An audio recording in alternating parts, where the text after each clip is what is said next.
Supreme Pupillary Master, Peerless Eldest Miss Chapter 2488 to Chapter 2669.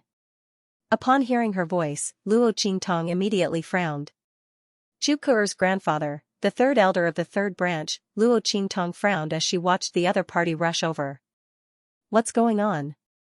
The third elder looked over with a dignified expression. When he saw his granddaughter's tear-stained face, he immediately frowned and looked sharply at Chu Xiaofeng. Chu Xiaofeng, did you attack Ke'er?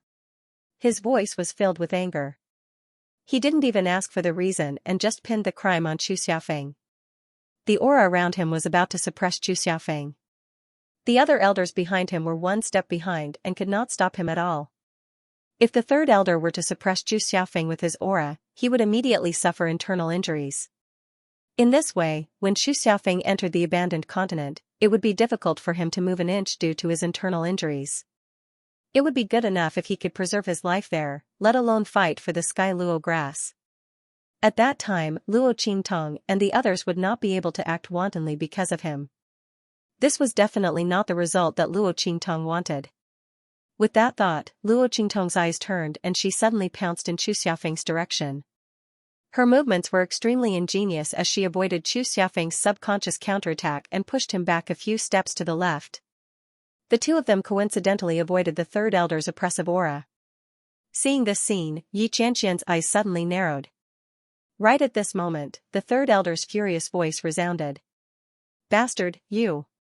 He originally wanted to say that Luo Qingtong dared to suddenly appear and interrupt him to teach Chu Xiaofeng a lesson. But at this moment, Luo Qingtong's voice suddenly burst into tears. She really started to cry.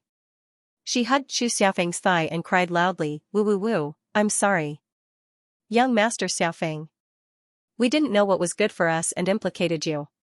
We will immediately switch places with the mercenaries behind Miss Ke'er. Let her mercenaries protect you. Third elder, please don't hit young Master Xiaofeng again." Luo Qingtong cried and said to the third elder, "It's all our fault. We were the ones who didn't know what was good for us and didn't want to exchange with Miss Ke'er's mercenaries. It has nothing to do with young Master Xiaofeng." Luo Qingtong's voice was extremely loud. Her cries could be said to be earth-shattering. As soon as she spoke, the gazes of the crowd all turned to Chu Ke'er. Or rather, he was staring behind her. He saw that there was only a group of low-level mercenaries behind Chu Ke'er. Looking at the group of Xianxia and the others behind Chu Xiaofeng, as well as the valiant-looking members of the Red Flame mercenary group, as well as the middle-ranked mercenary groups that didn't seem weak. Everyone from the Heavenly Wind Chu clan immediately understood what was going on. It turned out that Chu Ke'er didn't have the ability and could only find a group of low-level mercenaries to follow her.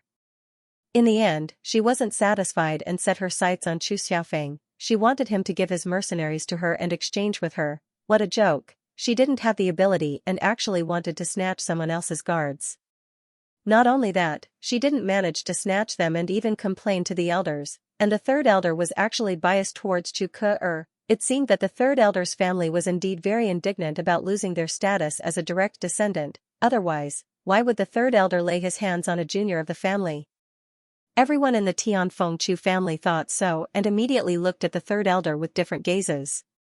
As for Chu Xiaofeng, after hearing Luo Qingtong's voice, he quickly reacted. He secretly praised this young man from the Red Flame Mercenary Corps for his cleverness. At the same time, he clenched his fists and looked at the third elder with stubbornness and determination.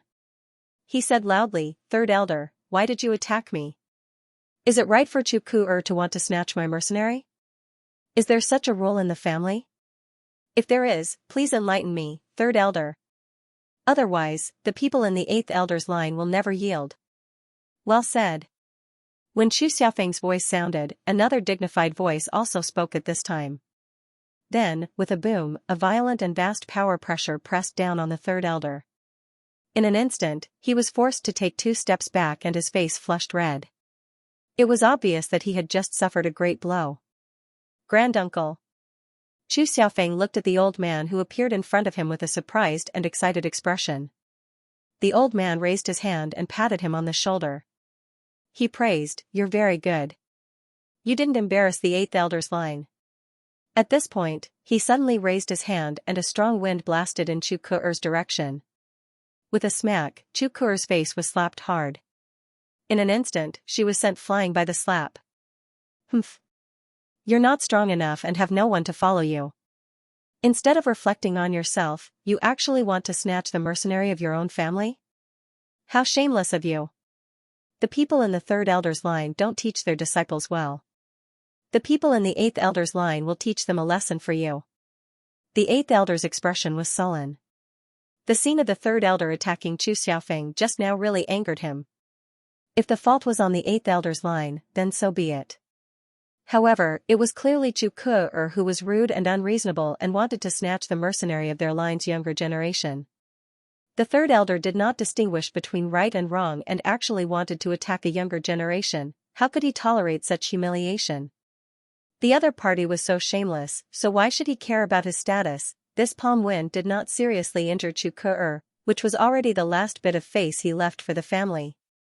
He did not want to make things too ugly outside and become a joke to the Lien family of the Flying Star, but today's matter, he would never let the third elder and his people off. The eighth elder's words were aggressive, and the third elder's face was extremely ugly.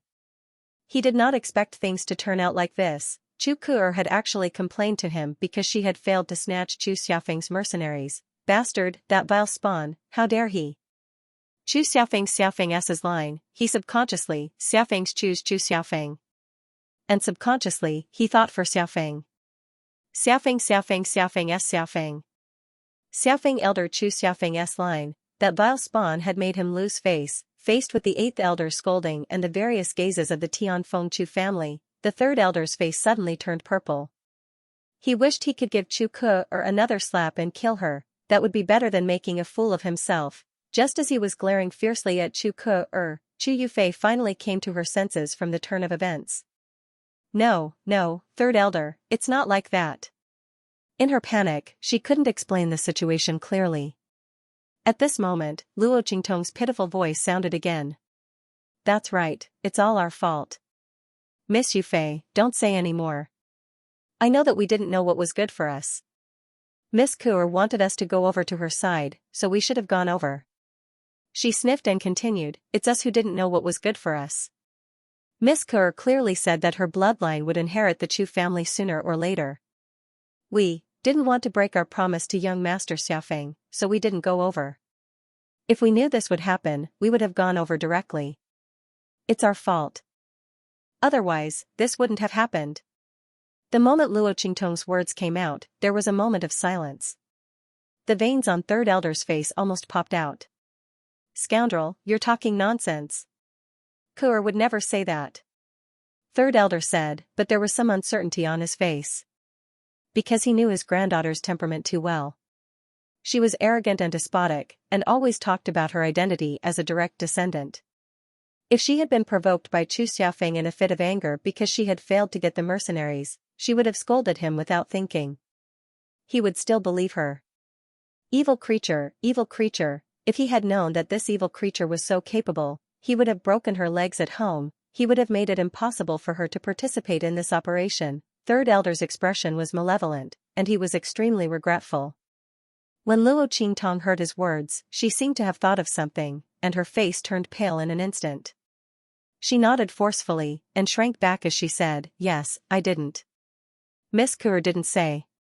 I probably heard wrongly. Heard wrongly, how could he have misheard such a thing? Moreover, even if he had heard wrongly, Chu must have heard wrongly. This also meant that Chu Ku'er should have said something similar. Otherwise, how could this young man say such things? The people from the Tianfeng Chu clan glanced at Luo Qingtong's figure. After seeing her strength, they were even more certain of her words. After all, they didn't believe that a low-level mercenary like Luo Qingtong would dare to frame a descendant of the Tianfeng Chu family. Everyone looked at the third elder with even more profound expressions. After the eighth elder heard Luo Qingtong's words, he suddenly sneered, waved his sleeve and said, so that's how it is. I was wondering why the younger generation of the third elder was so bold. It turns out that they have a backer. Third elder, should I congratulate you in advance for taking over the Chu clan in the future? The moment the eighth elder's words left his mouth, the third elder's face turned ashen. His lips twitched, and then he roared angrily, this is all slander. Chu Tongming, this is definitely a scheme of the 8th Elder's faction. We, the 3rd Elder's faction, will never admit it. I will not let this matter rest. With that, he waved his sleeve and ran away. He looked like he was about to flee. He couldn't stay here any longer. After the 3rd Elder left, Chu Yufei covered her mouth and cried out in shock. She only realized now that she had casually defended Chu Ke and caused a lot of trouble. Who would have thought that the young man from the Red Flame mercenary group would pin such a huge accusation on the 3rd Elder's faction? Moreover, she didn't know what to say. Luo Qingtong's last sentence, she didn't say anything. She must have heard wrongly. He had cut off all her avenues of defense. Even if she stood up to prove that Chu Ke didn't say that, no one would believe her. Not to mention clearing Chu Ke's name of not snatching. Because no matter what she said, even Luo Qingtong would agree with her in the end and admit that Chu Ke didn't snatch Chu Ke. The people from the Tianfeng Chu family wouldn't believe it either. They would only think that Luo Qingtong denied it against her will because of the strength and power of Chu Ke and the 3rd Elder's faction. Oh my god, this young man. Chu Yufei looked in disbelief at the young man who was walking towards the Red Flame mercenary group with his head lowered. When the latter walked in front of the Red Flame mercenary group, the mercenaries of the Red Flame mercenary group even raised their hands to pat his head. He raised his head and smiled. His smile was full of sunshine. This young man was too scary. When Chu Yufei looked at Luo Qingtong, Xianxia was also staring at Luo Qingtong. When the latter rushed out to push Chu Xiaofeng away, he almost pulled her back. They were too similar, whether it was the trick or the vengeful personality. Even the action of rushing to Chu Xiaofeng and pushing him away gave him the same feeling as Luo Qingtong. She just avoided the 3rd Elder's aura. Was it a coincidence or? Xianxia's eyes were fixed on Luo Qingtong. The latter felt his burning gaze and raised her head to see that his eyes were fixed on her body. She felt a burst of bafflement in her heart. What was wrong with this person? Did she show anything just now? Luo Qingtong carefully recalled her actions and words just now and realized that there was nothing wrong with them. The 3rd Elder had obviously attacked Chu Xiaofeng indiscriminately at that time.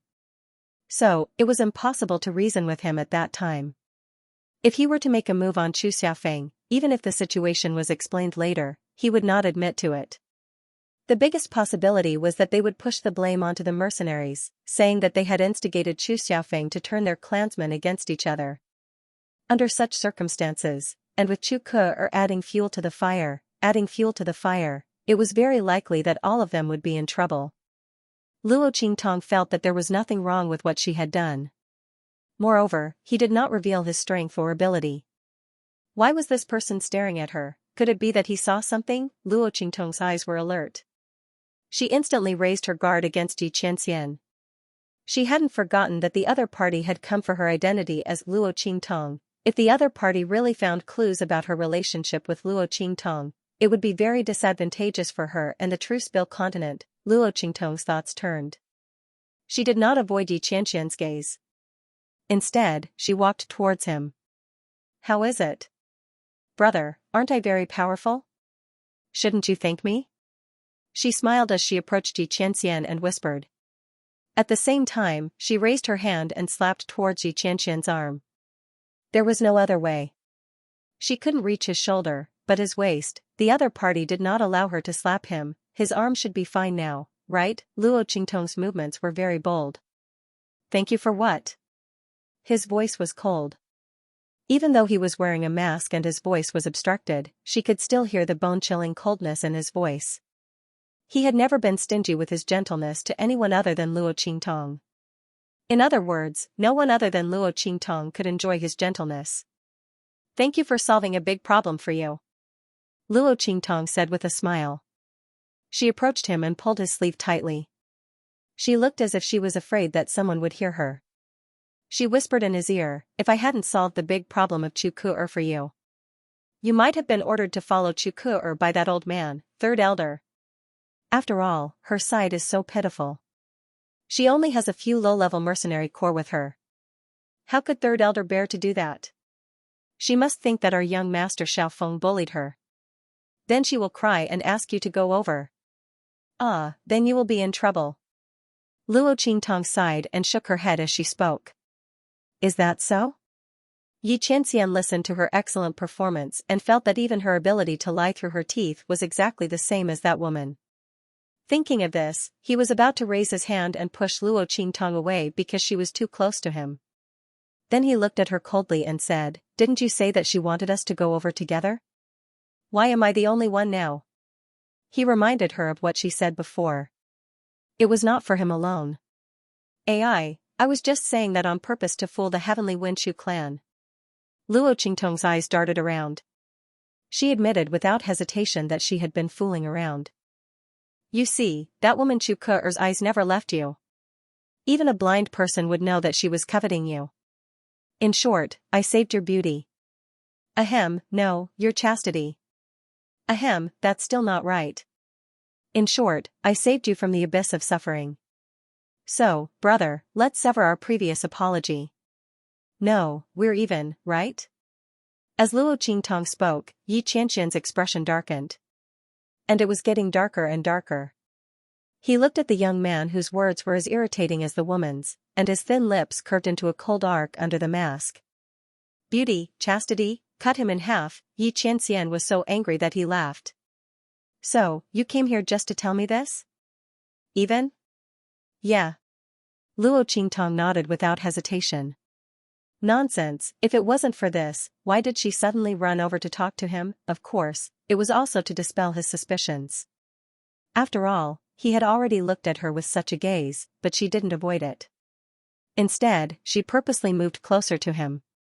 She had a clear conscience, right? On the other hand, she really didn't know how to sew. Luo Qingtong looked eagerly at Yi Qianxian and suggested seriously, "Look, brother, you're not at a disadvantage. A piece of clothing in exchange for your chastity. You've made a huge profit, you know? Look at your handsome body. If you really end up in Chu Ke's hands, you'll be eaten clean. So, hurry up and wash it." Do you agree? However, just as Luo Qingtong looked eagerly at Yi Qianxian, the man's cold voice suddenly rang out. I don't agree. As soon as Yi Qianxian spoke, Luo Qingtong's voice instantly stopped. You don't agree? Are your clothes more important than your chastity? Luo Qingtong glared at Yi Qianxian. The other party's answer was completely out of her expectations. This man just wanted to go against her, didn't he? Luo Qingtong deeply suspected that the other party was doing this on purpose. What the hell, wasn't he unwilling to have anything to do with her before? Why was he like a piece of sticky candy that she couldn't get rid of? Luo Qingtong glared at Yi Qianxian. The latter was delighted to see her bristling like a cat whose tail had been stepped on. Even when Luo Qingtong repeatedly mentioned the taboo of his chastity and beauty, he didn't care so much. The haze and coldness in his eyes dissipated a lot. Just sew your clothes properly. Of course, you can choose another path and overturn what you just said to the Tianfengchu family. However, even if you can do it, when I go over to Chu Ke's place, I will ask her to bring you along. As soon as Yi Qianxian said this, Luo Qingtong instantly fell silent. MMP. You win. Luo Qingtong gave Yi Qianxian the middle finger in her heart and then left gloomily. Looking at her back as she left, the corners of Yi Qianxian's lips curled up slightly, but then he quickly suppressed it. What was going on? Facing the other party, he became more and more happy. He had clearly decided to draw a line with the other party, but when he heard that she wanted to cut ties with him, an inexplicable anger rushed up in his heart and he rejected her without hesitation. Was it because the other party was too similar to Luo Qingtong, so he couldn't accept the other party drawing a line with him? Yi Qianxian frowned and stared at Luo Qingtong with gloomy eyes. As soon as Luo Qingtong turned around, she felt Yi Qianxian's gaze on her. She cursed in her heart. Was this person done yet? Was this not enough to dispel his suspicions? Luo Qingtong gave Yi Qianxian the middle finger in her heart, and then returned to the Red Flame mercenary group. When the latter and the others saw her return with a gloomy face, they couldn't help but laugh. Gui Fang rubbed her head and chuckled. What's wrong? Little Seven came back after being defeated? Did you fail to ask for a favor and get rejected? As soon as he said that, the crowd laughed even louder. Luo Qingtong gritted her teeth as she looked at her teammates who were kicking her when she was down. What sin had she committed to meet such a group of people? Not only did he not seek justice for her, he even mocked her. Luo Qingtong forgot that this was entirely her own fault. Who told her to go against Yi Qianming? Just as she was looking at the Red Flame mercenary group angrily, Chu Xiaofeng returned from the Tianfeng Chu family's team. He had just been called over to ask questions. Although the Tianfeng Chu family believed Luo Qingtong's words, they still had to ask more questions. The ambition of the third elder's family was destroyed. This was not a trivial matter. The Tianfeng Chu family would definitely investigate it carefully. Not to mention others, the eighth elder's family would never let go of this good opportunity. Speaking of which, Luo Qingtong had helped them a lot. Therefore, Chu Xiaofeng was looking at Luo Qingtong with joy in his eyes. Haha. Not bad. You're really something. As he spoke, he threw a punch at Luo Qingtong with a smile on his face. You're called Luo Xiaoqi, right? Well done. When we get to the abandoned continent, I'll protect you. His fist was aimed at Luo Qingtong's chest. It was originally an action between men to express their feelings and gratitude, but Luo Qingtong's face turned green. Damn it, you could have hit anywhere, but you just had to hit my chest. She stared at Chu Xiaofeng's fist. She really couldn't dodge or block it. Suddenly, a gust of wind rushed over from the side. Luo Qingtong sensed the appearance of this gust of wind. She didn't resist and allowed this gust of wind to push her body back. In this way, her body just missed Chu Xiaofeng's punch. The latter's fist directly hit the air in front of her. Huh? Chu Xiaofeng was stunned. Although the punch he just threw didn't carry any power, it was just a simple punch. But with Luo Qingtong's strength, she shouldn't have been able to dodge it. He was puzzled in his heart, but his attention was quickly attracted by Yi Qianxian and the others who were walking over. We should go. The others have been in the abandoned continent for a long time. Yi Qianxian's voice was cold. The pair of eyes hidden behind the mask didn't even look at Luo Qingtong. If Luo Qingtong didn't feel that the gust of wind was indeed coming from his direction, she wouldn't have been able to tell that it was him. Why did this man suddenly help her? Luo Qingtong raised her eyebrows. Thinking of Yi Qianxian suspecting that she was Luo Qingtong, she immediately frowned. Could it be because of this that he deliberately took action? He even suspected that she was Luo Qingtong. Fortunately, she didn't act rashly. But then again, he had clearly patted her chest and touched her Adam's apple. She was completely in the appearance of a man. Why was he still so stubborn? Luo Qingtong was also speechless. If it weren't for the fact that she really didn't have something growing down there, Luo Qingtong would have taken off her pants and shown it to him. Did he have to be so persistent? There's something wrong with your brain. Big brother, Luo Qingtong was speechless at Yi Qianxian's stubborn attitude of suspicion. If it were someone else, they would have long been dispelled by her several methods. This person was so difficult to deal with, really troublesome. Fortunately, her small illusion pill had almost no flaws, so she wasn't afraid of him checking. Unless he took off her pants. But, the other party didn't look like someone who would do such a thing. Luo Qingtong's gaze lightly glanced at Yi Qianxian's cold and heavy aura. She wasn't worried. What's more, even if the other party really took off her pants, she could think of a way to deal with it. It was just a little troublesome, and there was no guarantee that she wouldn't be exposed. Let's see who could outplay who. With this thought, Luo Qingtong relaxed a little. As for Chu Xiaofeng, when he heard Yi Qianren's words, he had already forgotten that Luo Qingtong had just dodged his punch. Yi Qianyao's words reminded him that he was already far behind the others. Although he had gained the recognition of the clan and even obtained the opportunity to deal with the third elder's faction, it was not worth it to fall behind. Of Luofeng of Luofeng of Luofeng of Luofeng of Luofeng's S. Of Luf Luofeng Eng, Luf Luofeng of Luo. Of Luofeng is of Luofeng. If he could stand out from the other disciples, it would be of great benefit to him. What's more, there were many heaven and earth treasures in the abandoned continent. Because the Tian Luo grass had been bred, the other heaven and earth treasures had also benefited from it. The spiritual flowers and herbs that should have withered and died out long ago were all nourished by the power of the great Tao and glowed with a different kind of vitality and vigor. Under such circumstances, they were completely different from the spiritual flowers and herbs that grew elsewhere. Whether it was in terms of effect or level, they were much higher. Chu Xiaofeng naturally wanted to take more back. After all, there was only one Tian Luo grass, and it wasn't easy to get. Let's go, he said to Luo Qingtong and the others and led them to the abandoned continent. At this moment, among the groups from the Heavenly Wind Chu family and the Lian family, only Chu Ke'er's group and their group had not entered the abandoned continent. After they left, Chu Ke'er and Chu Yufei also walked out of the Tianfeng Chu clan's team. Chu Ke'er's face was covered in tears and there was a big palm print on her face. The eighth elder did not use too much strength in that slap. But even so, Chu Ke'er fainted from the slap. Half of her face was swollen like a steamed bun. It would take at least 180 days for the swelling to subside. And this was the result of the eighth elder deliberately showing mercy. Otherwise, Chu Ke'er would have died under his palm. At this moment, she was crying bitterly. No matter how she tried to explain, the Tianfeng Chu clan's people did not listen. They even looked at her as if she was an unteachable child and drove her out like she was trash. Chu Ke'er's heart was filled with indescribable hatred. *tch, that Luo Xiaoqi, I will not let her go.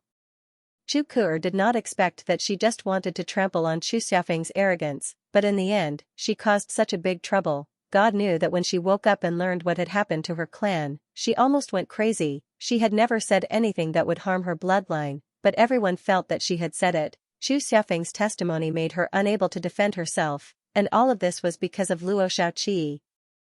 If it were not for her, she would not have become like this, and now the unlucky one should be Chu Xiaofeng. After learning about what had happened from Chu Yufei, she hated Luo Qingtong to the core.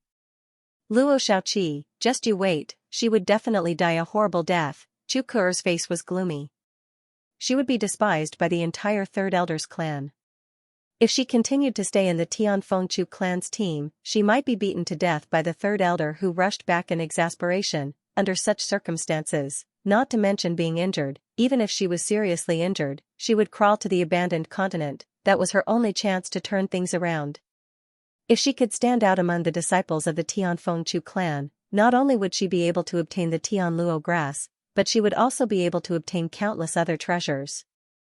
This would greatly improve her status in the Tianfeng Chu clan in the future. Otherwise, she would really be finished. The more Chu Ke'er thought about it, the more resentful she felt. She firmly disagreed with Chu Yufei's persuasion to stay with the Tianfeng Chu family to recuperate. Sister Yufei, I know you're doing this for my own good, but I can't stay in Tianfeng Chu's house. Otherwise, I'll be beaten to death by my father. Chu Ke'er looked at Chu Yufei and said firmly while crying. Chu Yufei was also in a bad mood. She didn't want to travel with Chu Ke'er at all. Previously, it was because Chu Ke'er's identity was useful to her. Now, Chu Ke'er was already someone that everyone in the Tianfeng Chu family wanted to beat up. How would it help her? Not only that, but she was also a big burden. When she thought of the mercenaries that Chu Ke'er had recruited and how they were all repulsive and low-level mercenaries, she felt very angry. She actually had to bring such a burden with her. How could she be happy about this? However, even if she was unhappy, she could only bring her along. Chu Yufei was depressed in her heart, but on the surface, she forced a smile and said to her, "All right, as you wish." As she spoke, her fingers clenched tightly. At this time, Luo Qingtong and the others had already landed on the abandoned continent. This was the first time that Luo Qingtong had come to another continent. The previous Heavenly Wind Inscription City and Mercenary City, although large and located in the Heavenly Wind domain. But they were special existences in the Heavenly Wind domain. They were only cities in the sky, not continents. This abandoned continent was another foreign continent that Luo Qingtong had truly set foot on after leaving the True Spill continent. The spiritual energy here was just like what Luo Qingtong had sensed before. Although it was abundant, it was full of a decaying aura. It was even more serious than what Luo Qingtong had sensed before. It was completely impossible to absorb. This spiritual energy formed a miasma-like existence in the air. It was as black as a thick fog.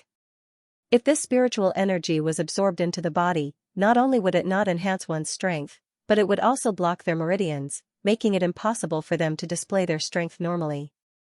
If they absorbed too much of it, it would completely block their meridians, making them a cripple, unable to display any strength.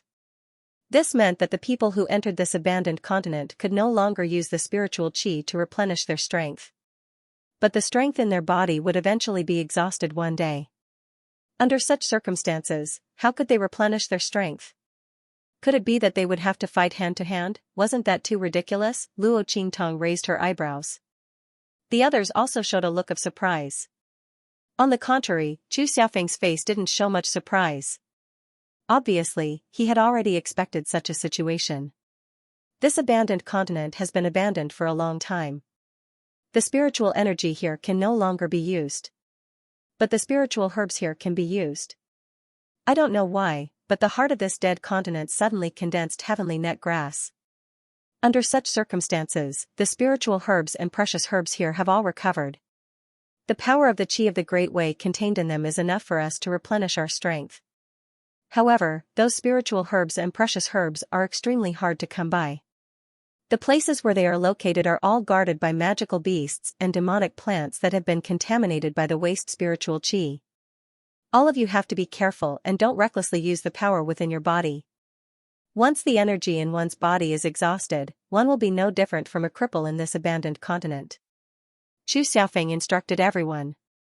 Yes. Everyone acknowledged in a deep voice. At this time, Luo Qingtong saw a group of mercenaries waiting in front.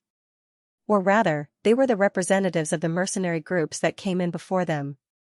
When the mercenaries saw Luo Qingtong and the others land on the ground, they immediately surrounded them with smiles. Little 7. Seventh young master. Everyone had flattering smiles on their faces as they tried to curry favor with him. After the mercenaries came to this abandoned continent, they realized that they were right to insist on calling Luo Qingtong along. Damn it, almost all the spiritual energy in this abandoned continent couldn't be used. They could only rely on their own strength and the spiritual herbs and precious herbs in this abandoned continent to replenish their strength. All the spiritual herbs and precious herbs that they brought were all corroded by the spiritual energy in this abandoned continent. In the end, they were completely rotten and could no longer be used. It was also because the Tianfengchu clan didn't tell them about the situation on the abandoned continent. One had to know that the environment on the abandoned continent was so harsh and the conditions were so harsh. Even the greediest people would think twice. After all, it would be a great loss if they died on the abandoned continent. For warriors, without strength, there was no guarantee. It was too dangerous on the abandoned continent. It was no wonder that the Tianfengchu clan had to summon the people of the Tianfeng mercenary city to act as guards for their juniors. Firstly, it was to prevent the two clans from tampering with the selection of guards. Secondly, it was to reduce the casualties of their own clans. Damn it, they really had a good idea. However, even if the people of the Tianfeng mercenary city knew about this, they could only accept it. After all, they were already here. How could they leave now? Even if they wanted to leave, the Tianfengchu clan guarding outside wouldn't allow them to do so. Besides, they had signed an employment agreement with the Tianfengchu clan. They could only accept it. But fortunately, they remembered that they had called Luo Xiaoqi over. With Luo Xiaoqi, they would have a guarantee on the abandoned continent. Luo Xiaoqi's observation ability was more useful than anything else on the abandoned continent. Everyone was very glad that they were thick-skinned and that Elder Fu was shameless, otherwise, where were they going to find someone to guard the abandoned continent for them? They couldn't count on the Tianfengchu clan. Perhaps they couldn't see as clearly as Luo Xiaoqi. Everyone was looking forward to Luo Qingtong's appearance. Seeing that Luo Qingtong, Chu Xiaofeng, and the others didn't appear for a long time, they were about to die from anxiety. The others and the disciples of the Tianfengchu clan left first. They were left here to wait for Luo Qingtong. They would catch up later. Seeing Luo Qingtong appear, they were so excited that they almost cried. Quick, quick, quick. Little 7th young master, look around. Is there anything we need to pay attention to? Also, this is the secret signal that we have discussed. Young Master Xiaoqi, if you encounter something that requires special attention, you must mark it with the secret signal and tell us if we can touch it or not. The group had already come up with a set of danger level markers that were suitable for them. From no danger to absolute danger and untouchable, a total of 5 levels were waiting for Luo Qingtong to mark them. At that time, they would not listen to the Tianfengchu family. they would only listen to Luo Qingtong. She told them not to touch it, and they were determined not to touch it. They only touched what they were told to do. Otherwise, he would lose his life in this abandoned continent. Yes. Luo Qingtong looked at them and nodded with a smile. She had previously promised these mercenaries that she would keep an eye out for them on this abandoned continent. Luo Qingtong was very clear that in this abandoned continent, her strength was not strong. If he wanted to obtain the Sky Luo grass, he would have to resort to some extreme measures. These mercenaries would be her help at a critical moment. Most importantly, these people had always protected her before. Their nature was neither good nor bad, but they knew how to repay kindness. Luo Qingtong didn't mind helping them. Not to mention that they had stood up for her in front of Chuku'er. Before. Okay, take a paper and write it down yourselves. Luo Qingtong glanced at the set of danger levels they gave and memorized it in her heart. Her blood-red eyes opened silently.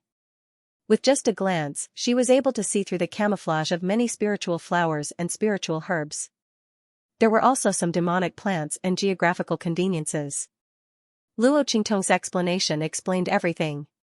Soon, he told her about the dangers and the characteristics of the spiritual flowers and spiritual herbs that he could see in the periphery of the abandoned continent, as well as the other spiritual flowers and spiritual herbs that he could infer based on these characteristics and habits, as well as the geographical environment of the other spiritual flowers and spiritual herbs. Alright, that's about it. Luo Qingtong's expression was indifferent. She clapped her hands and collected a spiritual herb in her palm. A bloodthirsty demonic plant emerged from under the spiritual herb. In an instant, it was nailed to the ground by Gu Yifeng and the others who were following closely behind her. It turned out that this demonic plant was actually coiled around that spiritual herb. The two grew together and were almost intertwined into one. There was no difference between them.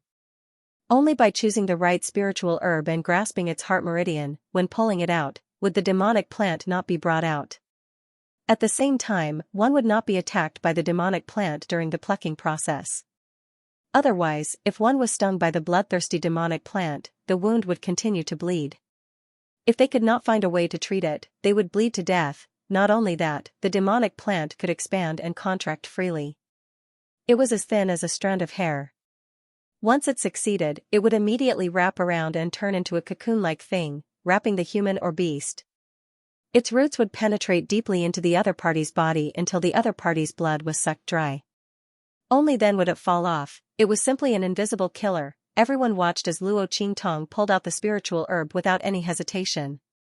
Looking at the demonic plant that was nailed to the ground by Gu Yifeng and the others, it was still twisting and stretching out its hair-like roots, desperately trying to find flesh and blood. Suddenly, they couldn't help but shudder. Damn it, this was too scary, damn it, if it weren't for Luo Qingtong's explanation, how would they know that there was such a danger hidden under these spiritual flowers and spiritual herbs? Didn't they still come to pluck the spiritual herbs after defeating the guardian beast? At that time, wouldn't they die without a burial place? Everyone's expression was horrified. Chu Xiaofeng was also astonished to the extreme.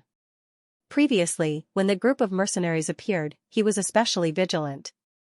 He was afraid that the other disciples of the Tianfeng Chu clan were plotting against him, so he deliberately sent people to wait here. However, it didn't seem like it. These people all came from different mercenary groups, and the badges they wore were all different. Under such circumstances, he finally relaxed his nerves a little. Otherwise, he would have made a move the moment these people appeared. Then he realized that these people were all here for Luo Qingtong. He was still puzzled. Although this young man was quick-witted, he didn't seem to be strong. Why were these people chasing after him so much? In fact, it wasn't just weak. Chu Xiaofeng had never seen a mercenary weaker than Luo Qingtong. He didn't know how someone who wasn't even in the exalted realm managed to get into the mission. When she found out that it was the mercenaries who had requested her to come, she was a little curious. But he still couldn't see what was so special about her. At this moment, Luo Qingtong made a move. Only then did he know how powerful the young man's ability was. He also had information about the spiritual herb in the other party's hand. However, he only knew that it was the thousand threads grass, which was very strange and rare. Although it was a top-grade spiritual herb, it was also very dangerous to pluck and couldn't be touched casually. Not only that, but Chu Xiaofeng was also stunned as he listened to Luo Qingtong and the mercenaries explain the general growing environment of the Thousand Threads grass and what kind of places it might be found. Based on the characteristics of the surrounding environment and the general scene, one could determine that the Thousand Threads grass was nearby. Damn, even the top disciples of the Tianfeng Chu family didn't have such information. This Luo Xiaoqi was simply amazing. Only now did Chu Xiaofeng know what kind of treasure he had picked up. He had chosen the people of the Red Flame Mercenary Group because he had long understood the character and strength of the people of the Red Flame Mercenary Group. He also couldn't stand Chu Kuer's arrogance, so he took them under his command. At that time, he didn't think so much. As for Luo Qingtong, it was because she was a member of the Red Flame Mercenary Group. Although Chu Xiaofeng was dissatisfied with her strength, he thought that she was alone and wouldn't hinder him from recruiting the people of the Red Flame Mercenary Group, so he didn't care too much. Who would have thought that he had picked up a treasure? Damn, no wonder when he was at the Mercenary Square, those people were so excited and rushed to sign up with him. Chu Xiaofeng thought that he was more charming, but it turned out that they all came for Luo Qingtong. Chu Xiaofeng's lips twitched. Fortunately, he didn't like to show off like some people, otherwise, his face would really be swollen. Then he thought of Chu Kuer, who wanted to use the information on the abandoned continent to recruit Luo Qingtong and the others, and he was overjoyed. No wonder the people around him didn't give him any face and didn't even go to an ordinary mercenary group. It turned out that they had Luo Qingtong as a treasure. Chu Kuer relied on Chu Yufei's prestige and wanted to poach him, but she didn't know that he had a treasure on his side. Chu Xiaofeng had no doubt that if it weren't for the family limiting the number of guards each person had, all of them would come here. These people would most likely all run over to his side, causing the rest of the Chu clan's disciples to become powerless without any support. Thinking of this, he couldn't help but laugh. Luo Qingtong had previously helped him teach the third elder and Chu Kuo a lesson. She had helped the eighth elder's faction regain their face and reputation. She had even taken advantage of the victory and exposed the third elder's faction. Chu Xiaofeng had already decided that after entering the abandoned continent, he would protect Luo Qingtong. He didn't expect the other party to give him such a surprise. Perhaps he might really be able to return victorious from this trip to the abandoned continent. Even if he didn't get the Sky Luo grass, he would still get a lot of it. Thinking of this, his eyes lit up. After Luo Qingtong taught the mercenaries everything she knew, she dismissed them. At this moment, she suddenly felt a strong gust of wind rushing towards her. In the next second, her belt was abruptly lifted and she was lifted into the air. Yi Qianren carried her in her arms. "I'll take her away for a while." Yi Qianxian left this sentence and disappeared with Luo Qingtong. Everyone was dumbfounded. Even Chu Xiaofeng, who was about to approach Luo Qingtong and ask her how she knew, was dumbfounded. The surroundings were so dangerous. Where was he taking her? Splash! Luo Qingtong was thrown into the river by Yi Qianming. She splashed water all over her body and her whole body was wet. "Hey! What are you doing?" Luo Qingtong's eyes widened and she pretended to be angry. At Yi Qianming in the river. She had already guessed what was going on when the other party took action. Thinking that the other party suspected that she was Luo Qingtong, she was afraid that he had a certain understanding of her identity as Luo Qingtong. In this way, it was normal that he couldn't control himself when he saw her ability to see through those spiritual flowers and spiritual herbs. She didn't resist. She would let the other party see whether she was Luo Qingtong or not. Luo Qingtong's eyes were filled with anger, but Yi Qianming didn't care about her at all. He stared unblinkingly at the young man's body in the water. He watched as his body was completely soaked in the water. His clothes were all wet and stuck to his body. His thin lips were hidden behind the mask, and they were getting tighter and tighter. Luo Qingtong's figure was thin and thin. She was originally a petite girl with a curvaceous figure. But after taking the small illusion pill, she became a young man and looked very thin and weak. The clothes were pressed against her body, and soon her flat figure was revealed. Adam's apple, chest, butt. Yi Qianming's eyes swept over every part of Luo Qingtong's body. His eyes became deeper and deeper and he became more and more disappointed. It wasn't her, he was really possessed.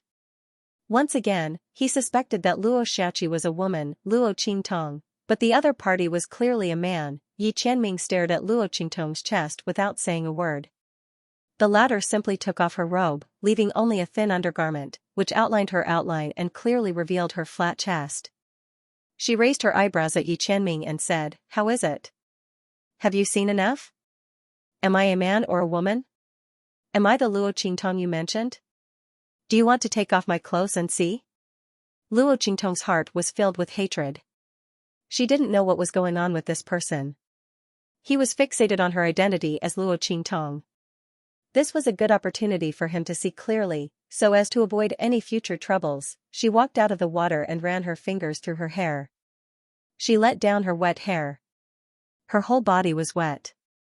Walking out of the river like this, she looked like a bewitching siren. However, the ferocious and ugly birthmark on her face unconsciously destroyed some of her beauty. Luo Qingtong's figure was neither fast nor slow as she walked in front of Yi Qianming. She looked up at him and crossed her arms. "Do you want to strip me naked and have a look? Maybe." Her lips suddenly curled up. "It'll be bigger than yours if I take it out." That smile was so devilish and charming that Yi Qianming fell into a trance. It was too similar, but it wasn't. As Luo Qingtong came closer, Yi Qianming saw Luo Qingtong's flat body more clearly. His eyes were deep as he stared at Luo Qingtong's body. Then, with a swish, he disappeared in front of her. "Hey!" Luo Qingtong stared at his disappearing back. This person just left her behind and ran away? Damn it, how could she go back? However, Luo Qingtong also knew that the place Yi Qianming took her to was not far. As long as she waited here, Chu Xiaofeng and the others would soon find her. Therefore, she was not very anxious and just sat by the river and waited. In fact, she could go back by herself. But she had to put on a show. She was Luo Xiaoqi, who had no strength. Why should she go back by herself? Damn it! Luo Qingtong stared at the two lumps that were rapidly swelling in front of her and suddenly covered her chest. MMP. The small illusory shaping pill lost its effect just like that. Luo Qingtong quickly took another small illusory shaping pill. Fortunately, she had refined a few more pills before, so she was waiting to take them when they lost their effect. However, because the small illusory shaping pill was in the abandoned continent, its aura was greatly reduced. Luo Qingtong estimated that it could only last for a few days. Damn it, when it rains, it pours. Fortunately, that man left first. At this time, Luo Qingtong was very glad that the other party left her alone. If not, her identity would definitely be exposed. But what was the other party's identity? Why did he persistently pursue her identity as Luo Qingtong? Luo Qingtong originally thought that the other party was from the Central Inscription Union, but now it didn't seem like it. The other party kept suspecting her. If he was from the Central Inscription Union, she was afraid that she would have been arrested long ago. But if not, who was the other party? While Luo Qingtong was thinking about this, she didn't notice that somewhere behind her, a pair of eyes were shocked at her change. Luo Xiaoqi was a woman. Yu Mingqian's eyes changed rapidly. The eyes inside were dark and deep. He knew that Luo Xiaoqi was Xie, but he didn't expect her to be a woman, thinking of the various methods that the other party had revealed in Skywind Inscription City, unruly and unbridled, extremely confident and unrestrained. Yu Mingqian's eyes became darker and darker. Woman, no wonder she didn't let him get close. It turned out that she was a woman. That explained it. She was afraid that his service would expose her identity, so she had been resisting his approach. Then, should he use this identity to threaten her and make her reveal information about the divine inscriptions? Yu Mingqian thought so, and his eyes turned slightly. However, he quickly dispelled this thought. The white jade masked man had been investigating Luo Xiaoqi's identity. Maybe there was a relationship between them. That man was too strong, and there were too many variables. If he exposed Luo Xiaoqi's identity, it might not be worth it. If the other party was not threatened by him and directly exposed his identity, and joined forces with the white jade masked man, Yu Mingqian's mind was filled with all sorts of thoughts. She quickly turned around and left.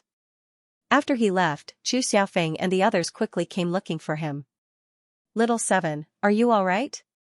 Chu Xiaofeng and the others were relieved to see that Luo Qingtong, who was sitting by the river, was unscathed. They were shocked when Yi Qianming suddenly kidnapped Luo Qingtong. Fortunately, Bei Qing, Feng Yu and the others were there. They were not worried that Yi Qianming would harm Luo Qingtong. But why did they kidnap Luo Qingtong? Chu Xiaofeng, Gu Yifeng, and the others were filled with questions and couldn't help but ask. Luo Qingtong's face was full of smiles. Who knows, maybe he's crazy. Am I right? She looked at Bei Qing, Feng Yu, and the others happily and asked. Bei Qing, Feng Yu, and the others were speechless. They didn't know what to say. Their master's action just now was indeed a bit sudden. They looked at Luo Qingtong's wet clothes and probably knew what their master was thinking. Alas! Master, why did you do this? Bei Qing, Feng Yu, and the others sighed in their hearts. Looking at Luo Qingtong, Feng Yu stepped forward and apologized. I'm sorry, young master Xiaoqi. My madam is missing and our young master is too anxious, so he's in a bad mood. If he offended you in any way, please forgive him. Madam, Luo Qingtong's eyes seemed to have caught something in an instant and looked towards Feng Yu. Is your young master Sherningji? She almost asked, but in the end, she forced herself to hold it back. She carefully examined the other party, not sure if they were Feng Yu and the others. But the other party said that the person just now was their young master and Luo Qingtong was their madam. Luo Qingtong really couldn't stop thinking about it. Her eyes turned and her mind flashed with Yi Qianming's every move when he checked her identity. Her heart became happier and happier. That stupid man, Luo Qingtong didn't know whether to laugh or cry at Yi Qianming's actions. It was such a simple thing, but he made it so complicated. As long as he said that he was Yi Qianming, how could she deny her identity? But he didn't say it. However, Luo Qingtong also saw something unusual in the way Yi Qianming and the others hid their identities. Although she didn't know why they were here and why they had to hide their identities, they must have their reasons. Therefore, even if Luo Qingtong had guessed Yi Qianming's identity, she still suppressed the joy in her heart. She didn't expose Yi Qianming's identity on the spot. But the corners of her mouth and the light in her eyes couldn't be suppressed. What's the matter? Your young master hasn't come back yet? Looking at Bei Qing, Feng Yu, and the others, Luo Qingtong could tell at a glance that Yi Qianming wasn't among them. Speaking of which, it was quite funny. She clearly had a special feeling for men, but because he was probing her, she ignored it again and again. The two of them were fools. They missed each other time and time again. Really, Luo Qingtong's face was covered in blood when she thought about how she had deliberately let Yi Qianming see her flat chest and told him that if she took it out, it might be bigger than his. It was simply, other than asking if she was Luo Qingtong, couldn't that damned man ask a few more questions? For instance, the true spill continent or Little Silver? What a stubborn man. However, Luo Qingtong also knew that at that time, Yi Qianming probably didn't think so much. He only wanted to confirm whether she was Luo Qingtong or not. And at that time, she was in the appearance of a man, so in his disappointment, he naturally wouldn't ask any more questions. However, even if she looked like a man, Yi Qianming would still pay attention to her and suspect her. This made Luo Qingtong's heart full. Her lips were slightly raised and her eyes were almost curved into a crescent moon. Her heart was filled with indescribable satisfaction and happiness. If he didn't care and love her too much, with Yi Qianming's arrogant and cold temperament, how could he suspect that the boy was her again and again? And it was after seeing the characteristics of a man on her body, that silly man, Luo Qingtong couldn't wait to see Yi Qianming. However, the latter wasn't in the group, which made her anxious. Her attitude changed too quickly. My young master hasn't come back yet. I guess he went to investigate first. Feng Yu answered without missing a single detail. Although he didn't know why Luo Qingtong asked this question, he still answered carefully. The other party gave him the same feeling as the evil doctor. Unfortunately, the identity of the other party was destined not to be the evil doctor. Master should have completely given up. If he didn't vent his anger, he probably wouldn't come back. Sigh, what was love? It made people want to live and die together. Feng Yu and the others saw that their master was in a bad mood and felt bad. It was just that the identity of the evil doctor was difficult to investigate, so they couldn't do anything. From another point of view, this also proved that the evil doctor was very safe. Thinking of this, they felt a lot more at ease. It was just that their master suffered. Luo Qingtong knew that they had a different feeling with Yi Qianming, so she didn't ask any more questions. As long as they were here, that man would eventually come back. But why did they appear here incognito? Why didn't they reveal their identities when they suspected her identity? Did they encounter some danger? Luo Qingtong asked Bei Qing and Feng Yu indirectly. Bei Qing was easy to get information from, but Feng Yu wasn't so easy to deal with. However, Luo Qingtong still got a lot of information from them. They seemed to be hiding from some enemy. Luo Qingtong frowned. She left Truespill continent a long time ago, so she didn't know what happened to Yi Qianming. But from the other party's strength, it seemed that the people who could make Yi Qianming and the others hide were from their side. She thought of the big trouble she provoked from the Central Inscription Master Union and was speechless for a moment.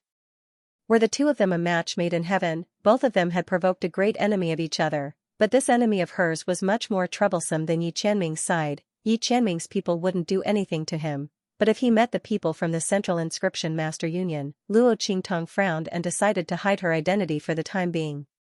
She would never allow Yi Qianming to be involved in her grievances. That man loved her as much as his life, so she naturally had to love him and protect him. Her current status was well hidden. As long as she returned to the Truespill continent, she would be able to rid herself of the Central Inscription Union. There was no need to expose herself ahead of time and involve Yi Qianming and the others. Of course, Luo Qingtong also had a guilty conscience. Thinking about how she had denied her identity time and time again and how she had played tricks on Yi Qianming, she felt a toothache.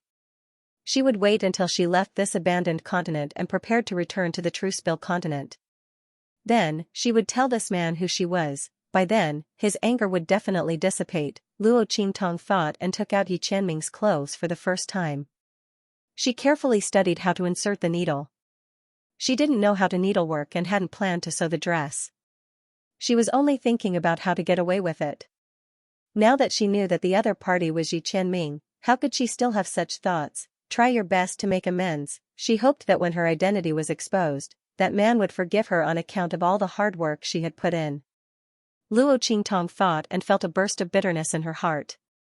Chu Xiaofeng and the others saw that she didn't care about Yi Qianxian kidnapping her and even took out Yi Qianxian's clothes to study. Yi Qianming didn't leave for too long.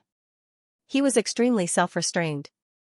Previously, it was because Luo Qingtong revealed her ability to see through the surrounding medicinal herbs in public that he couldn't control himself for a while. Later, he completely confirmed Luo Qingtong's identity as a man. Then he thought that Luo Qingtong's ability to see through the medicinal herbs was entirely due to her meticulous observation, which was different from that woman's ability to see through everything. He immediately calmed down. After venting outside, he restrained his aura and returned to the team. Except for Luo Qingtong, Bei Qing, Feng Yu, and others, no one else noticed the strong blood aura lingering around his body. Luo Qingtong looked at the strong blood aura on his body and knew that he went out to vent. This time, it was estimated that many demon plants and magical beasts were unlucky. But this man abused the power in his body like this. Could his strength support it? Could his meridians bear it? Why did the Shifeng dragon ring in his hand disappear? What happened during this period of time? Luo Qingtong had a lot of questions to ask Yi Qianming. But because she had decided not to involve Yi Qianming in her grievances, she couldn't ask anything at this time. She could only look at him with a smile and greet him. Hey, brother, you're back? She still had the same playful attitude and casual words. Yi Qianming glanced at her and ignored her. He had completely accepted the fact that Luo Qingtong was not Luo Qingtong and was not going to pay attention to her. Even if she gave him the feeling that she was Luo Qingtong, she was not Luo Qingtong. What's more, Yi Qianming's pride did not allow him to find a substitute to replace Luo Qingtong when she was not here, even if this person was very similar. It was impossible. He ignored Luo Qingtong. After receiving Feng Yu's hint, he said to Chu Xiaofeng and others, "There is not much danger ahead, we can go." Because all the dangers had just been eliminated by him, everyone followed his words and walked forward. Along the way, they didn't see any magical beasts or demon plants. However, the worst part was that there wasn't even a single spiritual flower or spiritual grass. Could it be that because the team in front of them had passed by, all the spiritual flowers and spiritual herbs had been plucked out? Everyone guessed. But there were no signs of fighting in the surroundings. What the hell, everyone felt gloomy. Especially Chu Xiaofeng. He was still counting on Luo Qingtong's terrifying observation skills to harvest a good harvest in the vicinity. One had to know that getting Luo Qingtong was a huge gain for him. On this abandoned continent, one could only replenish their strength through spiritual flowers and spiritual grasses. According to Chu Xiaofeng's original calculations, it would take a lot of effort for him to obtain enough spiritual flowers and herbs to replenish his energy and bring out a considerable amount of spiritual flowers and herbs at the same time. It could even cause great casualties to the team. After all, in Tian Fengchu's family, there were many guards like him. Especially those top disciples, there was no need to even mention them. Except for Chu Lingfeng, who had rejected the guards. The guards assigned to the others were only stronger than him, and not weaker than him. In this case, it was very difficult for him to stand out. But who told him to get Luo Qingtong now? With the support of this young man, he would definitely get the most spiritual flowers and spiritual grasses. Chu Xiaofeng had already discussed with Luo Qingtong. As long as she found spiritual flowers and spiritual grasses, he would buy them with resources from her. Luo Qingtong didn't care. Chu Xiaofeng's proposal was beneficial to her. This abandoned continent was a high-level continent with a vast area. There were so many spirit flowers and spirit grasses that Luo Qingtong couldn't pick them all. She didn't need to refuse Chu Xiaofeng's proposal. This deal was beneficial to her. The resources of the Tian Fengchu family were very useful to her. Not only would she be able to use them, but her subordinates would also be able to use them when she returned to the Truespill continent. These were cultivation resources that others couldn't even buy with money. Luo Qingtong was still regretting that she had left Tianfeng Inscription City in a hurry and didn't get anything good from Song City. Now that Chu Xiaofeng had delivered himself to her door, she didn't need to reject him. Chu Xiaofeng was doing this in order to befriend Luo Qingtong. This youth had such ability at such a young age. Perhaps he would need her help in the future. Not to mention, these cultivation resources were not worth mentioning compared to the Tian Fengchu family's benefits. As long as he could bring back a large number of spirit flowers and spirit grasses, he would be able to suppress the other Tian Fengchu family's disciples. This was something that couldn't be compared to. Chu Xiaofeng was very clear about this point. However, they didn't find any traces of spirit flowers or spirit grasses along the way. Chu Xiaofeng's face instantly turned green. They had better not walk into a dead land without any spiritual energy. That would be a trap. After all, this abandoned continent had been abandoned for a long time. Even if the heart of the continent suddenly changed and the heavenly grass was born, not all places on the abandoned continent could benefit from it. There were always dead ends where no spiritual energy or energy of the great Tao could reach. Chu Xiaofeng thought that they had encountered such a place. However, only Luo Qingtong, Feng Yu, and Beiqing knew what was going on.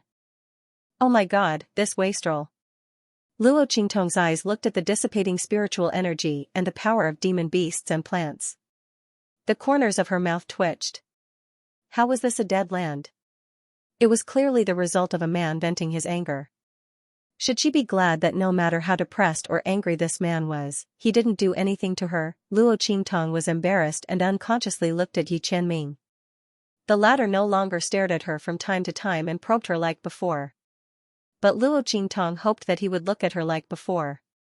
Only then would she be able to get close to him. This man's unapproachable manner was too troublesome. Luo Qingtong dawdled and finally came to Yi Qianming's side. Cough, brother. Luo Qingtong only realized that she still didn't know Yi Qianxian's name. This man was investigating her identity everywhere, but he didn't even mention her name. Even if he said something that was slightly related to his name, he would still be able to recognize him. He was investigating her in the middle of the night without any identification. Furthermore, she was being investigated. It would be strange if she admitted her identity. Luo Qingtong was angry and amused at the same time. But now that she knew Yi Qianxian's identity, it didn't matter if he told her his name or not. It was quite good to call him brother like this.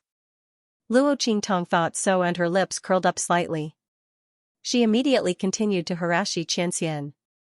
Yi Qianxian didn't want to pay attention to her at first. He let her shout. But her voice was too noisy and annoying.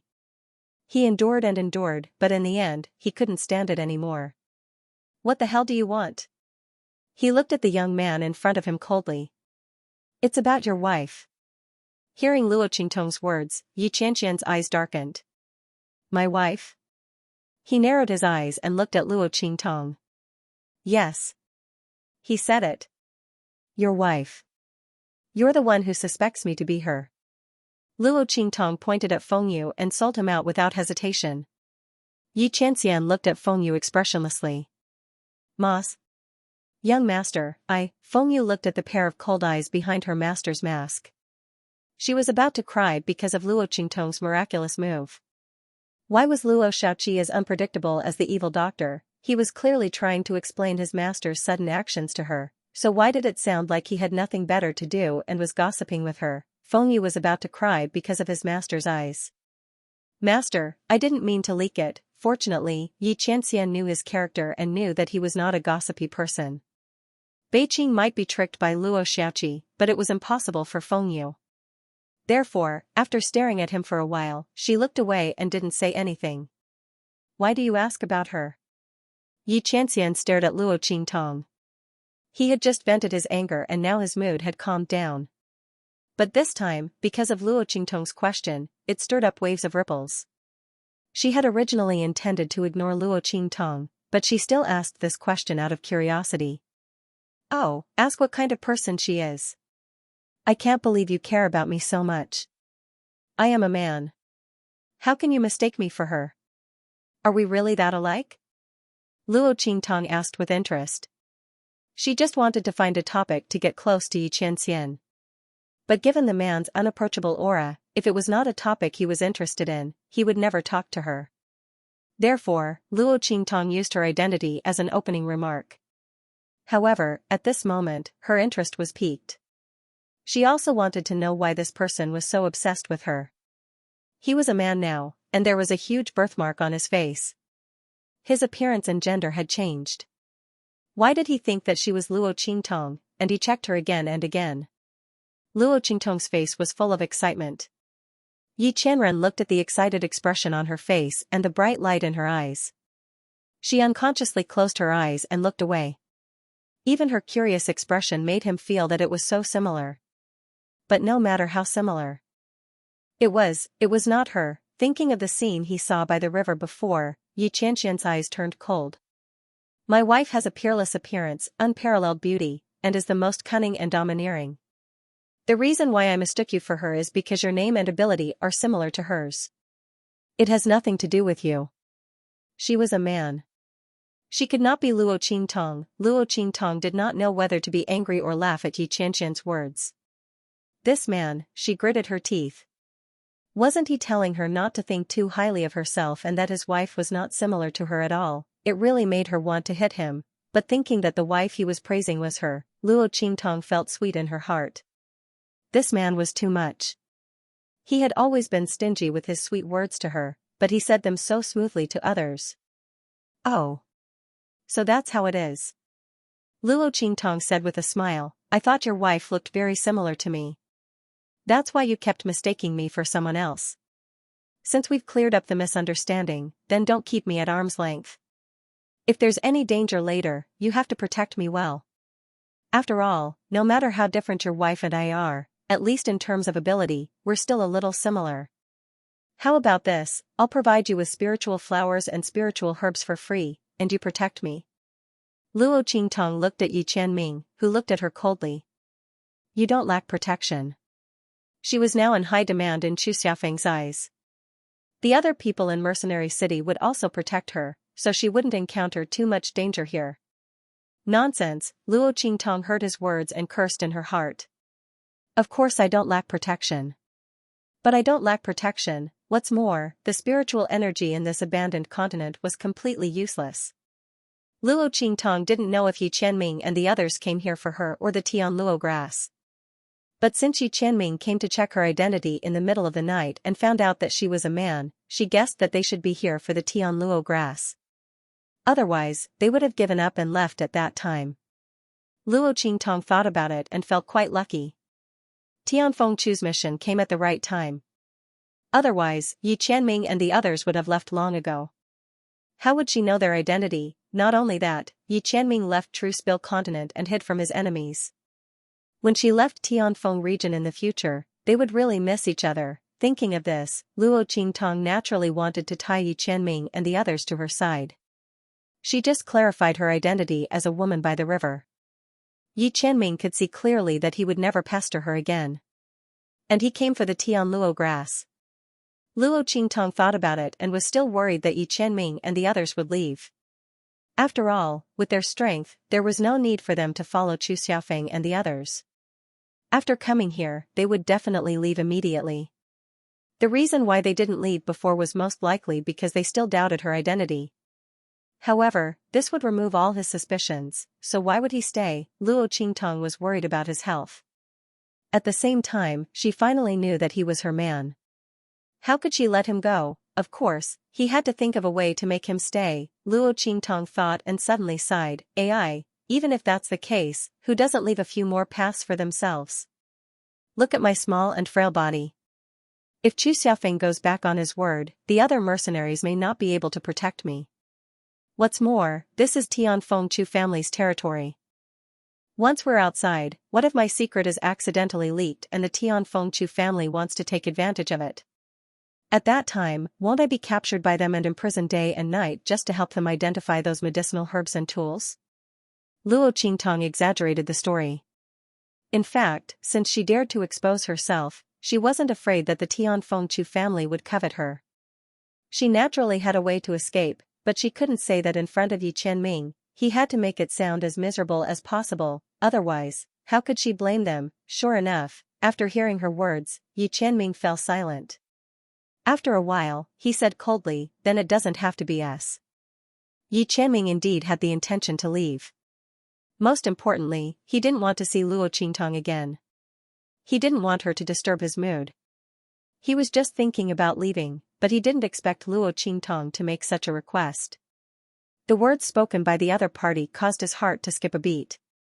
Because Luo Qingtong once said the same thing.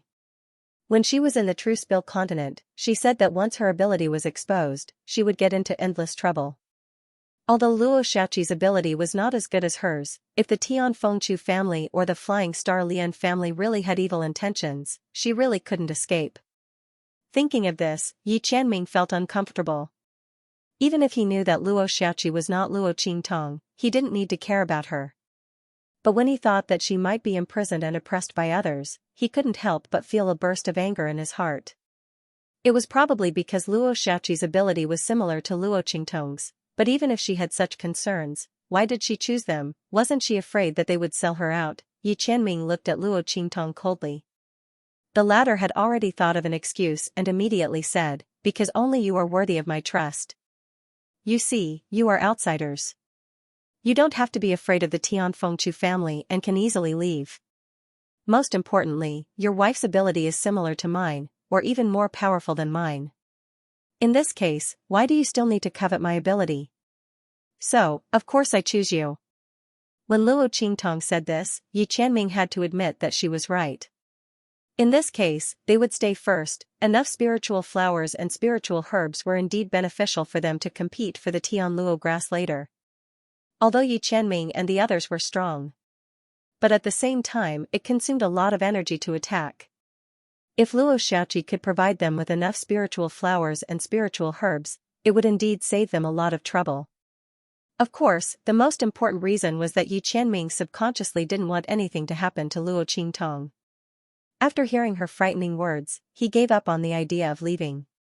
Seeing that Yi Qianming didn't speak, Luo Qingtong suddenly smiled, knowing that she had succeeded. This man shouldn't be leaving. The next step would be to gather as many spiritual flowers and spiritual herbs as possible for them. In case this man did not have enough power in his body. It was a pity that she couldn't check his body right now. Otherwise, she could have secretly checked his body. However, it was fine. She would think of another way on the way. Anyway, there was plenty of time. As long as he was by her side, there was no need to be afraid that he couldn't think of a way. However, her current strength was still a little low. It would be best for her to show Xianxia when she was stronger. Thinking of this, Luo Qingtong frowned. She now knew that Yi Qianxian was after the Tianluo grass. If that was the case, she probably couldn't take it anymore. He had to start from other areas to see if he could increase his strength. Fortunately, there were many spirit flowers and spirit herbs on this abandoned continent. Apart from being able to replenish one's energy, they could also increase one's strength. It was just that her most important obstacle was breaking through the barrier of the venerable realm, nothing else. It was a pity that Hum had returned to the 9 stories exquisite pagoda and said that it wanted to recuperate and restore its strength, so as not to be weak all the time. Otherwise, she could ask it. Luo Qingtong thought about these things. Soon, the group walked past the area where Yi Qianxian was wreaking havoc. He was really afraid that they would go to the wrong place.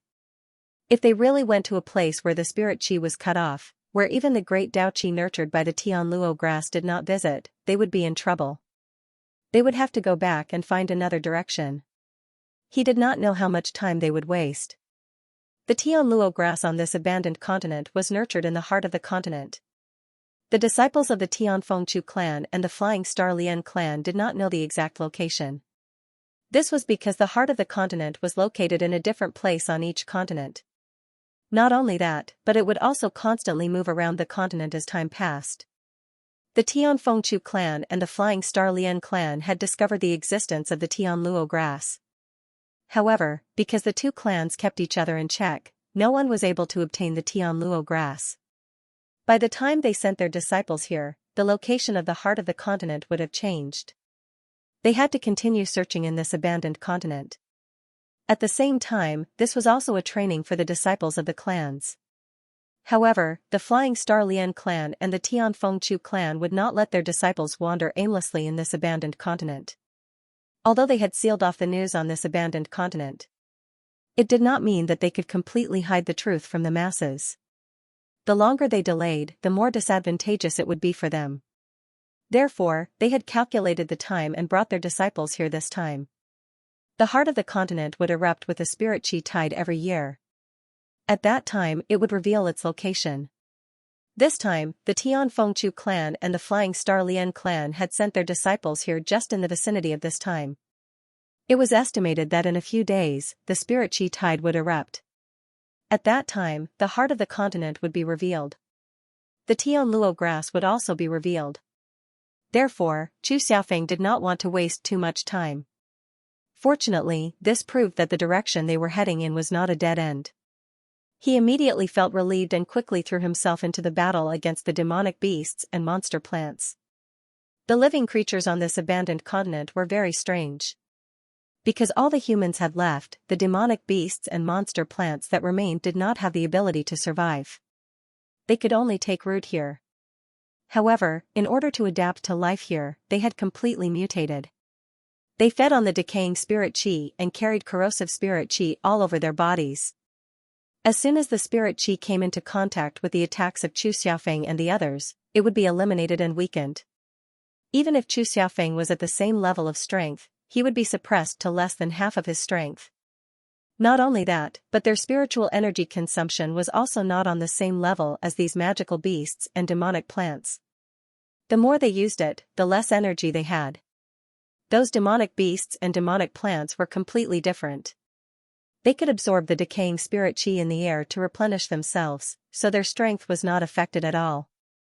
For a moment, Chu Xiaofeng and the others were in a sorry state. Only now did they realize how rare it was for them to walk through such a safe journey. Then how did it happen? It could actually make all the demonic beasts and plants disappear, even the spirit flowers and spirit herbs were gone. No matter how they thought about it, they couldn't figure it out. None of them thought of Yi Qianxian. After all, it was too frightening. He cleared a path without any danger by himself. That was simply a fantasy story, none of them even thought of that.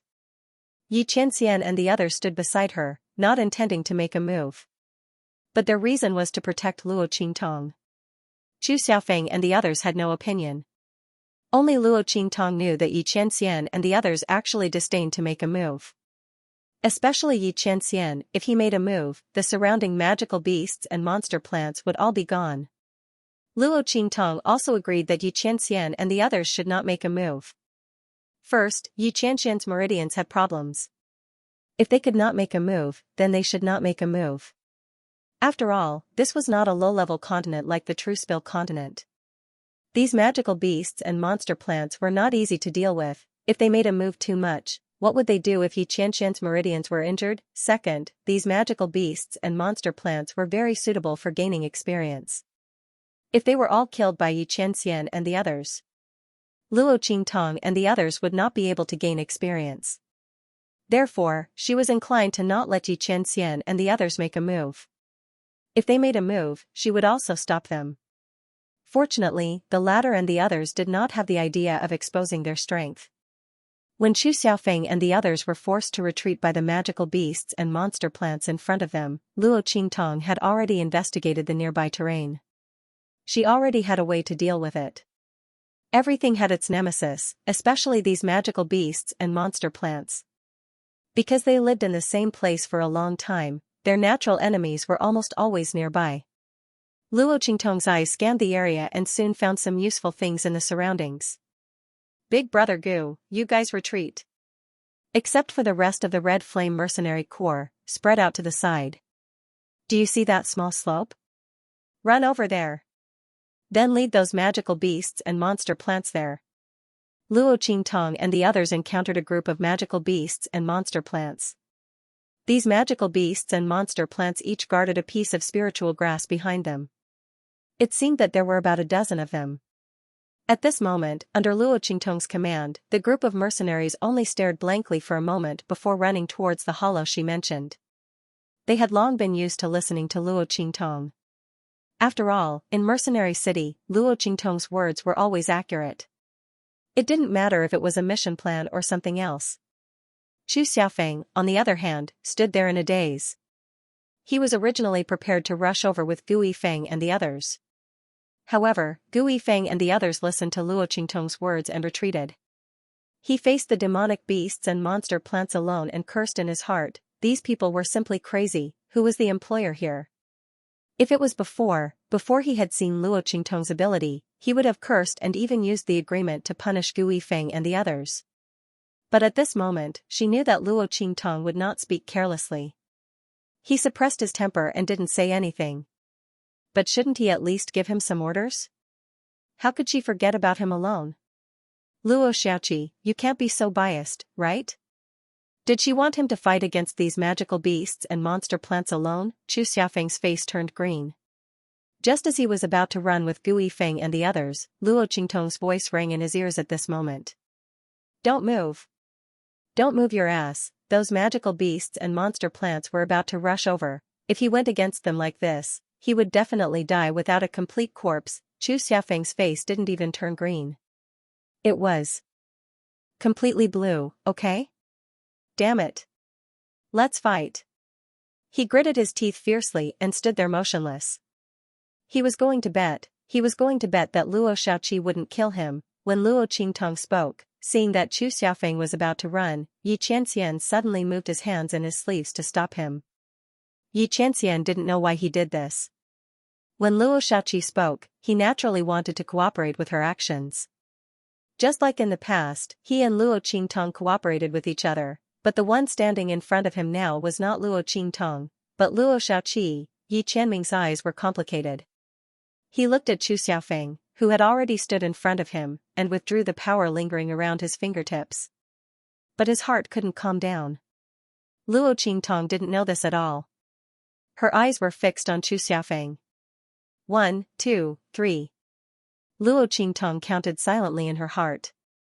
Seeing that those magical beasts and demon plants were about to collide with Chu Xiaofeng, she said in a deep voice, "Brother Gu, grab the green grass next to you, crush it into liquid, and splash it." As her voice sounded, Gu Yifeng and the others pulled up the grass around them in an instant. These grass were very inconspicuous, almost ankle-high, and green all over, the kind that was a little scary. If it weren't for Luo Qingtong's reminder, they might not have noticed it. Because this grass was neither a spiritual herb nor a demon plant. In their eyes, it was useless. But since Luo Qingtong had spoken, everyone did as she said. They uprooted the green grass and crushed them into juice.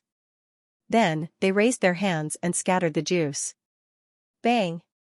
A large amount of green liquid splashed on Chu Xiaofeng, instantly turning him into a green man. The kind that was green from head to toe. Above his head, there was a green grass that was swaying in the wind, stretching its body and swaying back and forth above his head. Cough, cough, sorry, it was a mistake. Hu Zhan scratched his head in embarrassment. He was too nervous just now, so he didn't even crush the grass completely before throwing it out. He missed a blade of grass. Everyone looked at him and wanted to laugh but couldn't. On the other side, Chu Xiaofeng resisted the urge to curse. He didn't have time to raise his hand and pull down the grass on his head before those magical beasts and demon plants arrived. Rumble. Those magical beasts were like thousands of galloping horses as they charged towards him. Meanwhile, those monster plants were waving their huge and thick branches. They took bold steps and rumbled like a bulldozer as they charged towards him. Chu Xiaofeng closed his eyes. However, as soon as those magical beasts and demon plants approached him, they let out mournful cries. In an instant, the demonic beasts and demonic plants that were about to collide with him all screeched sharply and came to a sudden halt. Their attacks and collisions were all deflected to one side. Not only that, but it was also as if it had lost its mind, as it madly screamed and attacked. Let's attack. Force them to the place where the small depression is. Luo Qingtong's voice came at this time. Immediately, the other three mercenary corps, who were stunned by the scene at the depression, took action and drove the group of magical beasts and demon plants over. Gu Yifeng and the others were about to go over to help, but they found that as soon as they went over, those magical beasts and demon plants became even crazier. They even vaguely looked like they were going to escape at all costs. They had no choice but to stand in place and watch the three mercenary corps drive all those magical beasts and demon plants to the depression and kill them. The whole process took less than 15 minutes. Everyone was dumbfounded and couldn't believe it. Xiaoqi, how did you do it? Chu Xiaofeng cleaned himself up and walked over. He was going to die. What the hell was this green juice? Why couldn't he get rid of it? Chu Xiaofeng's face turned green, and he walked over with a dirty head. Luo Qingtong looked at his embarrassed appearance and smiled, then raised her hand and pointed to a place not far away and said, "Here, use that soil to wipe it, and it will be wiped off." Chu Xiaofeng was happy to hear that, but when he looked back, his face darkened.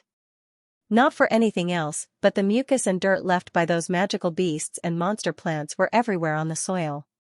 "Oh my god, you want to use that to wipe it?" With a dirty face, Chu Xiaofeng asked Luo Qingtong 3 times in a row and got the same answer, so he could only run over. When Gu Yifeng and others saw this scene, they immediately rejoiced. They were not the ones who were used as fish hooks by Luo Qingtong to hang those magical beasts and monster plants. But how did Luo Qingtong do it? How did she know that the juice of those grasses could restrain those magical beasts and monster plants? Luo Qingtong looked at the doubts on their faces and didn't keep them in suspense. She answered them with a chuckle, "Didn't you notice? These magical beasts and monster plants have lived here for so long, guarding the spiritual grasses behind them. The weeds nearby have almost been ruined by them. But these green grasses are close to them, so how can they be spared? Also, when you were fighting with them just now, someone accidentally stepped back and stepped on those weeds, and his feet were stained with the juice." Those magical beasts and monster plants suddenly stopped attacking him and turned to other people. And when he walked over, they even avoided him in disgust. Luo Qingtong pointed to a person in the Red Flame mercenary group. The latter recalled in amazement and found that it seemed to be true. He had been rushing in front and following the leader. But even Hu Zhan was besieged in the back. He seemed to be fine. He thought it was just luck. It seemed that it was because of the liquid, but Luo Xiaoqi actually noticed such a small thing? There were so many of them. How sharp were her eyes, everyone's faces were filled with admiration. Yi Qianming listened to the explanation of Luo Qingtong and the people of the Red Flame mercenary group and suddenly felt dispirited. Luo Xiaoqi and Luo Qingtong's abilities were indeed somewhat similar, but Luo Xiaoqi's ability could be seen by anyone who had eyes and was willing to observe carefully. It was just that the average person didn't have her observational skills. However, Qingtong's ability was different. It was unique in this world. Yi Qianming pursed his lips and felt that there was something wrong with him. He had already confirmed that Luo Qingtong was not Luo Qingtong. Why did he keep having this misconception? What was going on? Yi Qianming pursed his lips. Beiqing and Fengyu were also surprised by Luo Shaoqi's ability. Who would have thought that there was someone in this world who could match the evil doctor's abilities, although the evil doctor's ability was obviously stronger. But this Luo Shaoqi's ability was obviously more practical. They looked at the place where Luo Qingtong was and could understand why Yi Qianming always mistook Luo Shaoqi for Luo Qingtong. They were too similar. Especially the aura of strategizing. And the means and methods of the layout. Everyone shook their heads. The group of people continued to move forward. They had already picked the spiritual herbs guarded by the magical beasts and plants. Everyone found these spiritual herbs together, so they were divided equally. With Luo Qingtong around, Chu Xiaofeng was not stingy. There were a lot of spiritual herbs just now. If it weren't for Luo Qingtong, they might have lost some. Therefore, each family took out a spiritual herb and gave it to Luo Qingtong. Yi Qianming and the others also got a spiritual herb because they were guarding Luo Qingtong. Luo Qingtong received these spiritual herbs excitedly. Then before Chu Xiaofeng could speak, she raised her hand and stuffed these spiritual herbs in her hand to Yi Qianming. Here, your protection fee. Actually, it was her compensation and alimony, Luo Qingtong planned seriously. If she continued to support Yi Qianming like this when she left here, would this man forgive her for not admitting her identity? Luo Qingtong thought about it over and over again, and then tragically realized that it seemed impossible. This man was not so easy to bribe. Toothache, Luo Qingtong was gloomily calculating. Yi Qianming looked at the pile of spiritual herbs in his arms and inexplicably couldn't come back to his senses. Why did he feel that there was something wrong with the current situation? It's too much. His voice was cold and he took back some of the spiritual herbs in his hand and gave some to Luo Qingtong. The other party asked them to protect her and give them spiritual herbs for free. But they clearly didn't protect her just now. Because Luo Qingtong was not in danger. He could take some, but not all. Yes, yes, yes. Chu Xiaofeng nodded desperately. He was still hoping to exchange some from Luo Qingtong. This guy should at least leave some for him. What's right? Luo Qingtong glared at him, then looked at Yi Qianming and said, anyway, when we are in danger, I will still give you these spiritual herbs. Just take it. This is the deal we agreed on. Why was this man so dawdling? She gave it to him and he used it. He even rejected the things that were sent to his door. If he didn't save some to replenish his strength in the future, what would he do if he encountered danger? Luo Qingtong was not worried that she would run out of spiritual flowers and spiritual grasses. She could take them at any time, but Yi Qianming and the others couldn't. She had to prepare more. Yi Qianming was caught off guard and was once again stuffed by her. The veins on his forehead twitched. Forget it, I'll just keep it. It's just some spiritual herbs. When he left the abandoned continent in the future, he would ask the people from the underworld palace to send the corresponding resources to the Red Flame mercenary group. Yi Qianming never took advantage of others. He would just treat the extra spiritual herbs as if he had bought them from Luo Shaoqi like Chu Xiaofeng did. Thinking of this, he gave these spiritual herbs to Fengyu and told him to keep them well. The group continued to move forward. Originally, Chu Xiaofeng was a little depressed that he didn't get those spiritual herbs from Luo Qingtong's hands. As a result, along the way, Luo Qingtong found countless spiritual herbs. It couldn't even be described as plucking feathers from geese. Almost everywhere they went, Luo Qingtong could predict what spiritual flowers and spiritual herbs would be in advance and let Chu Xiaofeng and the others pick them.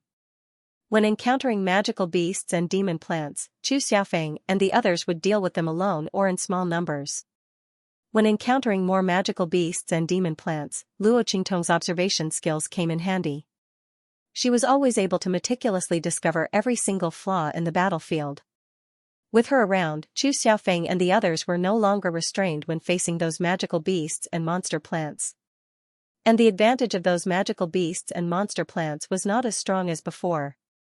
When they adapted to the attacks of these magical beasts and monster plants, the following battles would be easier. Along the way, the group completely uprooted the mountains and turned over the trees. There was no spiritual flower or spiritual grass that could escape their search. Under such circumstances, Chu Xiaofeng didn't care that Luo Qingtong gave her spiritual flowers and spiritual grass to Yi Qianming and the others. After all, Luo Qingtong needed protection. Yi Qianming and the others deserved to get those spiritual flowers and spiritual grass.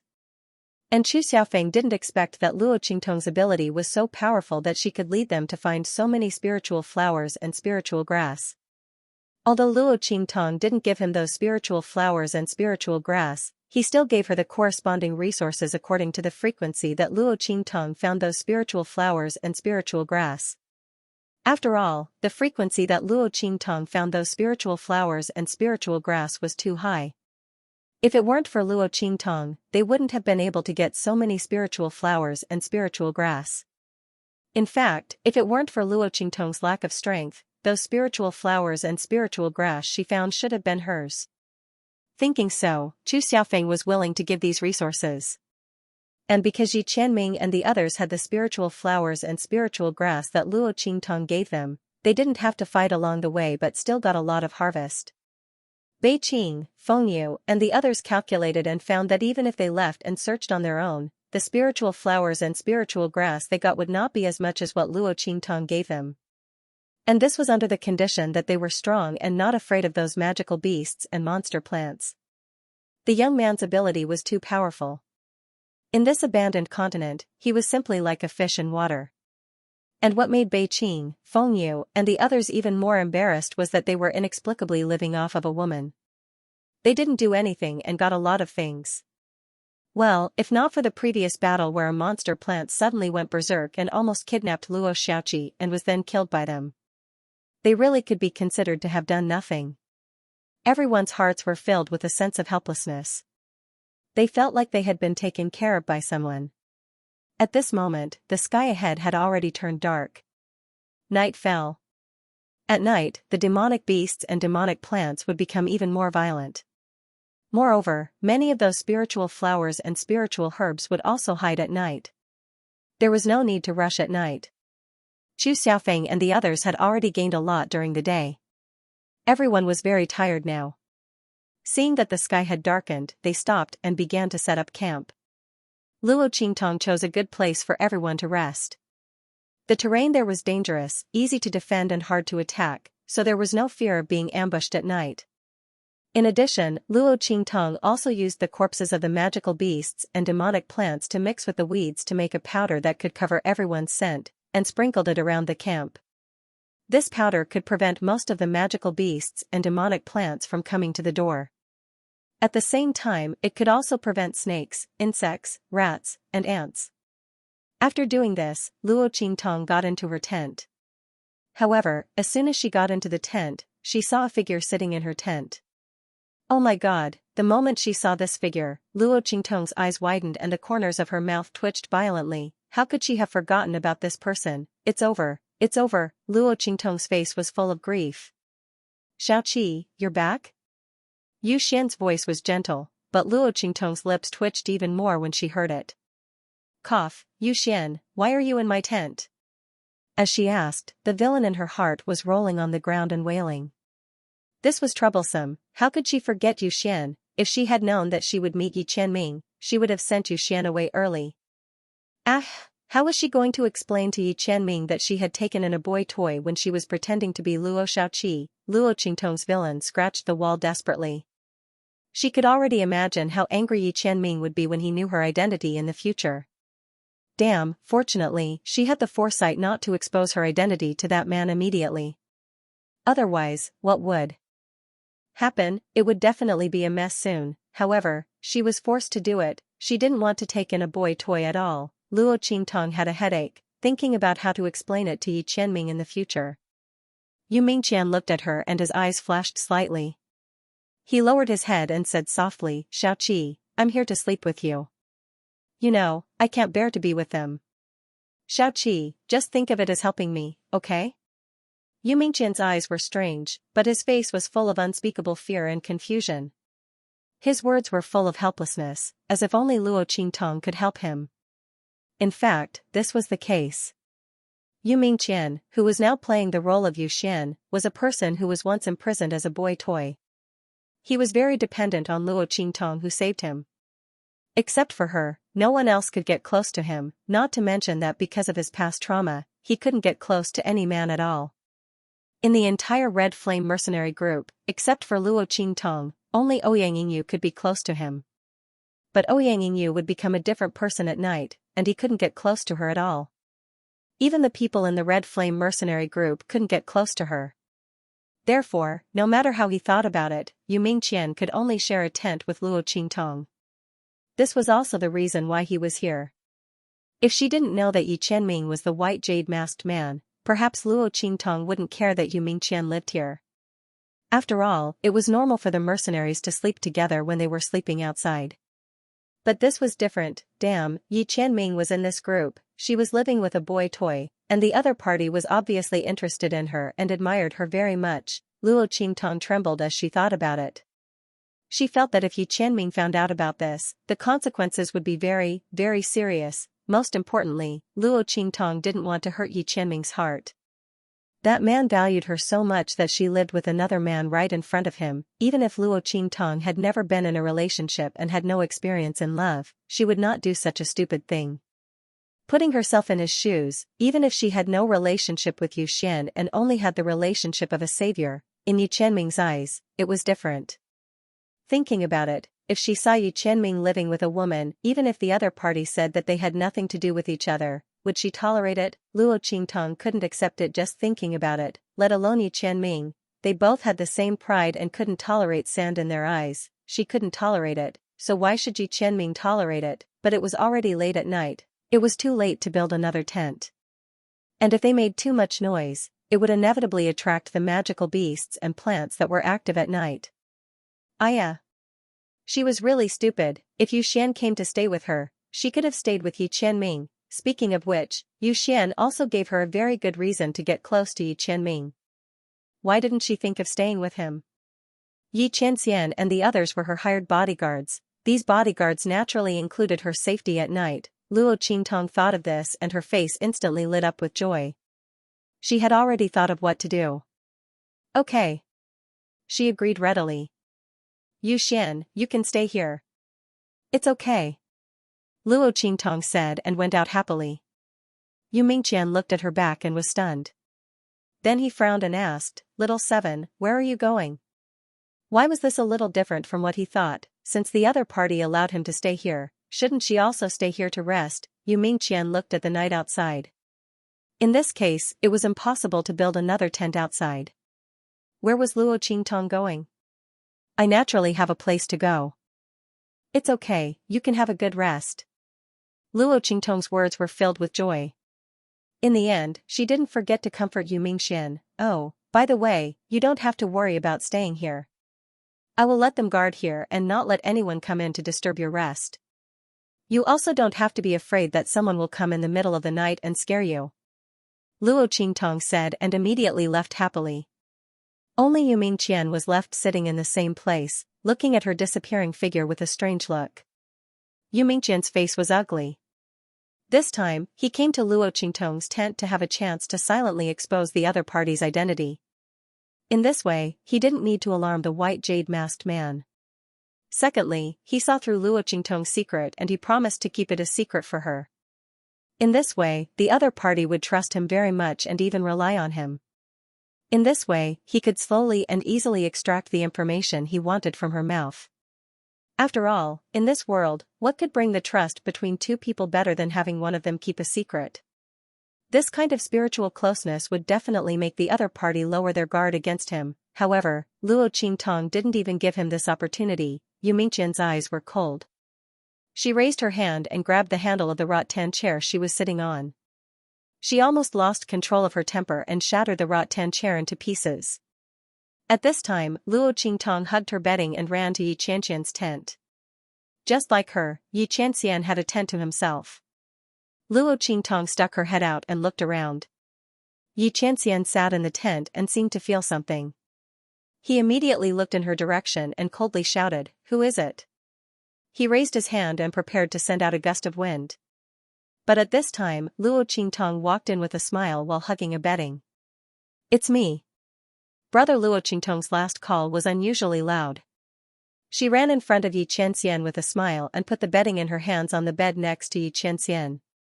Then she said to him with a smile, "How is it? Are you surprised to see me?" Xianxia didn't look at her. He just stared at the bedding she put on his bed and coldly said, "What do you mean by this? What do you mean?" She blinked her eyes and looked at Xianxia with an expression that said, "Why are you so strange?" She said, "Of course I'm sleeping here. Don't tell me you've forgotten our previous agreement?"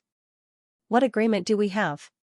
Xianxia looked at the self-righteous young man in front of him and felt the blue veins on his forehead throbbing violently. Not only was this Luo Xiaoqi's ability and name very similar to Luo Qingtong's, but even her unreasonable personality was also very similar to Luo Qingtong's. Everything she did was unexpected, it was impossible to figure out.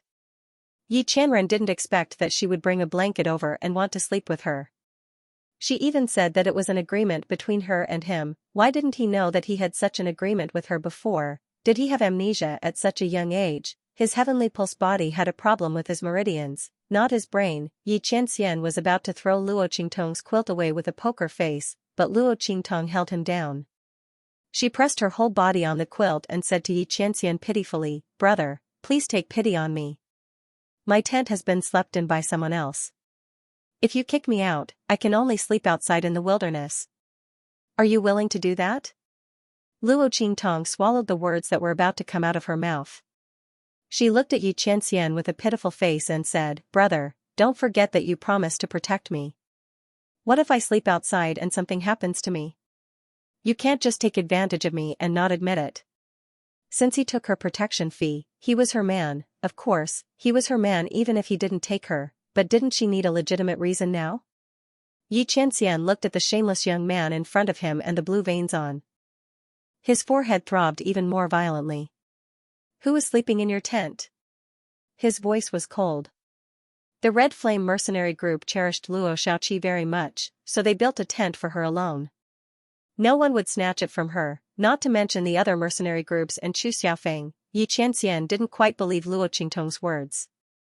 The other party was as cunning as that woman. Xianxia did not want to get close to him at all. He had already been influenced enough by the other party, and he didn't want to continue like this. Ahem. Yu Xian, a pet boy that I saved. Luo Qingtong thought that since she was going to die sooner or later, she might as well confess as soon as possible. This way, when her identity was exposed and this man asked her again, she could use the fact that she had already confessed to him.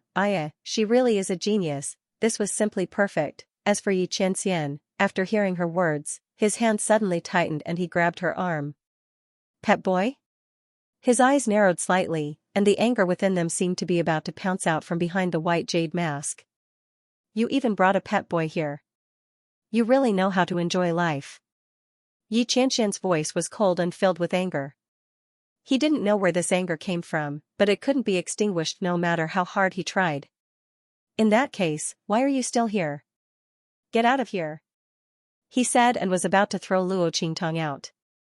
"That's not my boy toy. It's me who saved him." Damn, didn't this man listen to the main point when he was angry? Luo Qingtong was glad that it was Luo Xiaoqi who was facing him. If it was Luo Qingtong, she would really be in big trouble. She wouldn't be able to clear her name even if she jumped into the Yellow River. He was frightened and couldn't stay with those mercenaries, so he went to my tent. "Brother, please take me in." Luo Qingtong hugged Yi Chanming's waist so tightly that he couldn't pull her away. Yi Chanming's eyes were cold. It took him a lot of effort to suppress the force that wanted to push her away subconsciously. He put his hand on Luo Qingtong's body, but for some reason, he just couldn't do it. Otherwise, Luo Qingtong's action of hugging him was enough to be shocked to death by the defensive force in his body. Not to mention being able to entangle him so tightly. "Let go." His voice was cold and he squeezed out 2 words from between his teeth. "No." What a joke, she would be thrown out as soon as she let go. Luo Qingtong made up her mind not to go back to her tent. If she didn't stay with Yi Chanming, she could only sleep in the wilderness. She wouldn't do it even if she was beaten to death. "Brother, look at how talented you are. You have both integrity and talent, and your martial arts are excellent. You definitely won't let a weak young man like me live in the open without anyone to depend on, right?" What's more, I gave you so many spiritual flowers and spiritual herbs today. Since you took the money, you have to guarantee my safety. As a protector, you have to be competent. Brother, you are a man of your words. You will never break your promise, right? Luo Qingtong's words were endless. The blue veins on Yi Qianming's forehead kept throbbing and he raised his hand to pull her hand. If one hand couldn't do it, then two. Seeing that she was about to be pulled away from Yi Qianxian and thrown out, Luo Qingtong hurriedly shouted. All right. I'm not sleeping in the same bed as you. I'll sleep on the floor, right? If I continue to reject you, I will be unreasonable and inhumane. Luo Qingtong seriously considered if Yi Qianxian really didn't agree, should she try to make a scene or something? In any case, her image was like floating clouds to her. Being able to stay at Yi Qianxian's place was the most important thing. Outside, Beiqing, Fengyu, and the others rushed over when they heard the commotion coming from their master's tent. However, looking at the scene in front of them, they didn't know whether they should go up to help or not. What was going on between Luo Shaoqi and his master? They looked at Luo Qingtong desperately clinging to Yi Qianxian like a koala bear. And her master was holding back her temper and pulling her away. It had been a long time since her master was so easy to talk to. Beiqing and Fengyu looked at Yi Qianxian at this moment and inexplicably felt like time had turned back. They saw the Yi Qianxian who was always angered by Luo Qingtong but was reluctant to do anything to her. The evil doctor really had a great influence on their master. Even for such a young man, their master could hold back his temper and not directly throw him out with serious injuries. Cough. Fengyu looked at the two people in front of her and coughed softly. Master Luo Shaoqi, if you have nowhere to go, you can come to our tent for the night. Their tent was not as crowded as the other mercenary groups. It was a piece of cake to make room for Luo Qingtong. No. I won't go. Their voices sounded almost at the same time. In an instant, Beiqing and Fengyu were dumbfounded. They looked at their master and then at Luo Qingtong, not knowing what to say. It was okay if Luo Shaoqi didn't go. After all, their master had such a spacious place. If she didn't live with their master, it would be stupid of her to share a tent with them. But what was wrong with their master? Didn't he hate Luo Shaoqi? Was he going to throw her out? Why did he change his mind? Fengyu spoke up to help her master out of this predicament. But how was her master going to tear down her stage? Yi Qianxian regretted it as soon as he spoke. He didn't know what was wrong with him. He didn't want to care about Luo Shaoqi and didn't want her to live in his tent. But when he thought that she would go to Beiqing and Fengyu's tent, sleep on the same bed with them, and even have sex with them in the middle of the night, his face turned livid. Before he could come back to his senses, he had already roared out the word no. Damn it, Yi Qianxian's face turned ugly, but Luo Qingtong jumped up with joy. Haha. You said yes. Did you hear that? Your master said yes. Hurry up. Go and make a wooden bed for me. Luo Qingtong's face was full of joy. For Beiqing and Fengyu, it was very easy to make a rattan chair and a wooden bed with local materials. It didn't take much effort. But their master, they looked at their master. Yi Qianxian's face hidden behind the white jade mask was tense, and his thin lips were almost pressed into a line. However, he couldn't let Yi Qianren go back on her words. He couldn't do it. What's more, this young man and Luo Qingtong were very similar to each other. He wouldn't give him a chance to change his mind. Thinking of this, Yi Qianxian's blue veins on his forehead jumped violently. Then he said coldly, "What bed do you want? Don't you want to sleep on the floor?" As soon as he said this, he regretted it. Damn it, didn't this mean that he allowed her to live here? Even though he wasn't completely certain, his words sounded like they were already set in stone. As expected, Luo Qingtong did not look angry at all when she heard what he said. Instead, she smiled and nodded hurriedly. Sure. I'll sleep on the floor. Luo Qingtong's smile was very treacherous. She deliberately asked Fengyu and Fengyu to make a wooden bed, so that she could force Yi Qianxian to say what he just said. This time, his wish came true. Happy, smiling, she moved her mattress off Yi Qianxian's bed and made a mattress on the floor next to his bed. Her movements were so fast, in the blink of an eye, she had made a mattress on the floor.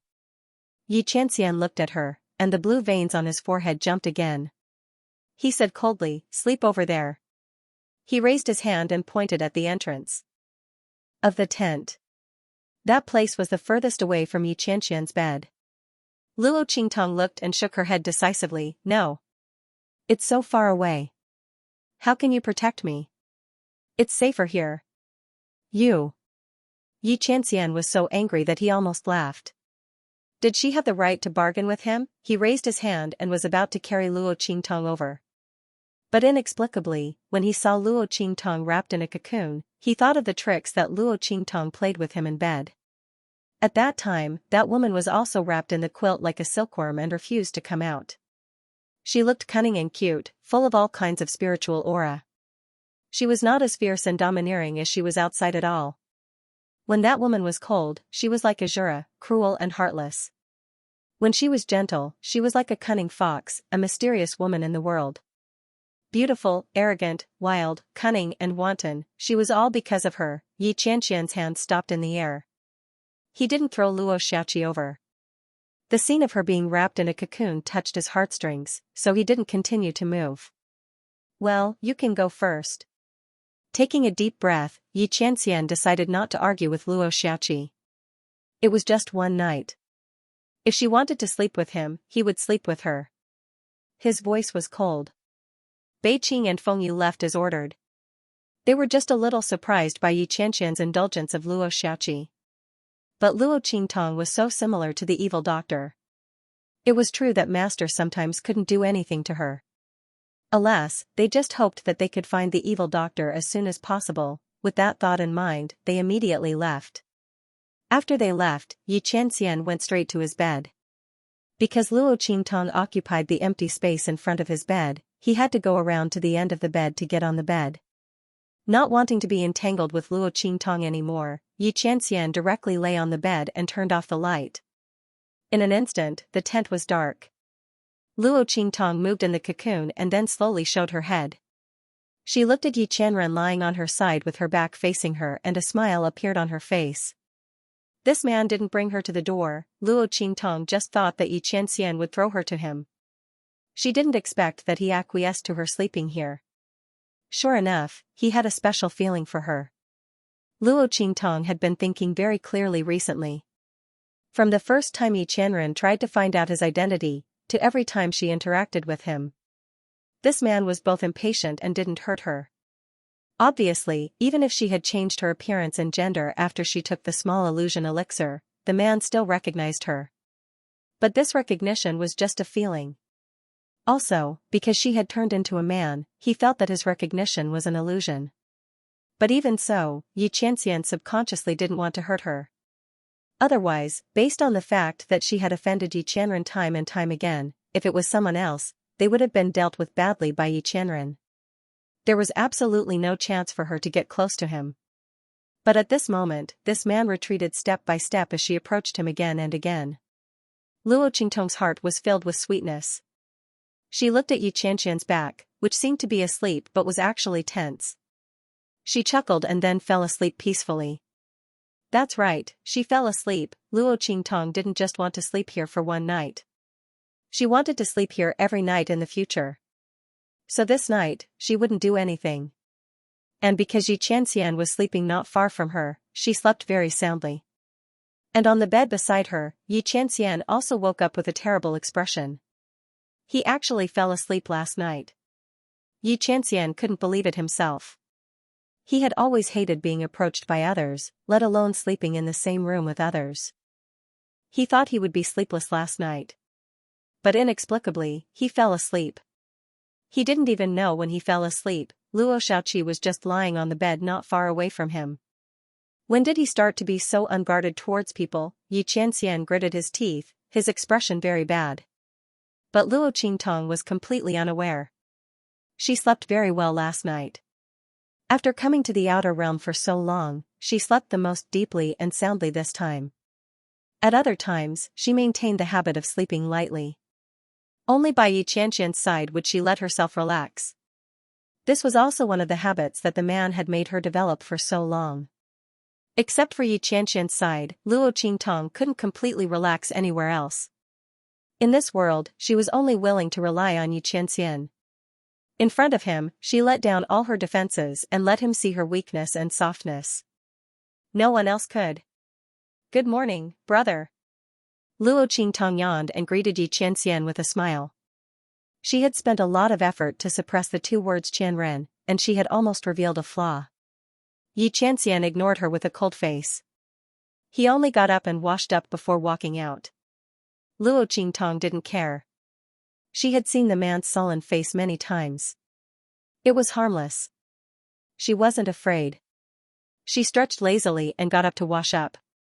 By the time she finished washing up and walked out, the noise outside was getting louder and louder. It was mixed with a woman's sharp voice. Luo Qingtong frowned and suddenly felt that the voice was a bit familiar. She walked out of the camp. At this time, outside the camp of Luo Qingtong and the others, a group of people were arguing with Chu Xiaofeng and the others. "Chu Xiaofeng, don't go too far. I've already apologized to you. What more do you want? We're already in such a sorry state, yet you're still unwilling to accept us. Could it be that you want to watch us die in the abandoned continent? Don't forget that the clan has said that we can't leave them to die. If you do this, I won't let you off easily when I return to the family." Outside the campsite, Chu Ke, Chu Yufei, and the others were currently standing behind Chu Xiaofeng and the others with disheveled expressions. Their current appearance could be said to be extremely miserable.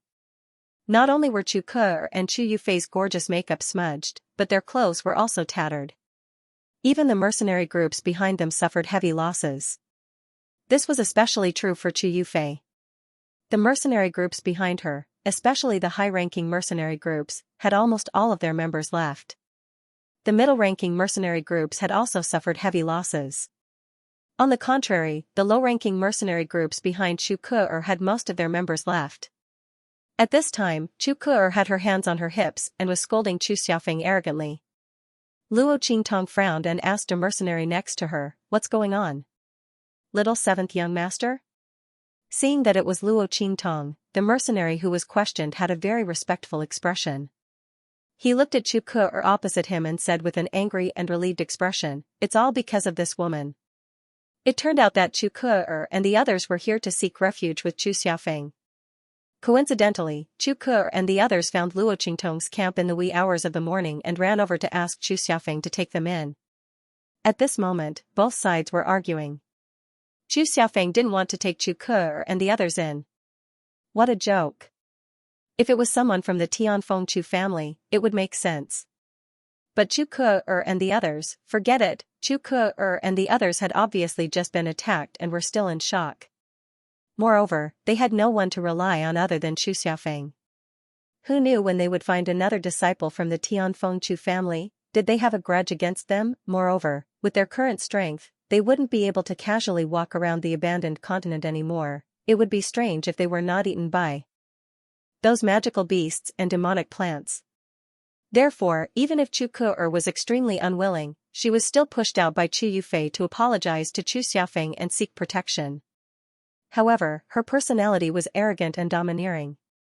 She had never put Chu Xiaofeng in her eyes. Previously, because of Luo Qingtong, the third elder's line was targeted by the eighth elder's line. The wound on her face was still swollen, therefore, her apology was insincere. Seeing that Chu Xiaofeng was unwilling to accept them, she immediately made a big fuss. This was the voice that Luo Qingtong heard and woke her up. As the mercenary spoke, he said angrily, "Little seventh young master, you don't know. They wouldn't have fallen to such a state." It was Chu Ke who didn't listen to advice. Those mercenaries had already seen the danger and told her and Chu Yufei to leave quickly. But she didn't care and said it was nothing. In the end, she angered those magical beasts and demonic plants. In the end, the team was almost wiped out. She and Chu Yufei can run fast, but those mercenaries, you see, the mercenary's eyes turned red as he spoke. He was angry and glad. Fortunately, they followed Chu Xiaofeng and Luo Qingtong. Otherwise, who knew what would happen if he were to be with the other children of the Tianfeng Chu clan? If he was lucky, he might meet a good master and nothing would happen. But he also felt that it would not be as relaxed as now with Luo Qingtong and the others. If one was unlucky and met someone like Chu Ke, it would be a disaster. When the mercenary's voice rang out, on the other side, Chu Ke and the other mercenaries saw Luo Qingtong and became even more excited. Little seventh young master, we are willing to follow you. Please tell young master Feng to let us go with you. The mercenaries couldn't stand Chu Ke anymore. If they continued to hang out with him, they would be finished sooner or later. Chu Yufei was with Chu Ke, so they couldn't follow her. Everyone's voices rang out one after another, and Chu Ke was so angry that her mouth almost went crooked. She hated Luo Qingtong the most. If it wasn't for him, how could she have fallen to such a state? If it wasn't for the other party, they would have been snatched away by her to be her guards. Even those people with white jade masks were the same. Chu Ke looked at Yi Qianming and the others who were standing not far from Luo Qingtong. The latter and the others were tall and slender. In this abandoned continent, they didn't look like they were here to train as guards. Instead, they looked like they were here for a leisurely outing. She didn't know if it was because of a woman's intuition. Chu Ke paid special attention to Yi Qianming and the others. Especially Yi Qianming, she was certain that the other party was very powerful. And Chu Yufei beside her was also the same. Looking at Yi Qianming, who was wearing a white jade mask, her heart was both happy and resentful. She was happy to meet the other party again. She was resentful because Chu Ke had put her in such a difficult situation and made a fool of herself. However, Chu Yufei was also very eager to stay. Unlike Chu Ke who only saw Chu Xiaofeng and the others, Chu Yufei observed more carefully. She found that Chu Xiaofeng and the others were not only living well, but also very well. They were proud of their success. Even Luo Xiaoqi, who was the weakest, had no injuries on her body, let alone the others. Although Chu Xiaofeng and the others were stronger. But in Mercenary City, the strength of the mercenary corps was almost the same. Why were they able to live so well, while they were in such a difficult situation? Obviously, there were masters among them. And they were very strong masters, Chu Yufei thought, and her eyes were fixed on Yi Qianming. This group of people with white jade masks had extraordinary temperaments. It must be because of them that Chu Xiaofeng and the others were safe. It was ridiculous that these mercenaries thought it was Luo Xiaoqi. Chu Yufei was jealous. She stared at Yi Qianming without blinking, thinking about how to use her charm to seduce the other party. Of course, all of this had to be done by letting them join Chu Xiaofeng's team first. Thinking of this, she suddenly pressed Chu Ke and said softly to Chu Xiaofeng, "Brother Xiaofeng, we are all of the same clan. Sister Ke, and you only had a small conflict before. Are you really going to watch us be helpless on the abandoned continent?" What's more, as she spoke, she lowered her eyes slightly, and a deep light flashed in her eyes. However, she still spoke with sincerity. The entire Heavenly Wind Shu clan knows about the grudge between you and little sister Ke. If something really happens to us on the abandoned continent, even if you are not suspected, I think Brother Xiaofeng's life will not be very good, right? It will also be difficult for the 8th Elder's family to get away. And my mother and the Patriarch. If they target you, I'm afraid you and the 8th Elder's family won't be able to bear it. As soon as she said this, Luo Qingtong's eyes raised. This Chu Yufei's mind. It looked like they were asking Chu Xiaofeng to take them in, but in fact, there was a needle hidden in the silk floss, forcing Chu Xiaofeng to take them in. It was also a threat. Her words was much more than Chu Ke's. Chu Xiaofeng might not care of Chu Ke's words. But what Chu Yufei said, he would consider it seriously. After all, the things she pointed out were things that Chu Xiaofeng valued very much. That was indeed the case. The moment Chu Yufei said that, Chu Xiaofeng's heart trembled. TT test STSS des family test SS SS des SS. Moreover, there was also Chu Yufei. Thinking of Madame Xing behind her and her saving the Patriarch's life, Chu Xiaofeng frowned. He really didn't want to take Chu Ke and Chu Yufei in. But now, Chu Yufei's words had reached such a point. He couldn't disagree. But what about Luo Xiaoqi? Chu Xiaofeng looked at Luo Qingtong and was about to ask her opinion. What you encountered earlier was an attack from the 1,000 silkworms? Luo Qingtong looked at the sorry state of Chu Ke and the others. She had only roughly glanced at the injuries on Chu Ke and the others and did not look at them in detail. Now that she saw some strange injuries on them, she immediately raised her eyebrows. It was fine for those who were lightly injured. But those who were seriously injured, Luo Qingtong looked at the marks on their bodies. They were clearly the marks of silk threads. And these marks were abnormally firm and flexible. The marks made by the silk threads were almost bone-deep, as if they had been cut by a sharp knife. Looking at the small amount of mucus on their bodies, Luo Qingtong guessed that Chu Ke and the others had encountered a danger that was enough to wipe out the whole team. The moment she said this, Chu Ke and the others' gazes froze. Especially Chu Yufei, who looked at Luo Qingtong with vigilance and wariness. She did not know why, but after Luo Qingtong framed the third elder's family last time, she was somewhat afraid of this young man. Previously, if Luo Qingtong had not expressed her attitude, Chu Yufei would not have dared to negotiate with Chu Xiaofeng. She had already thought about it. If Luo Qingtong insisted on not letting Chu Ke join the team, then she would hypocritically persuade her and then helplessly join Chu Xiaofeng's team. In this way, she could get rid of Chu Ke without any effort. In fact, if it were not for the fact that she wanted to maintain her gentle and generous character, Chu Yufei would not have cared about Chu Ke's life. After all, she could join Chu Xiaofeng's team alone. The one who had a grudge against the eighth elder's family was Chu Ke, not her. For the sake of the family head and her mother, Chu Xiaofeng would take her in. But she had to take into account their sisterhood and could not abandon Chu Ke in front of everyone. If Luo Qingtong were to make things difficult for her, it would be exactly what she wanted. However, who would have thought that Luo Qingtong would ignore their request to join the team? Instead, she asked them if the attack they suffered came from the thousand silkworms. What was that? Chu Yufei's mind spun quickly. She realized that the magical beasts that attacked them were indeed spitting out threads as thin as thousands of strands. Those threads were extremely tough. They could not be cut by a blade or burned by fire. They were everywhere in the air, making it impossible for the naked eye to recognize them. That was why the mercenaries around her had suffered such heavy losses. In fact, this could have been avoided.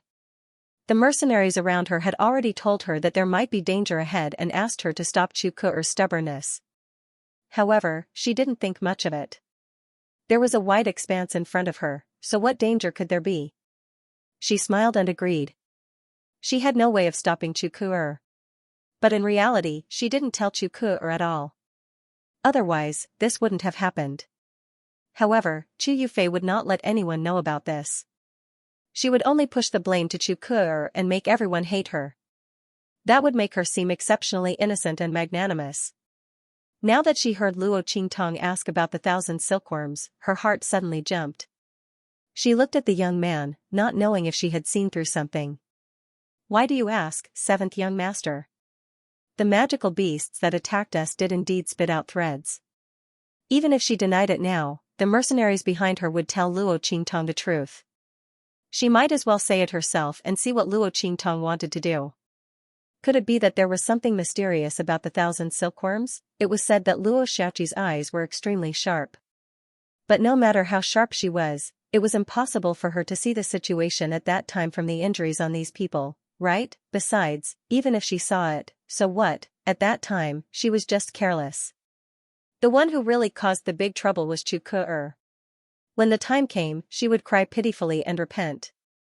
Could it be that others were not allowed to make mistakes? Chu Yufei thought about it and realized that even if Luo Qingtong pointed out the situation at that time, she would not be afraid of anything.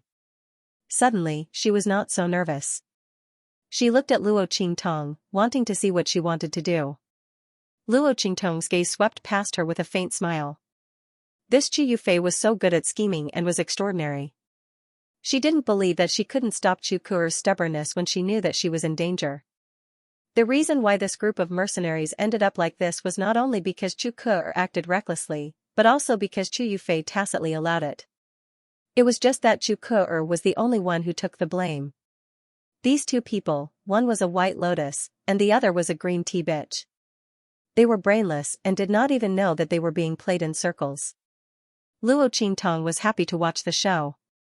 Why did she have to point it out? What did it have to do with her? The reason why she asked about the thousand silkworms was that she remembered that the thousand silkworms were called meridian replenishing worms. The silk threads in their bodies were the most powerful killing weapon when spat out, but when collected, they were the best meridian replenishing worms. If someone's meridians were broken and they became a cripple, they only needed to channel these silk threads into the other parties. body and reconstruct their meridians. These silk threads could replace the real meridians and allow the other party to gather strength and exert strength that they could no longer exert. For example, the former Grand Supreme Dean was affected by the power of the divine beast flowing light in the land of the deceased immortals. His meridians were blocked and his strength plummeted.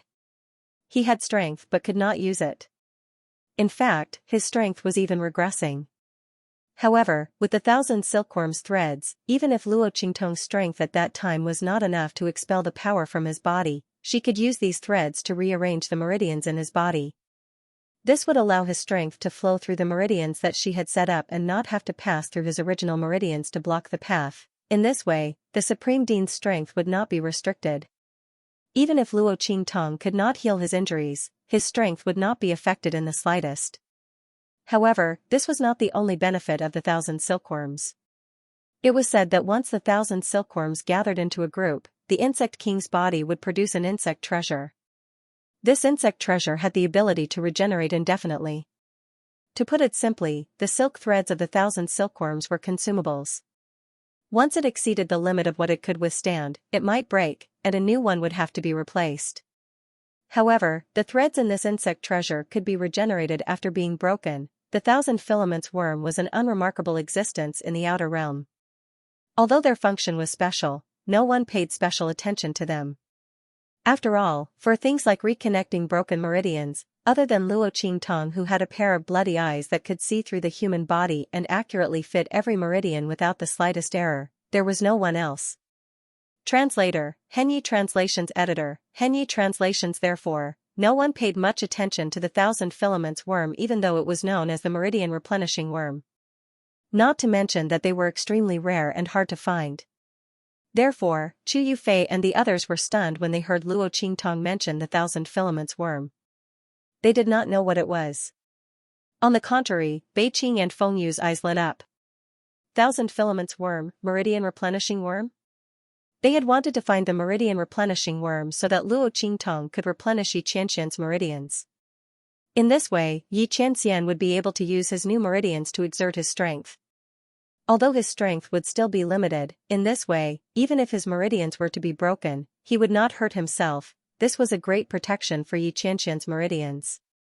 In this way, his lifespan might be extended and increased to a certain extent. Luo Qingtong also had the same idea. She did not care how long the people with the heavenly meridian's body had lived, but her man must live a long life. No one could snatch him away from her. These 1,000 filaments worms came at the right time. Take us to the place where you encountered those magical beasts, and I will let you join the team. Luo Qingtong did not waste any time and directly said to Chu Yufei and the others. Before the latter could speak, Chu Ku'er's sharp voice sounded. Who do you think you are? How dare you make decisions? Chu Xiaofeng, are these the mercenaries in your team? Overstepping your master's authority and making decisions without permission? You are really good at enduring. Chu Ku'er looked at Luo Qingtong angrily. The person she hated the most was definitely not Chu Xiaofeng, but Luo Qingtong. This Luo Xiaoqi had caused the people of the Third Elder's team to be so miserable. This was especially true for her, who had directly fallen from her status as a proud daughter of heaven. Chu Ku'er looked at Luo Qingtong with extreme hatred.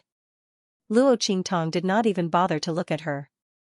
Did she need to pay attention to a brainless woman? When Chu Ku'er's voice sounded, Chu Xiaofeng's unhappy voice sounded.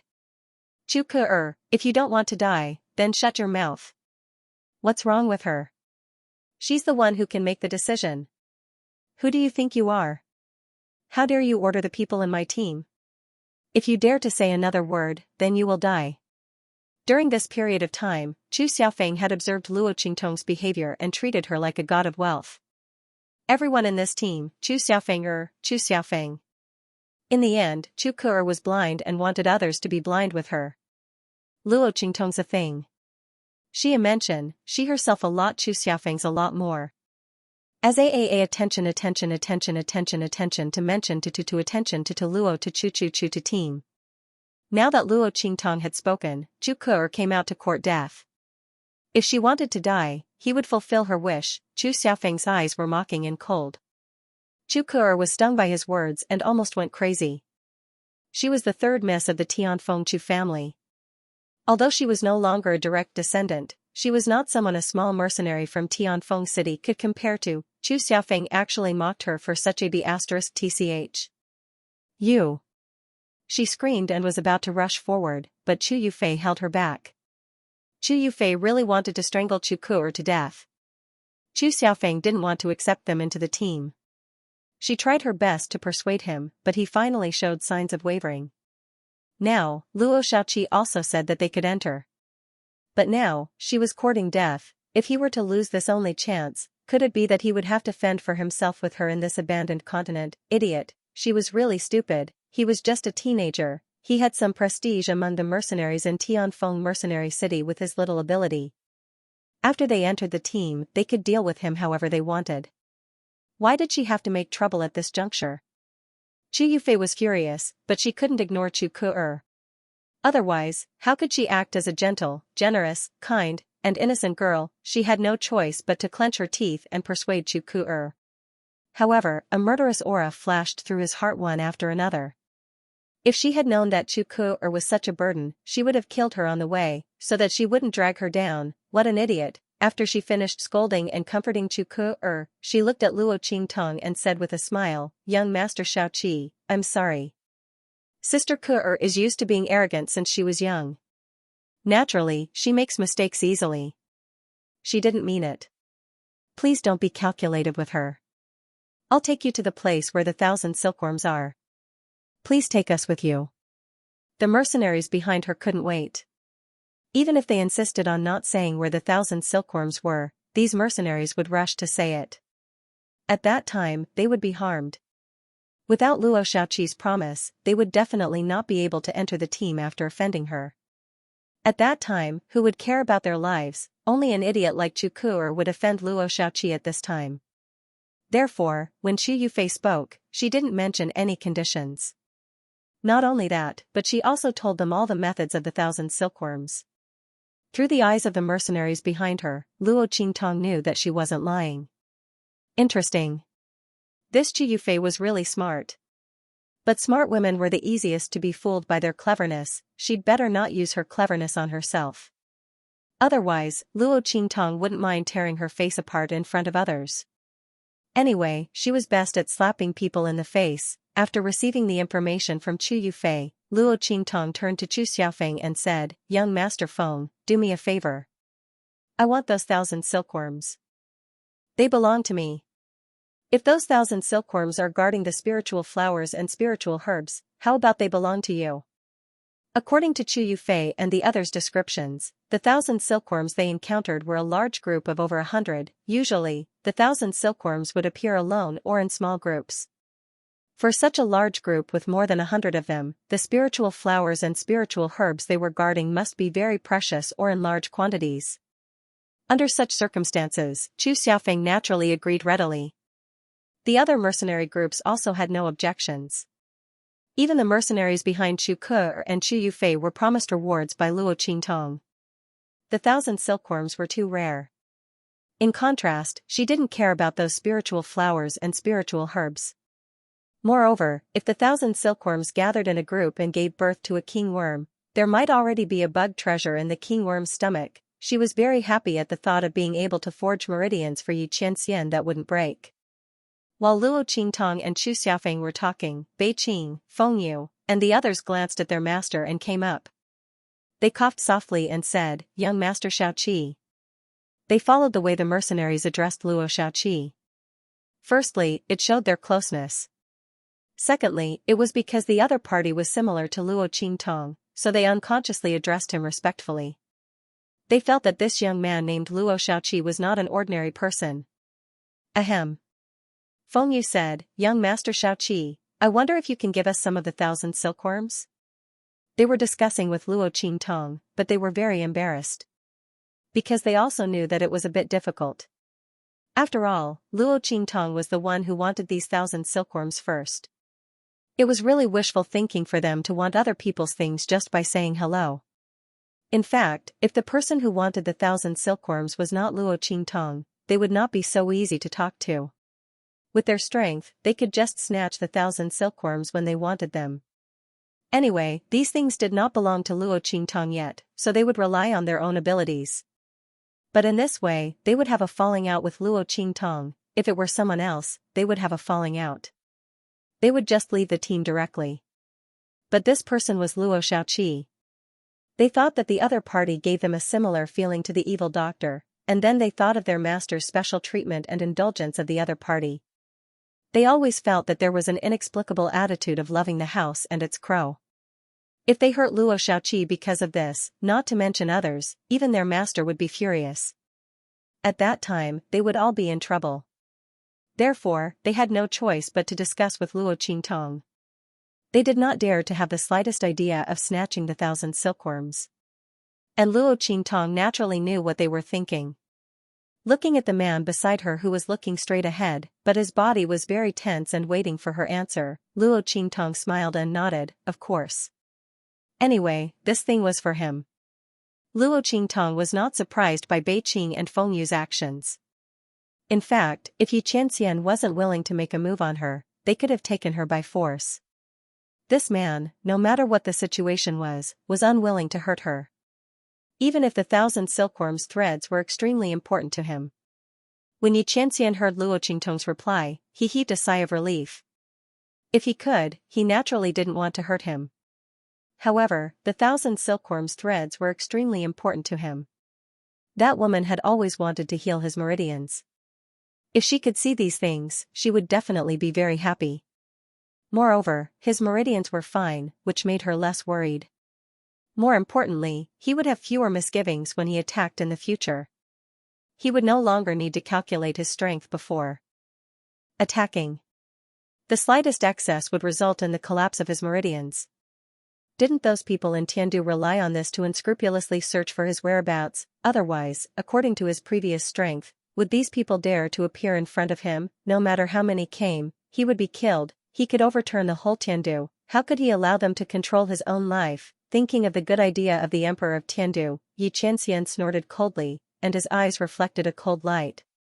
In the past, he was too lazy to care about them, but that didn't mean that his attitude was still the same now. If those people dared to stop him from being with that woman, then they should be prepared to suffer his wrath. Yi Qianming's eyes flashed with a bloody light. Deep, bloodthirsty, and dark. Luo Qingtong and the others were ready to set off. The place where Chu Ke and the others were attacked was not far from here. Otherwise, they wouldn't have been able to find Chu Xiaofeng and the others with their current strength. Of course, this was also due to the fact that Chu Xiaofeng and the others were too crazy yesterday and killed too many magical beasts and demon plants. Otherwise, Chu Ke and the others might not have been able to find their camp alive. They might have been swallowed by magical beasts and demon plants halfway. Luo Qingtong and the others followed them to the place where the 1,000 silkworms were. It was a huge call with many lush trees and grass growing inside. In the middle of this huge call, there was a flat open space. It was right in the middle of the call and was surrounded by trees all around. It's there. Chu Yufei saw the open space and her face turned pale. She pitifully approached Yi Qianming and the others and then said weakly, "We were attacked when we were walking. A group of 1,000 silkworms surrounded us and we couldn't escape even if we wanted to." If it weren't for, when she said this, her eyes were already filled with tears and her body was on the verge of collapsing. However, before she could lean on Yi Qianming, the latter had already taken a step forward and appeared beside Luo Qingtong. "Did you see anything?" Yi Qianming's voice was deep and there was anger and impatience hidden in it. However, this anger wasn't directed at Luo Qingtong, but at Chu Yufei who wanted to fall on him. Did she think that she could hide from him with her little tricks? If it weren't for the fact that this wasn't the right time to teach her a lesson, Yi Qianming would have already flung her away with his sleeves. Was he someone that anyone could fall on him just because they wanted to? Wasn't she afraid of dying without a burial place? Yi Qianming's protective power was extremely strong. Someone like Chu Yufei was easily killed by it. It was really said that the ignorant were fearless. Luo Qingtong couldn't help but laugh when she heard the anger in his voice. She glanced at Chu Yufei. Before the latter could even fall, the target had already escaped. As for Bei Qing, Feng Yu, and the others, it was as if they had discussed this beforehand. They all took a step back, completely distancing themselves from Chu Yufei. They didn't want to bring a burden with them when they made their move later.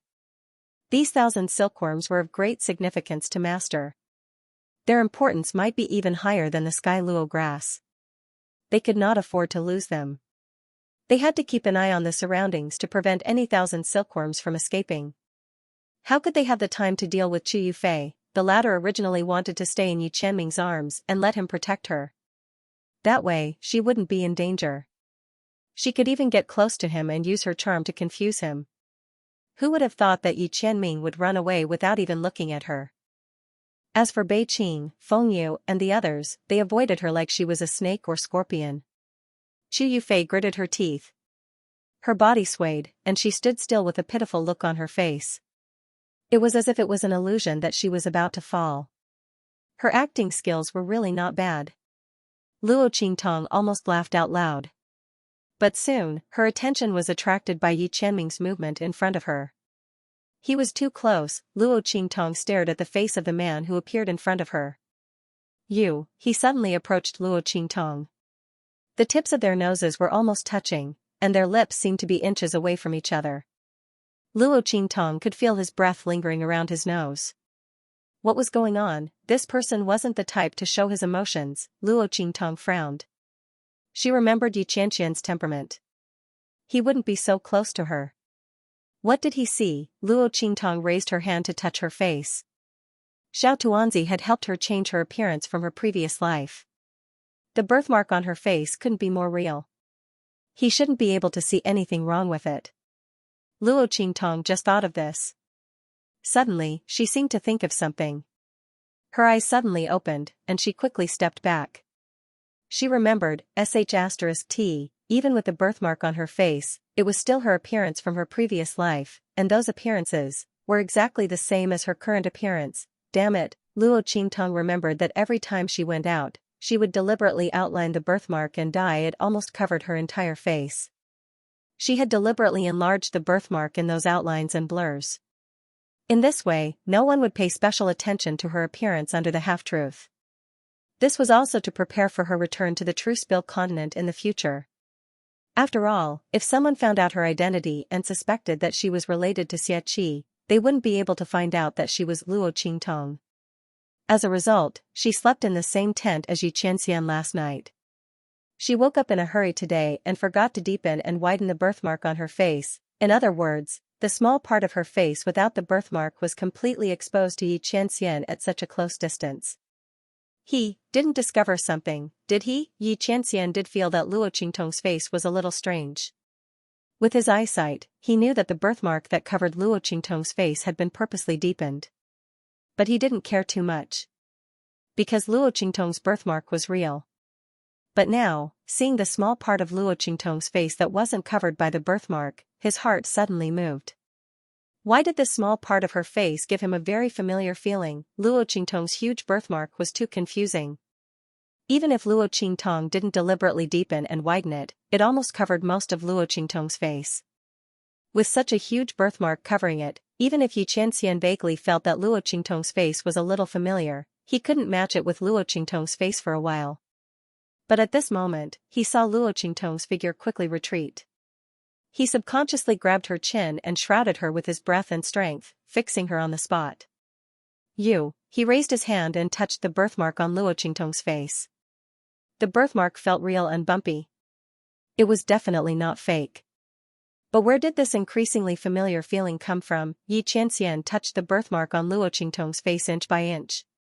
Following the shape of the birthmark, in his heart, he slowly reconstructed the appearance of Luo Qingtong's face without the birthmark. At that time, not only would she be exposed, but Yi Qianming and the others would also be implicated. Luo Qingtong thought of this and suddenly became anxious. Swish, she put her arms around Yi Qianming's neck and looked up at Yi Qianming with a smile. Hey, brother, what do you see in me? To be honest, brother, you always pay so much attention to me. Be careful that I accidentally fall in love with you. Luo Qingtong didn't retreat, but moved forward. She took advantage of Yi Qianming's action of grabbing her chin to get closer to him. The two figures were very close to each other, not to mention that Yi Qianming was carefully looking at Luo Qingtong's face at this moment. The two were even closer to each other. Luo Qingtong suddenly leaned forward and almost got close to Yi Qianming's lips in an instant. Subconsciously, Yi Qianming threw her to the side. Swish, Luo Qingtong staggered back a few steps and then stared at Yi Qianming. Hey. It's just a joke. Brother, do you have to be so angry? When she spoke, Yi Qianming looked at her coldly and didn't say anything. Instead, he turned around and walked to Beiqing, Fengyu, and the others. Damn, I was scared to death. Seeing that Yi Qianming didn't discover her identity, Luo Qingtong patted her chest and her heart. God knew that her heart almost jumped to her throat just now. Fortunately, she was quick-witted. Otherwise, her identity would have been exposed just now. Luo Qingtong rejoiced in her heart. Yi Qianming, who returned to Beiqing and Fengyu's side, had a gloomy look in his eyes. Was it his illusion? At that moment, the appearance of Luo Qingtong seemed to appear in his mind. They were two different people. One was a man and the other was a woman. What's more, there was a birthmark on her face. That birthmark couldn't be faked and her identity as a man couldn't be faked. Why did he keep mistaking her for Luo Qingtong? But at that moment, what flashed through his mind was Luo Qingtong's face, which seemed to overlap with the hideous face of Luo Xiaoqi. There was also the familiar feeling that he couldn't ignore day after day. Was it really possible for a person to have the same habits and feelings as another person? Yi Qianming's eyes darkened. He raised his hand and called Fengyu over. Prepare something for me when you go back, no matter what method you use. As he spoke, he told Fengyu what he wanted. As the latter listened, his eyes widened further and further. Mas? Young master. Is what you said true? Fengyu's mouth was wide open. He had no idea why his master wanted him to find that thing. What's wrong with master? Why would he suddenly make such an outrageous request? Because of Luo Xiaoqi, he subconsciously looked in the direction of Luo Qingtong but was stopped by Yi Qianming. You don't have to look at her. Just go and prepare. Oh. Fengyu responded subconsciously and then went back to where he was. After he went back, he began to cry in his heart. It was really because of Luo Xiaoqi. Master, you can't, don't, even if the evil doctor isn't here, you can't fall in love with a man. I understand the principle of loving the house and its crow. But master, aren't we going a bit too far? I'm afraid that the evil doctor will go crazy when he finds out. Do you still want a wife? Oh my god, Fengyu bit his handkerchief crazily. He suddenly remembered that when Yi Qianming and Luo Qingtong met and fell in love with each other, the evil doctor had always been a woman dressed as a man. Because of this, they mistakenly thought that their master was gay. Now it seemed that it wasn't a mistake. Was it really broken? It was just that their master didn't notice it before and thought that he also liked the evil doctor who dressed as a woman. Now that he met Luo Xiaoqi, the difference became obvious. Fengyu's mind was in a mess, but his face remained calm and composed, looking very reliable.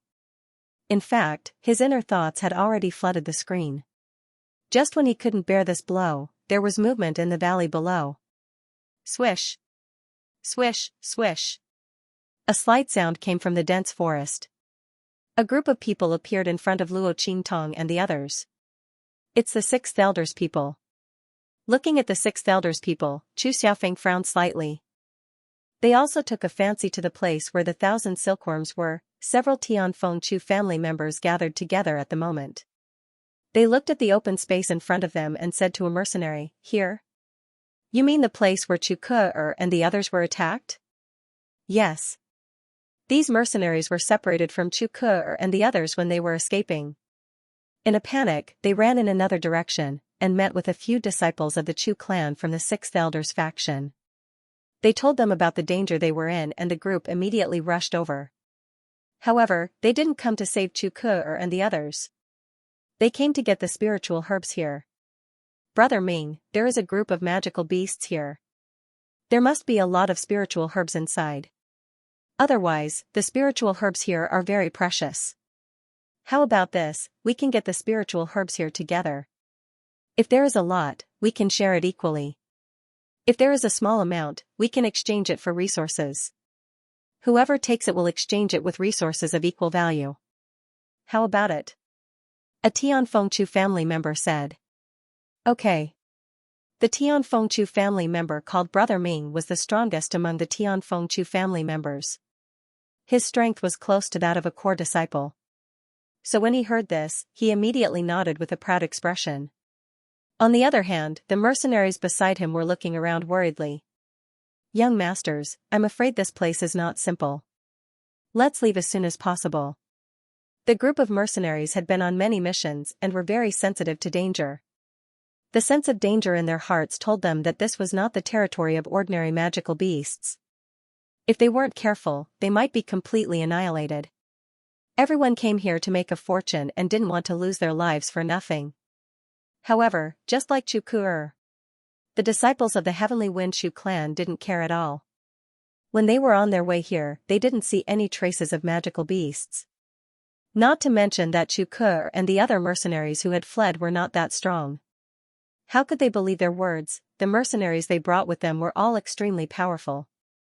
Under such circumstances, dealing with a group of magical beasts that weren't very powerful was no problem at all. These mercenaries had groundless fears and were cowardly. A few of the Chu clan's disciples from the Heavenly Wind Shu clan were filled with disdain. Especially Brother Ming, who said coldly, "Don't say any more. Your mission is to protect us. Come with us now." As he spoke, his expression was full of disdain. The reason why these mercenaries were so serious was because they wanted to get more rewards. Since that was the case, he would satisfy them and save them the trouble of chattering and not putting in any effort. Young Master Ming. The mercenary leader who spoke looked at the contemptuous smile on Chu Tianming's face and the expressions of the disciples of the Tianfeng Chu family beside him. He felt very embarrassed. It was obvious that these disciples of the Tianfeng Chu family treated their words as bargaining chips to get more rewards. He was furious. At this moment, a mercenary beside him said, "Forget it, leader. They won't listen to us anyway. We just have to be more careful." The mercenaries saw the expressions of Chu Tianming and the others and naturally knew what they were thinking. Immediately, they were filled with righteous indignation and stopped their leader from continuing. When the other mercenary leaders saw this, they naturally knew that it was meaningless for them to say anything more. They could only let their own mercenaries be more prepared. If there was any danger later, it would be easier for them to deal with it. When Chu Tianming and the others saw that the mercenaries were silent, they thought that they had guessed correctly.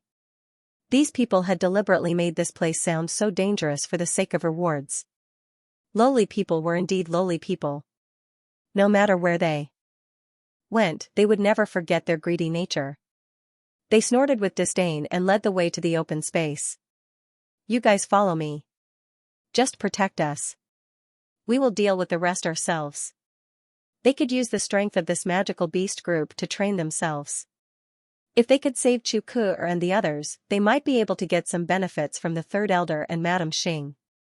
With this thought, they immediately sped up towards the open space. When the leaders of the mercenary groups heard their voices, their expressions turned even colder. "You all heard that? Later, you just have to do your best to protect these young masters. The rest is none of our business." Even if they lost an arm or a leg, it was none of their business. A leader of a high-ranking mercenary group snorted coldly. The other mercenary leaders also had the same thoughts. The mercenaries under them naturally obeyed, and all of them agreed. When Chu Tianming and the others moved, Luo Qingtong and the others also saw them and rushed towards the open space. This is really a case of a skilled person being bold. Luo Qingtong's lips curved slightly. Because the Tianfeng Chu clan's disciples were a bit ahead of them, Luo Qingtong and the others were still in the valley, but they were already in the dense forest. Luo Qingtong and the others could see them, but they couldn't see Luo Qingtong and the others. Luo Qingtong shook her head as she watched them rush towards the open space. From what she could see, the seemingly empty space was, in fact, densely covered with countless invisible threads. 1,000 silkworms. Their strength was indeed not very strong. Compared to other powerful magic beasts, they did not have much of an advantage and did not seem to be very powerful. But their threads were a huge killing weapon that was different from other magic beasts. This was especially true when they gathered in groups. Think about it, if the sky was filled with such threads, invisible and traceless, and even without knowing where they were, they would weave into a dense net and envelop you. Then, no matter how many people came, they would all die. After all, a thread was a sharp blade. The threads that filled the sky were more than thousands of sharp blades. Luo Qingtong looked at the disciples of the Tianfeng Chu family who were rushing toward the open space. Chu Xiaofeng saw this and hurried forward. He said to Luo Qingtong, "Little Qi, let's go. They are the disciples of the sixth elder. If we don't hurry, they will take the initiative." Chu Xiaofeng had no use for the 1,000 silkworms. He didn't know why Luo Qingtong wanted them. However, he wanted the spiritual herbs guarded by the 1,000 silkworms. Seeing the disciples of the sixth elder of the Tianfeng Chu family rushing toward the open space, he was very anxious. If possible, he didn't want the spiritual herbs guarded by the 1,000 silkworms to fall into the hands of others. As he spoke, he was about to rush down with the mercenaries behind him. However, Luo Qingtong stopped him. "It's okay. They can't get it." Luo Qingtong's voice was leisurely and her face was indifferent. The temperament of a strategist in the past unconsciously appeared on her body. "Let them explore the 1,000 silkworms first." Luo Qingtong focused her eyes on the open space. She had seen the figures of those people entering the open space. Oh, those 1,000 silkworms were smart. They deliberately left a few openings on the edge of the open space facing the dense forest for the disciples and mercenaries of the Tianfeng Chu family to enter. She didn't know whether this hunting ability was innate or cultivated after killing too many people in the open space. Luo Qingtong smiled faintly and said nothing. When Chu Xiaofeng heard her words, he immediately stopped in his tracks. He trusted Luo Qingtong's words the most. The young man had never made a mistake when making plans for their team. This time should be no exception. Thinking of this, he calmed down. He restrained his temper and stood beside Luo Qingtong. His eyes were closely watching the open space in front of him. His eyes were eager and nervous. He hoped that Luo Xiaoqi was right this time. The moment Luo Qingtong's words left her mouth, Chu Yufei, who was originally lowering her head and enduring the embarrassment in her heart, suddenly raised her head and looked at Luo Qingtong with a bit of astonishment and disbelief. They were indeed ambushed in the open. However, she didn't specifically remind him of this when she was telling him about it. Chu Yufei thought that after Luo Qingtong and the others entered the open space and were attacked, she would tell them about it. She would say that she had forgotten about it and then point out a safe way for Luo Qingtong and the others. In this way, although Luo Qingtong and the others suffered some losses in the beginning, and even some casualties, she saved everyone. At that time, everyone in Chu Xiaofeng's team would be indebted to her. Naturally, they would treat her differently. Chu Yufei's plan was very good. She even deliberately concealed the 1,000 silkworms when she talked about them. No one found out that she deliberately omitted this part. She didn't expect that Luo Qingtong didn't get her reminder at all, but seemed to have completely seen through the mystery of the open space. How did she know that the people of the sixth elder's side couldn't pass through? Chu Yufei looked at Luo Qingtong's back and her heart was in a mess. She didn't know how she saw through it. The group of mercenaries had long known about Luo Qingtong's amazing observation skills and had long been used to it. Hearing Luo Qingtong's words, they immediately stopped faster than Chu Xiaofeng. Unknowingly, Luo Qingtong's prestige in this team had long been higher than that of Chu Xiaofeng and the Red Flame Mercenary Corps. She had become the backbone of the team, even the lightly injured mercenaries that Chu Yufei and Chu Ke had brought with them followed her lead. Ah! A tragic cry instantly came from the open space. The disciples of Tianfeng Chu Elder Lu and the guards behind them, who had just entered the open space unimpeded, seemed to have bumped into invisible blades. In an instant, many of the mercenaries on the periphery were cut by the invisible blades in the air. Some of them had their legs cut off, while others had their arms cut off. Some of them were directly cut into several pieces. They did not even have time to call for help and died on the spot. Who? What's going on? Where did these attacks come from? The disciples of the Heavenly Wind Shu clan's sixth elder were still mocking the mercenaries in their hearts for being so cautious. They said there was danger, but where was the danger? They had effortlessly walked into the open space and did not even see the figure of a magical beast. Those magical beasts might have eaten and drunk their fill and were resting. It just so happened that they had rushed to the spiritual herbs they were guarding and killed them directly. Then, they could collect those spiritual herbs for their own use. At the same time, they were mocking Chu Ke and her guards in their hearts for being so weak. They had heard that Chu Yufei had 2 high-level and 3 mid-level mercenary corps by her side. They were not weak, but they were so easily defeated by those magical beasts. How useless, everyone felt disdain in their hearts. They were even more dismissive of the mercenaries' warning that they had been ambushed in this open space. There was no cover around this open space. Where could those magical beasts ambush them? Obviously, this was just an excuse those mercenaries found to cover up their incompetence, but even so, they still raised their guard when they entered this open space. Chu Tianming released his sword aura as he walked and stabbed it deep into the open space to see if those magical beasts were hiding there. After discovering that there were none, he sneered at the mercenaries' words even more. But just as they were feeling smug and disdainful, the attack came silently. Moreover, the murderous aura was aggressive and did not give them any time to breathe. Everyone did not even know where the problem was. There was clearly nothing around them. There wasn't any fluctuation of spiritual qi either. Where did these blade-like attacks come from? Chu Tianming and the others panicked. Just as they were screaming miserably in the clearing, a series of rustling sounds rang out from the dense forest. In an instant, Chu Tianming and the others looked up and were scared out of their wits. It turned out that the creatures crawling out of the dense forest were wriggling magical beasts. These demonic beasts were shrouded in dense black corrosive spirit qi, and their bodies seemed to be covered with vajra spikes. Its huge mouth was filled with teeth, and there was also a pair of large pincers that were opening and closing. Their bodies were covered with white dots, which looked like stripes on their skin at first glance. However, if one were to take a closer look, one would discover that countless threads were shooting out from it. 1,000 silkworms. Even though the demonic beasts weren't the strongest, they were still extremely difficult to deal with. Once they gathered into a group, even a group of magical beasts that were far more powerful than them would have to avoid them. No one knew where they came from.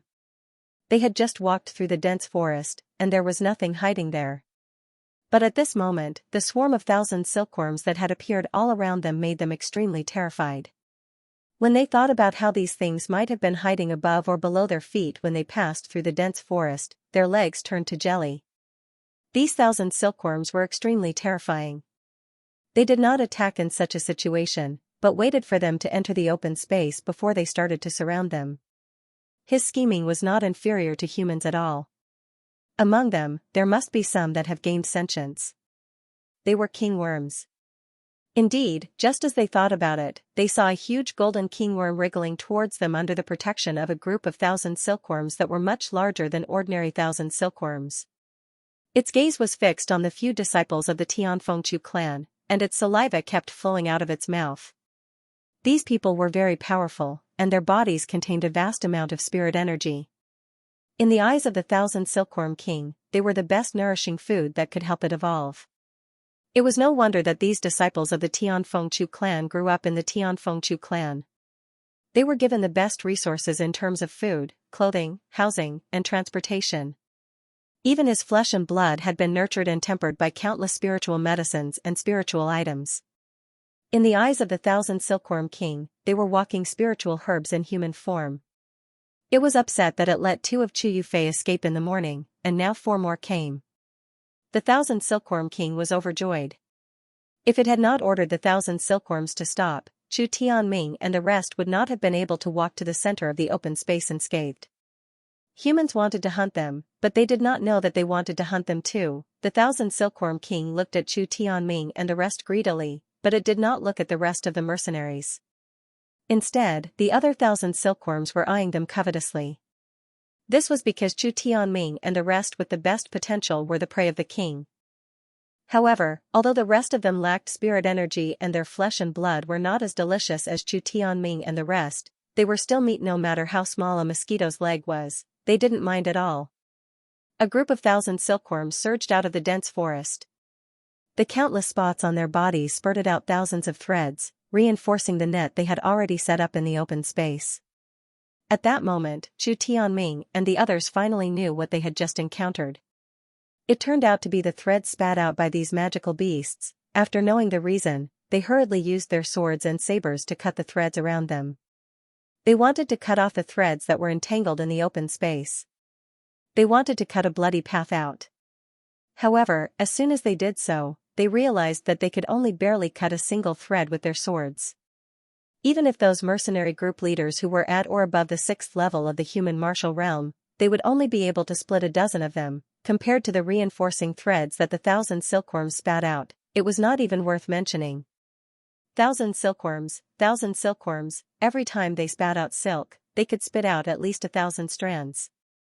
However, at this moment, the 1,000 silkworms had already formed their webs and were waiting for their prey.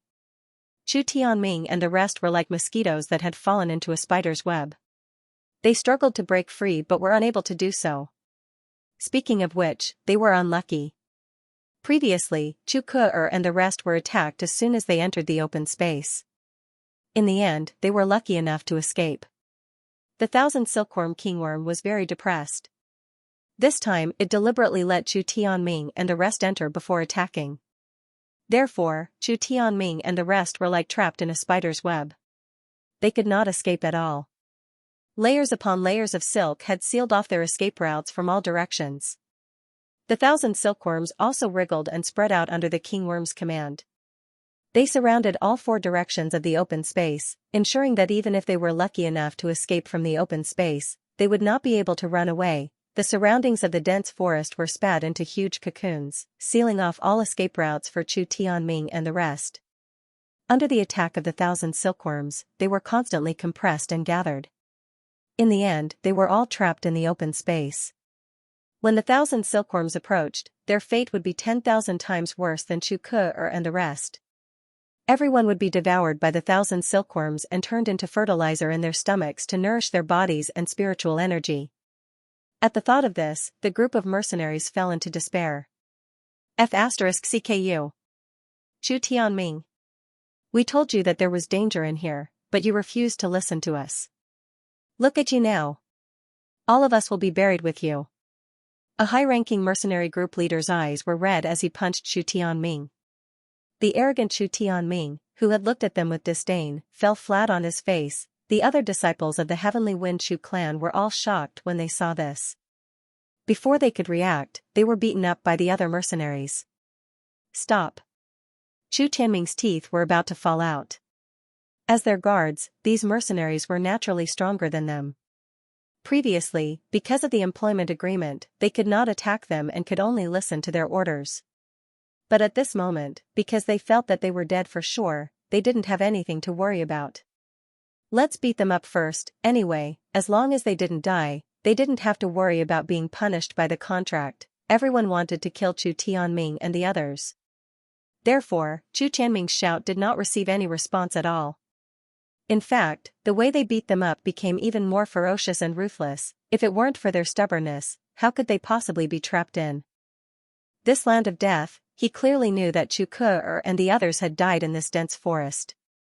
These people actually thought highly of themselves and thought that Chu Ke and Chu Yufei's mercenaries were useless. This time, all of them were going to die here. The group of people beat up Chu Tianming and the others in despair. The latter and the others were beaten until they cried out in pain, but they couldn't fight back. Above the call, Luo Qingtong's eyes lit up when she saw the kingworm. There really was a kingworm among the 1,000 silkworms. She was just thinking about how to lure all the 1,000 silkworms out to see if the kingworm was there. Luo Qingtong's eyes lit up when she saw the 1,000 silkworms swarming out of the forest. These demonic beasts were all treasures. With them, she would be able to create better meridians for Xianxia. This way, the man would not have to suffer the pain of his meridians breaking when he attacked again. Especially the 1,000 silkworm king. The insect treasure in its body had the ability to regenerate indefinitely. After obtaining it, Yi Qianren would be able to deal with any ordinary attacks. Luo Qingtong was indescribably happy when she thought about how Yi Qianxian would be able to get rid of the situation where his meridians would explode and his blood would flow like a river. However, even if the 1,000 silkworm king's meridians could regenerate indefinitely, there was a time limit. They would not be able to regenerate immediately even if they were broken. Hence, the silk threads in these 1,000 silkworm king's meridians could not be left out. Luo Qingtong looked at these 1,000 silkworms as if she was looking at a huge treasure. Beside her, Gu Yifeng and the rest walked over. When they saw the scene below, they immediately asked Luo Qingtong, "Little Seven, can we save old Chen and the rest?" They were referring to the mercenaries who followed Chu Tianming and the rest. Among them, there were a few high-level mercenary groups that Gui Feng and the rest knew. It would be fine if they did not meet them. Now that they saw them trapped in the thousand silkworms' net trap, they could not bear to see them die. The mercenaries in Tianfeng Mercenary City were quite united against outsiders. Their own internal affairs were their own internal affairs. There was competition, but they could not bear to watch the other party die. However, Gui Feng and the rest did not want to make things difficult for Luo Qingtong. Hence, they asked if she could save them and if there was a way. If there was no way, then there was nothing they could do. After all, it would be difficult for them to deal with so many thousand silkworms, especially when the other party's net trap was set. If they tried to save the mercenaries by force, they might lose themselves. Thinking of this, Gui Feng and the rest looked at Luo Qingtong. Even Chu Xiaofeng looked at Luo Qingtong. Those were the disciples of the Tianfeng Chu family. Although they were from the 6th elder's side and not the 8th elder's side, they were still from the Tianfeng Chu family. It would be best if they could be saved. Of course, he would not force Luo Qingtong. Of course. After all, the 1,000 silkworms were terrifying and dangerous. He wasn't stupid enough to disregard his own life for others. Yes. Luo Qingtong's words. Speaking of which, 6th elders people could be considered to have done her a great favor.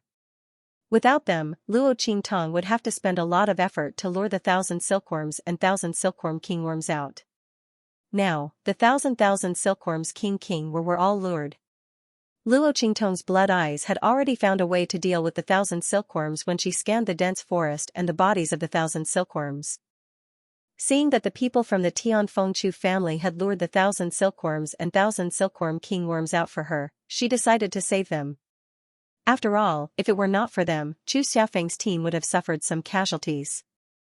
Luo Qingtong hated it when the people around her got into trouble. Luo Qingtong agreed without hesitation. Gui Feng and the rest were instantly overjoyed. Chu Xiaofeng also thanked Luo Qingtong. One of them bit his lips. No one knew what he was thinking. Another person gritted his teeth and shouted at Luo Qingtong with a sullen face, "How shameless! These 1,000 silkworms are so powerful. Even the 6th elders people can't deal with them. How many people do you have here? How dare you boast that you can save people? You really don't know the immensity of heaven and earth. Chu Xiaofeng, you also let her do whatever she wants. Don't tell me you're gay and like her?" Chu Ke's eyes were burning. She saw the intimacy between Xianxia and Luo Qingtong just now. She didn't know why, but there was a burst of anger in her heart. She didn't know what was going on. The man with the white jade mask had been covering his face. She didn't know what he looked like at all, but she couldn't take her eyes off him. The other party seemed to have a natural bearing and temperament that made people unable to take their eyes off him. Chu Ke was sure that the other party was definitely not an ordinary person. Not only that, but he was also good-looking. But at this moment, not only did the other party ignore them, but he was also so close to Luo Xiaoqi. Chu Ke saw it clearly just now. If Yi Qianren hadn't retreated quickly, perhaps their lips would have touched. Bastard, this be *tch, she caused her to be so miserable, and she even dared to steal the man she liked. She didn't even look at her poor appearance, and she was a man. How could she steal him from her? Chu Ke's sleeves were almost torn by her. Now that he saw Chu Xiaofeng and the rest listening to Luo Qingtong's words, he could not hold it in anymore. Luo Qingtong raised her eyebrows and looked at Chu Ke, who was looking at her with fire in her eyes. Suddenly, she rolled her eyes and pulled Yi Qianxian over. "That's right, I'm gay. So what? You probably don't know how happy I am to have girls in my arms. I'm not like you. As the 3rd miss of the Tianfeng Chu family, no one wants you." Luo Qingtong had already seen that Chu Ke and Chu Yufei had been staring at Yi Qianxian. Really, this stinky man, even with a mask on his face, couldn't stop others from throwing themselves at him. Luo Qingtong was unhappy. If she was unhappy, Chu Ke and the others wouldn't be happy. If not for the fact that there were people from the Heavenly Wind Shu clan guarding outside, Luo Qingtong did not want to cause any trouble and cause Yi Qianren and the others to expose their identities. She would have attacked Chu Ke. Was her man so easy to covet? She would slowly be envious, jealous, and hateful. You're shameless. Chu Ke'er was so angry that her face turned green and red. How could this Luo Shachi say such shameless words? Chu Ke'er wasn't afraid that Luo Qingtong would attack her. There were so many people here, and the Tianfengchu family's people were guarding outside. Once they knew that she was hurt by *tch like Luo Shaoqi, they definitely wouldn't let it go. By then, the entire mercenary city would be in trouble, but who would have thought that Luo Qingtong would admit to her words and even pull the white jade masked man over to prove it, and the other party didn't even refute. Could it be that he was really gay? Chu Ke'er was angry, anxious, and embarrassed. If Chu Yufei hadn't stopped her, she would have pounced on Luo Qingtong. This was because Chu Xiaofeng had already blocked in front of Luo Qingtong. Chu Xiaofeng wouldn't care if she was the young lady of the Tianfengchu family. He would definitely make a move on her and teach her a lesson. Chu Ke'er's anger had reached its peak. In the end, her eyes rolled back and she fainted. Tisk, she's so weak? The young ladies of the Tianfengchu family are really delicate. Luo Qingtong didn't expect that Chu Ke'er would faint from anger after she said a few words and didn't even get serious. Her ability to resist attacks was on a completely different level from Luo Xining and Feng Wan. Luo Qingtong raised her hand and gently rubbed her chin. Chu Ke'er should be glad that she had met Luo Qingtong and not Luo Qingtong. Otherwise, with her psychological quality, she would have been played to death several times in the Truespill continent. Feng Wan and the others were better. Speaking of which, Feng Wan, that woman, if the crack in the southern region was caused by her and the green smoke in her body, she should be in the outer region right now, right? She didn't know how she was doing now. She hoped that she wasn't doing too badly. Otherwise, she couldn't help but be disappointed. After all, the higher the other party climbed, the more miserable they would be when they fell. Wasn't that right? She had sent troops to 2 dynasties and almost killed her grandfather and grandmother, as well as everyone in the Luo family. Feng Wan, I'm a very vengeful person. I'll remember each and every one of these things for you. When you and I meet again, I will settle everything with you one by one, with interest included. You'd better be able to hold on a little longer. Otherwise, this matter will be meaningless, right? Luo Qingtong's lips revealed a bloody smile. The coldness in her eyes completely froze people's hearts. Chu Yufei originally wanted to take the opportunity to cry after Chu Ke'er fainted and blame Luo Qingtong to distract her. But before she could speak, she looked up and met Luo Qingtong's eyes. She instantly shuddered. She didn't know why, but the words at the tip of her tongue couldn't come out. Even the pretentious tears that were about to gush out of her eyes were suddenly frightened back. What kind of eyes were those? It was as if all things were going to die. It was bloody and boundless. One's soul seemed to be frozen just by looking at it. How could this Luo Shaoqi have such a terrifying eyes? Chu Yufei's body stiffened, and she couldn't say a word. On the other hand, Luo Qingtong quickly reined in her emotions after her murderous aura was revealed. She looked at Chu Yufei with a smile and said, Miss Yufei and Miss Ke'er are really sisters. Since Miss Ke'er has fainted, Miss Yufei doesn't have to participate in the battle later. Otherwise, if the two of you get hurt, we mercenaries can't afford it. Luo Qingtong originally didn't intend to bring Chu Ke'er and Chu Yufei down. These two people were big trouble. It would be good if they didn't drag her down. She was most afraid that they would be more of a hindrance, but she couldn't kill them.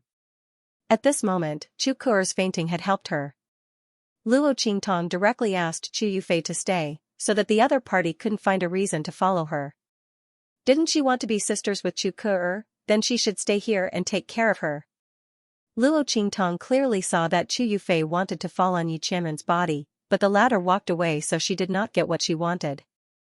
She would not give Chu Yufei a chance to follow her and throw herself at Yi Qianxian. After giving these instructions, Luo Qingtong left with Chu Xiaofeng and the others. Looking at her back, Chu Yufei bit her lips hard, and her eyes were full of unwillingness. She and Chu Ke'er had really underestimated Luo Shaoqi before. She didn't expect that she was the soul of Mercenary City. A weak young man, in the fierce and ruthless Mercenary City where life and death were played, actually made a name for himself. Not only that, but she was also able to make so many mercenaries submit to her willingly. Even Chu Xiaofeng was convinced by him. This was not something an ordinary person could do. Perhaps no one noticed that Luo Qingtong was the leader of Chu Xiaofeng's team at this moment. Even if the young man tried to hide his sharpness, the kingly momentum and convincing demeanor he showed from time to time could always make people listen to him unconsciously. Even Beiqing and Fengyu, who were absolutely loyal to Xianxia, followed his orders subconsciously. By the time they reacted, they had already followed Luo Qingtong and the others down nearly 100 meters. Master, they looked at Xianxia beside them, and their scalps tingled. They didn't know why they inexplicably listened to Luo Qingtong's words. It was really strange. Normally, even in Tiandu might not be able to order them around. Not to mention a young man like Luo Xiaoqi, this young man was really strange. Only Xianxia looked at Luo Qingtong more and more gloomy and deep. Don't worry, after tonight, we will know the answer. Follow closely. Ignoring the looks of Beiqing and Fengyu, Xianxia's face was indifferent, and his thin lips slightly opened. Don't let a single thousand silkworm go. These silkworms were all the foundation for him to protect Luo Qingtong in the future. He would never allow any mistakes. Yes. Beiqing and Fengyu were relieved when they saw that their master didn't seem to blame them. They continued to follow Luo Qingtong and the others down the canal. They knew that Xianxia's follow closely referred to Luo Qingtong. This young man was really favored by their master. But when they left, what would master do? Would he take him with him or something else? If he brought her along, how was he going to explain himself if he met the demonic doctor in the future? And what if his master was really gay? Oh my god. I reckon the entire sky is about to collapse. Windfeather hugged his head full of paste, and as he moved his body, he kept scrolling through the screen in his mind. He always felt that he had spied on a big secret. What should he do? And if his master really found out that Luo Xiaoqi was his true love, what would the evil doctor do? Would she, in a fit of anger, take her sword and kill her way to Tiandu, just to suppress her master, this heartless man? Thinking of such a scene, he had a toothache. Fengyu was stupefied. No one knew that he was crazily complaining in his heart, and he was very worried about his master. He had always been mature and prudent. If it were Beiqing, he would have already shouted. While he was thinking, Xianxia's figure flashed and suddenly appeared beside Luo Qingtong. Xianxia raised his hand and waved his sleeves, taking Luo Qingtong into his arms. Luo Qingtong and the others had already entered the dense forest. Because they already knew that all the 1,000 filaments worms had been lured out by the 6th Elder's people. Because the dense forest was the territory of the 1,000 filaments worms, there would be no danger in the dense forest at all if they were not here. The group of people suddenly rushed straight in the direction of the open space. Luo Qingtong was taken into Xianxia's arms at this time. She was stunned for a moment, feeling a little incredulous. Didn't this man not like others to get close to him? Even with her identity as Luo Xiaoqi, he could only do it so as not to hurt her. He had never let her get close to him. Not to mention holding her in his arms at this moment.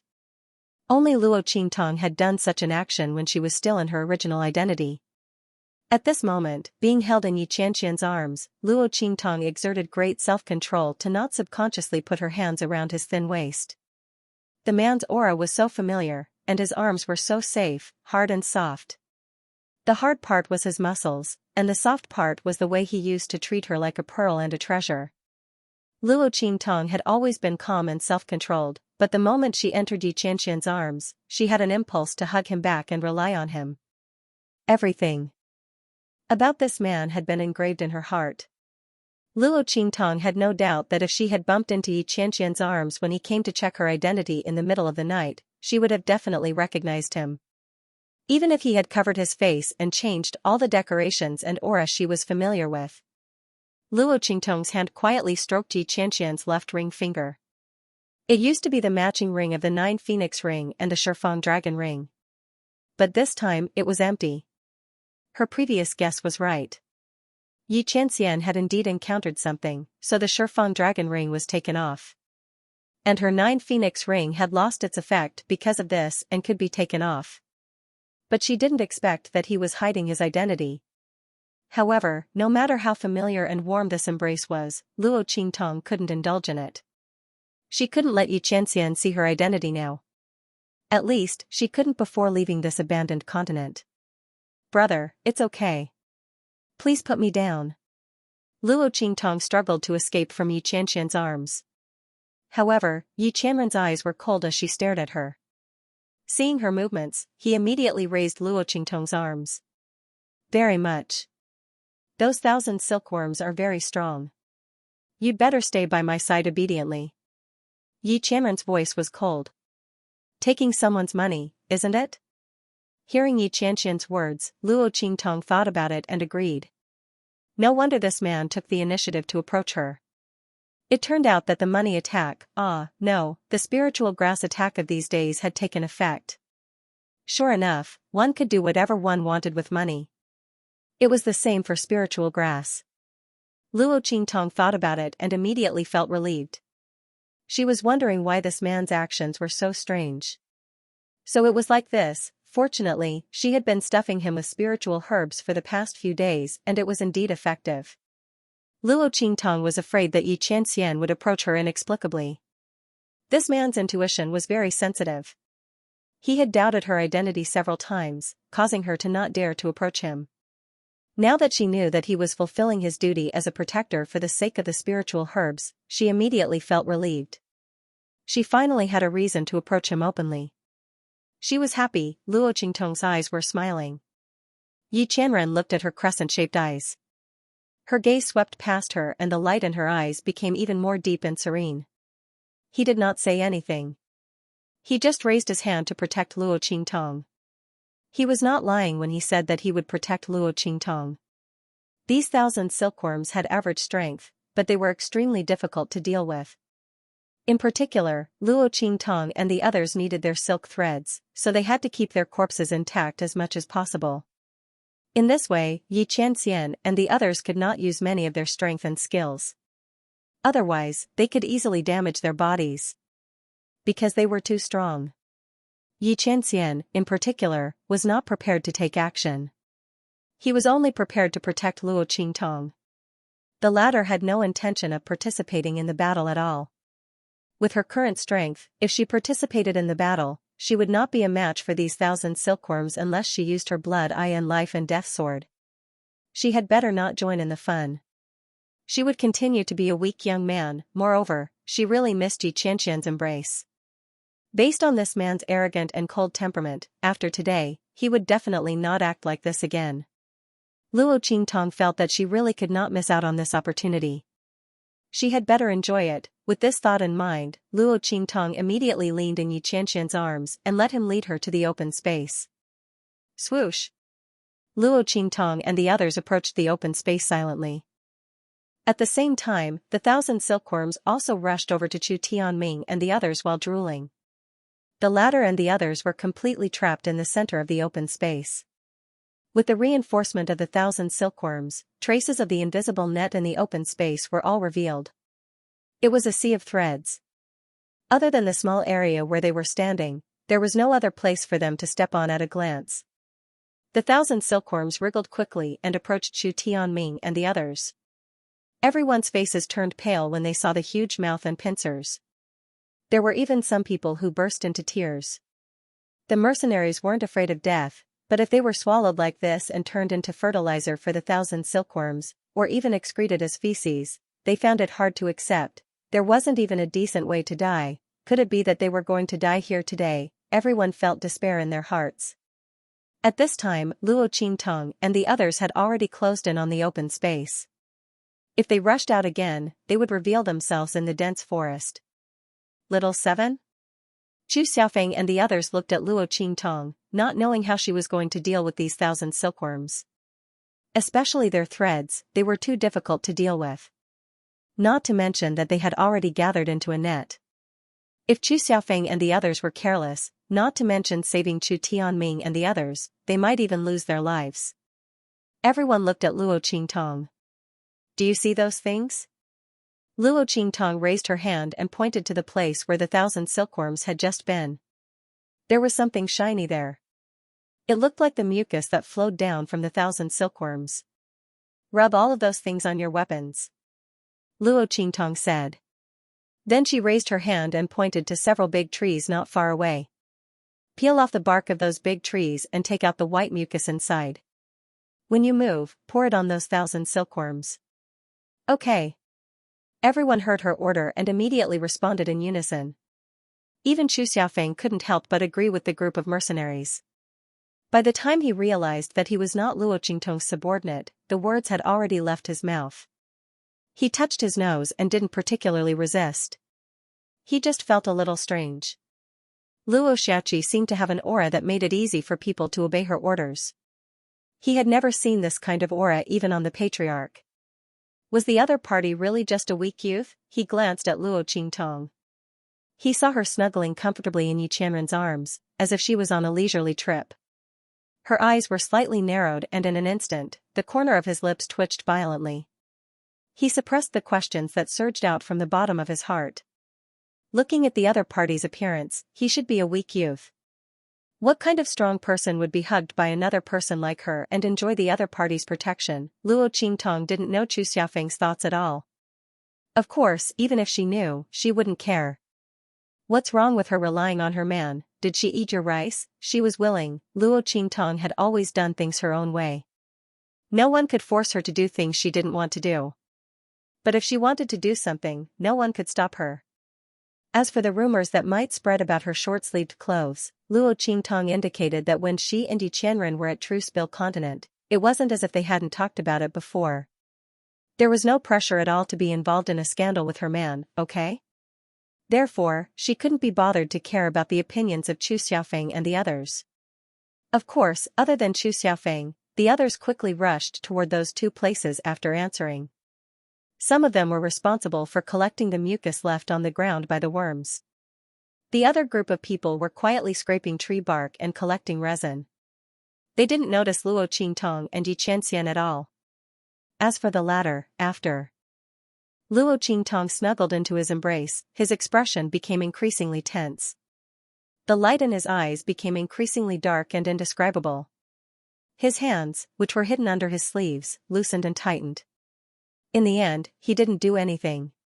While Luo Qingtong and the others were preparing, the situation in the open space was getting more and more tense. The 1,000 silkworms had already broken through to the mercenaries who had been compressed to the center of the open space. The latter and the others could no longer care about beating up Chu Tianming and the others. They could only watch as the behemoths got closer and closer. Their hearts were filled with despair and bitterness. Mother *Ker, if anyone can save us today, I'll do anything for them. The leader of a high-ranking mercenary group said with grief and indignation. However, when everyone heard his words, they only smiled bitterly. How could anyone come to save them in such a place? Even if someone knew that they were here, it was impossible to save them from the encirclement of the 1,000 silkworms. Not to mention that it was basically impossible for anyone to know that they were surrounded here. Just as everyone was waiting for death in despair, a voice suddenly rang out. Suddenly, a burst of hearty laughter came from not far in front of them. Haha! Old Chen, you said it yourself. You'll work like a horse for us in the future. Gu Yifeng's expression instantly turned serious when he heard the hearty laughter. Then, he shouted coldly, "Do it." Boom! Following Gu Yifeng's shout, the mercenaries who were trapped in the open space suddenly discovered that in front of them, there was an explosion of dazzling blade light and sword chi light. At the same time, the clanging of countless weapons sounded in the air. Clang, clang, clang. The sound of metal clashing could be heard. The mercenaries were shocked to find that the silk threads that they could not cut no matter how hard they tried were actually cut by Gu Yifeng and the rest's weapons. Ha ha ha. Good, Gu Yifeng, I didn't expect you to make it here. Don't say that Old Chen, will work like a horse for you. I'll even be a pig for you. The mercenaries were pleasantly surprised when they saw this scene. Especially the senior mercenary leader called Old Chen by Gu Yifeng, who was laughing heartily at this moment. They did not expect to be saved. Gu Yifeng and the rest came at the right time. The mercenaries who followed Chu Tianming and the rest were extremely excited. They immediately brandished their weapons and slashed at the silk threads. However, what shocked them was that Gu Yifeng and the rest cut the silk threads like they were tofu. Why were they so stiff and unable to cut them? Everyone was at a complete loss. They originally thought that these silk threads had a time limit and that after a period of solidification, they would be cut by Gu Yifeng and the rest. Now, it seemed that this was not the case. Everyone was astonished. Gui Feng and the rest laughed heartily and threw the mucus of the 1,000 silkworms that they had collected over to them. Use this. Gui Feng looked at the ferocious 1,000 silkworms that were charging at them. He waved his hand and said, "Splash." This was Luo Qingtong's order. After cutting the threads, he immediately splashed the 1,000 filarial worms with the resin. Gui Feng and the others didn't know what the resin was for. However, they would definitely listen to Luo Qingtong. Because Luo Qingtong had told them to wipe the mucus on their weapons to tell them that she was right, if it weren't for the mucus, they wouldn't have been able to cut those threads so easily. One had to know that they had seen Chu Tianming and the others fight against the 1,000 silkworms' threads. Naturally, he knew how tough and difficult it was to deal with these threads. Bang, bang, bang. Buckets after buckets of resin were splashed onto the 1,000 silkworms. The latter was waving its huge pincers ferociously as it madly closed in on them. Suddenly, it stopped and became flustered. Roar! The kingworm was surrounded by a group of 1,000 silkworms. When it smelled the scent of the resin, it immediately became anxious. It let out a sharp cry, then turned around and rushed towards the direction of the dense forest. Behind it, the group of 1,000 silkworms also scattered and fled. However, it was too late, the resin had all landed on them. They were drenched, and none of them were spared. The situation on the field changed dramatically. The 1,000 silkworms that had been splashed with resin were firmly stuck to the silk threads that they had densely covered in the open space. The silk threads that were originally unaffected by them seemed to have lost their connection to them and stuck to them, preventing them from leaving. They couldn't break free no matter how hard they tried. It turned out that the resin blocked the mucus and aura on their bodies so that they were no longer unaffected by the silk threads. Now, they were no different from Gui Feng and the others. They were also obstructed and entangled by the silk threads. However, Gui Feng and the others had weapons that could cut these silk threads. It wasn't as convenient for them to clean up the silk threads as it was for Gui Feng and the others. How would these 1,000 silkworms feel now that they had become their prey? The 1,000 silkworms that had been baring their fangs and brandishing their claws at Gui Feng and the others, desperately spitting out threads in an attempt to bind them, were in an even more miserable state. After being splashed with resin, they became even more miserable.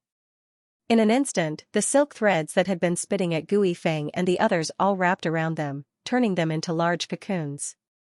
They couldn't move at all. The group of 1,000 silkworms, who had been aggressive just a moment ago, had all become fish in the net. This was something no one had expected. After splashing the resin, Gui Feng and the others were ready to fight to prevent these 1,000 silkworms from going berserk. However, no one had expected that the resin that Luo Qingtong asked them to collect would make the 1,000 silkworms lose their immunity to the silk threads. Instead, they were wrapped up in the silk threads. Even Beiqing and Fengyu, who were ready to stop the 1,000 silkworms from escaping, widened their eyes in an instant. Damn, this Luo Xiaoqi was really something. They didn't expect that the resin she asked them to collect would have such an effect. This made it very convenient for them to kill these 1,000 silkworms, especially the kingworm. They didn't have to worry about exposing their strength too much. Beiqing and Fengyu were pleasantly surprised. They looked at the struggling insect king wrapped in the silk thread. They raised their hands and made a gesture. In an instant, a group of people gathered around them and attacked the insect king. The poor king beetle was still desperately using its pincers to cut off the silk threads on its body. But because the resin on its body was too sticky, it couldn't be moved at all. Even if one of the threads was broken, the remaining threads were still hanging on its body, hindering its movements. Especially with the presence of the resin, it couldn't spit out silk threads to weave a net to deal with Beiqing, Fengyu, and the others. It could only let them beat it up. One had to know that the 1,000 silkworms' greatest weapon and reliance were their threads. At this moment, this terrifying killing machine was completely destroyed by Luo Qingtong's people's splashing of the resin. Not only that, but it also became a sharp weapon against them, preventing them from escaping immediately. Under the circumstances, the 100,000 silkworms were like tigers that had their teeth pulled out. They were completely trapped in the open space. Gui Feng and the others could easily split them up and then use their strength to slowly grind them to death. In this way, their lives were greatly guaranteed. Seeing this scene, Chu Tianming's mercenary guards, who had been forced into a desperate situation by the 1,000 silkworms, were all dumbfounded. They had just smeared the mucus that Gu Yifeng and the others had thrown at them on their weapons and were about to start a massacre to help Gu Yifeng and the others. But before they could do anything, they realized that the battle was almost over. The 1,000 silkworms were all rooted to the spot. Under such circumstances, was there any suspense to the battle? Oh my god, if they hadn't seen with their own eyes how ferocious these magical beasts were, they would have been torn apart and eaten. Everyone would have thought that these 1,000 silkworms were not that scary at all. What the f***ck, how did Gu Yifeng and the others do it? Smack. Old Chen fiercely slapped his thigh. This is all thanks to little 7th young master. Damn it, I don't know what kind of luck Gu Yifeng and the others have to meet someone like little 7th young master. Look at them, they didn't suffer much in this abandoned continent. Everyone looked gloomily at Gu Yifeng and the others, only to see that they were full of energy and their movements were extremely skillful and well coordinated. Even Chu Xiaofeng was working closely with them. His grandmother was a runner. Why hadn't they met someone like little 7th young master? If they could go back in time, when little 7th young master was bullied by the Black Iron Mercenary Corps, they would have stood up for her regardless of their own safety. She was a god of fortune, a life-saving Buddha. The group quickly joined Gu Yifeng and the others in the battle. Because of their participation, the screams of the 1,000 silkworms under attack became even more mournful. Just then, Yi Qianxian's voice suddenly rang in Luo Qingtong's ears. How do you know that the resin can make these threads wrap around their bodies? Yi Qianxian looked at Luo Qingtong with an unusually deep gaze. He didn't ask about the mucus. After all, it was obvious. Those 1,000 silkworms must have something on them that could ignore these threads. Otherwise, even they would be entangled by these threads. Therefore, Luo Qingtong had Gu Yifeng and the others smear the mucus on their weapons to attack, which was naturally twice the result with half the effort. But how did she know about the resin? Yi Qianxian's expression was dark, but Luo Qingtong had already thought of an excuse. Do you see any special features on these trees? She raised her hand and pointed at the trees she had pointed out earlier. There are no traces of the 1,000 silkworms on their trees. In addition, although the tenacity of these threads is top-notch, these trees may not be able to withstand the brute force of these mercenaries if they set up a trap here. Under the tug, the tree will break and the threads will become soft. Then, it won't be able to weave a net. As for those threads, they are wrapped around the tree trunks. Sure enough, as Luo Qingtong pointed, Yi Qianxian could easily see that the silk threads spat out by the 1,000 silkworms were all wrapped around the trees and went deep into the trunks. Round after round of strangling. So, I guess that these 1,000 silkworms are afraid of these trees, but there is something on them that can strengthen their ability to bind the threads. What's more, these things can even make these threads wrap around their bodies. Luo Qingtong's explanation was reasonable, but Yi Qianxian's gaze deepened. Because Luo Qingtong's words could only explain the abnormality of these trees. But the resin inside was useful, and not something else. How did she know? Yi Qianxian's gaze deeply looked into Luo Qingtong's eyes. Bang! The sound of an attack suddenly came from the depths of the open space. All the mercenaries who were attacking the 1,000 silkworms in the open space were stunned. What was going on? They were all attacking the 1,000 silkworms in the open space. Who was the one who launched the attack in the depths of the open space? To enter the depths of the open space, one had to pass through the open space. The spiritual herbs that the 1,000 silkworms were guarding were inside. Everyone looked at each other. At this moment, the voice of a mercenary beside Old Chen suddenly sounded. It's Chu Tianming and the rest. Damn it! These ungrateful bastards sneaked into the depths of the open space while we were attacking the 1,000 silkworms to steal the spiritual herbs. The mercenary's voice was filled with righteous indignation and a deep sense of shame. Chu Tianming and the rest were the people they had chosen to follow. At this moment, these people first led them into the 1,000 silkworms' trap. Now, they sneaked into the depths of the open space while they were attacking the 1,000 silkworms to steal the spiritual herbs from Gu Yifeng and the rest. How despicable! How shameless! After everyone heard his voice, they lifted their heads and looked around. They immediately realized that Chu Tianming and the others were indeed nowhere to be seen. Because Chu Tianming and the rest were beaten black and blue by Old Chen and the rest and were lying on the ground, no one noticed when they disappeared, and when they entered the depths of the open space, these bastards, Old Chen and the rest were furious. Chu Tianming and the rest were a disgrace to them. Chu Xiaofeng's face was also ashen. To think that he had asked the young man to save them in front of Luo Xiaoqi. In the blink of an eye, Chu Tianming and the rest had done such a shameless thing. If he had known, he would have let them die at the hands of the 1,000 silkworms. Damn it, everyone was infuriated, but they couldn't leave. Perhaps they had sensed the battle fluctuations coming from the depths of the open space. The 1,000 silkworms suddenly went berserk and prevented Gu Yifeng and the rest from leaving. At this moment, Luo Qingtong and Xianxia also sensed the attack in the depths of the open space. Cough, brother, shall we go and take a look? For some reason, Luo Qingtong felt goosebumps when Xianxia looked at her. She felt that the man's gaze was full of meaning. However, no matter how hard she thought about it, she couldn't find any flaws in her body. It was also strange. This man had been acting weird since just now. She didn't know what was going on. Luo Qingtong thought so and inexplicably felt that something was wrong. This sense of foreboding originated from her extremely sharp intuition. But at this moment, before she could carefully sort out what was wrong with Xianxia, she heard a commotion in the depths of the clearing. In an instant, Luo Qingtong's eyes swept over and discovered that it was Chu Tianming and the others. Eyeing her spoils of war, she had promised those spiritual herbs to Chu Xiaofeng and the others. Seeing that Chu Xiaofeng and the others were entangled by the 1,000 silkworms and were unable to leave, Luo Qingtong immediately said to the man beside her. The latter didn't say anything. With a wave of his sleeve, he brought her to the depths of the empty space. At this moment, in the depths of the open space, in front of them, circles after circles of almost solidified threads that looked like real threads wrapped around a lush field. That piece of land was cordoned off. The field was filled with lush green spiritual herbs, and there were at least 1,000 of them. That many spiritual herbs were enough to drive anyone crazy. Chu Tianming and the rest were indeed crazy. They had learned from Gu Yifeng and the others how to smear their weapons with mucus. At this moment, they were attacking the silk threads with all their might, hoping to cut them all before Gu Yifeng and the others arrived.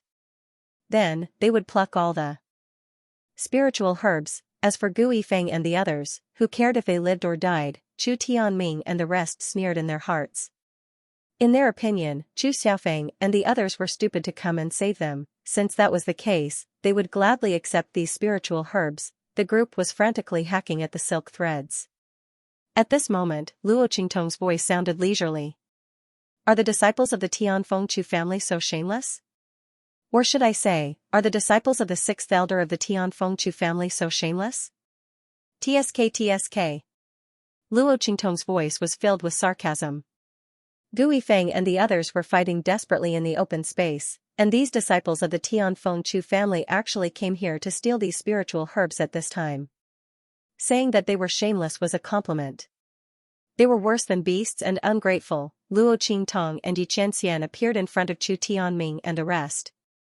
Hearing her voice, Chu Tianming and the rest were instantly stunned. They looked up at her, their faces full of shame and anger. Who do you think you are to lecture us?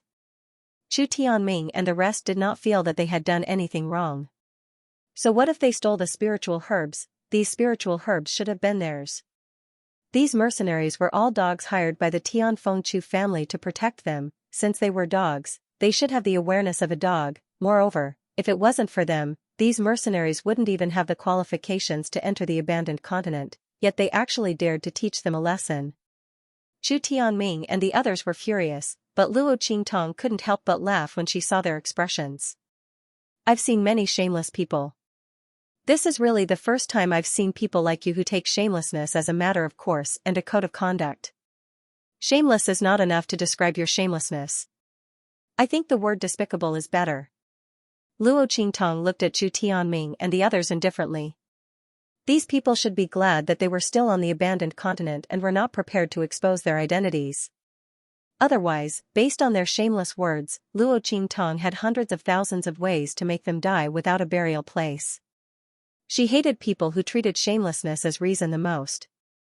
Because in her previous life as a fugitive, those who chased after her also felt that her ability should be used by them.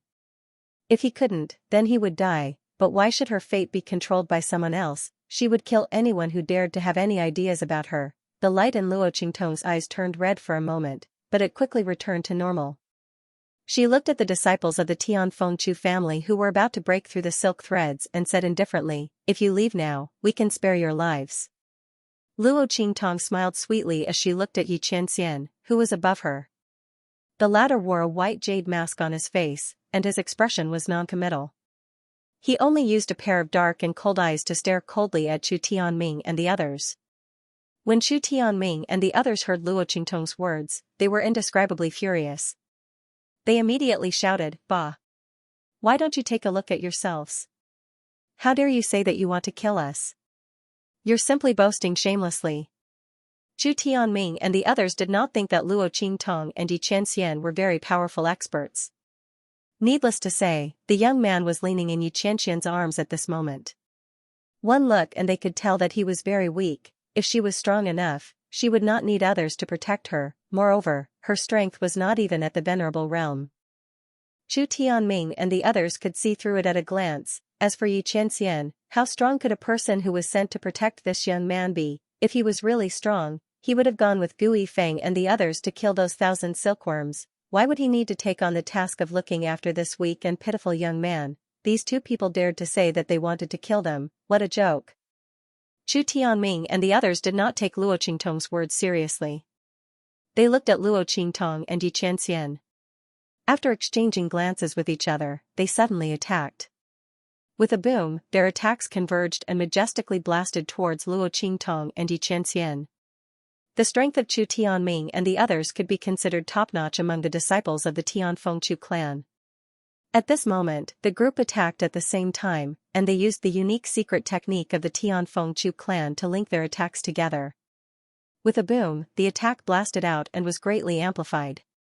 Its strength was completely comparable to that of an ordinary expert in the human martial arts realm. This was the difference between the disciples of the top families in the Tianfeng domain and the ordinary cultivators. Their strength could be amplified by the various secret techniques of their families. In addition to the various martial skills and equipment provided by their families, the strength they could display was far above that of ordinary powerhouses of the same level. To them, crossing realms to fight enemies was a common occurrence. The true genius disciples of the top aristocratic families, such as Chu Lingfeng and the others, were even stronger than them. This was the foundation of an aristocratic family. This was the importance of resources. At this moment, their attacks were ferociously directed towards Luo Qingtong and Yi Qianxian. They intended to quickly pluck the spiritual grasses and leave after dealing with the two of them. Seeing these attacks, Yi Qianxian's eyes turned cold. He didn't even move. In an instant, with a boom, an extremely powerful and terrifying power suddenly erupted from his body. This power was like a hurricane, like a stormy sea, like a wave rising from the ground. With an overwhelming advantage, it blasted the attacks of Chu Tianming and the others into smithereens. Not only that, but Chu Tianming and the others were also blasted back by the shockwaves from the collision of the terrifying attacks. They spat out blood and all of them were smashed onto the spiritual grasses. Yi Qianxian's attack actually allowed them to break through the interception of the silk threads and crash directly into the spiritual grasses. Puff! This person's strength was actually so strong? If not for the mucus provided by Luo Qingtong, they would not have been able to do anything to these threads. At this moment, Yi Qianren's attack had not only sent them flying, it had also broken all of the threads. If it weren't for the obstruction of these threads, wouldn't all of them have died? Damn it, there was such a strong person among these mercenaries? Chu Tianming and the rest were shocked. At this moment, Gu Yifeng and the rest rushed over after killing the 1,000 silkworms. Chu Tianming, you people are really shameless. Chu Xiaofeng, Gu Yifeng, and the rest rushed over. When they saw Chu Tianming and the rest in the spiritual herb field, they were instantly enraged. These bastards actually took advantage of the time when they were fighting the 1,000 silkworms to secretly come over and pick the spiritual herbs. They were really shameless. Chu Xiaofeng was furious. When Chu Tianming and the rest saw them appear, they did not know why, but they felt relieved. They looked at Yi Qianxian fearfully, then straightened their necks and looked at Chu Xiaofeng and the rest. We should have a share of these spiritual herbs. Chu Xiaofeng, although you saved us, don't forget that without us, how would you deal with those 1,000 silkworms? And these mercenaries beside us, didn't they also help you a lot? Chu Tianming and the rest said shamelessly. They took all the credit for Old Chen and the others' achievements. That was because Old Chen and the rest were their guards. If they helped Chu Xiaofeng and the rest, it was equivalent to them helping Chu Xiaofeng and the rest. Their words instantly disgusted Old Chen and the rest. Chu Tianming and the rest brought them here and almost caused them to die here.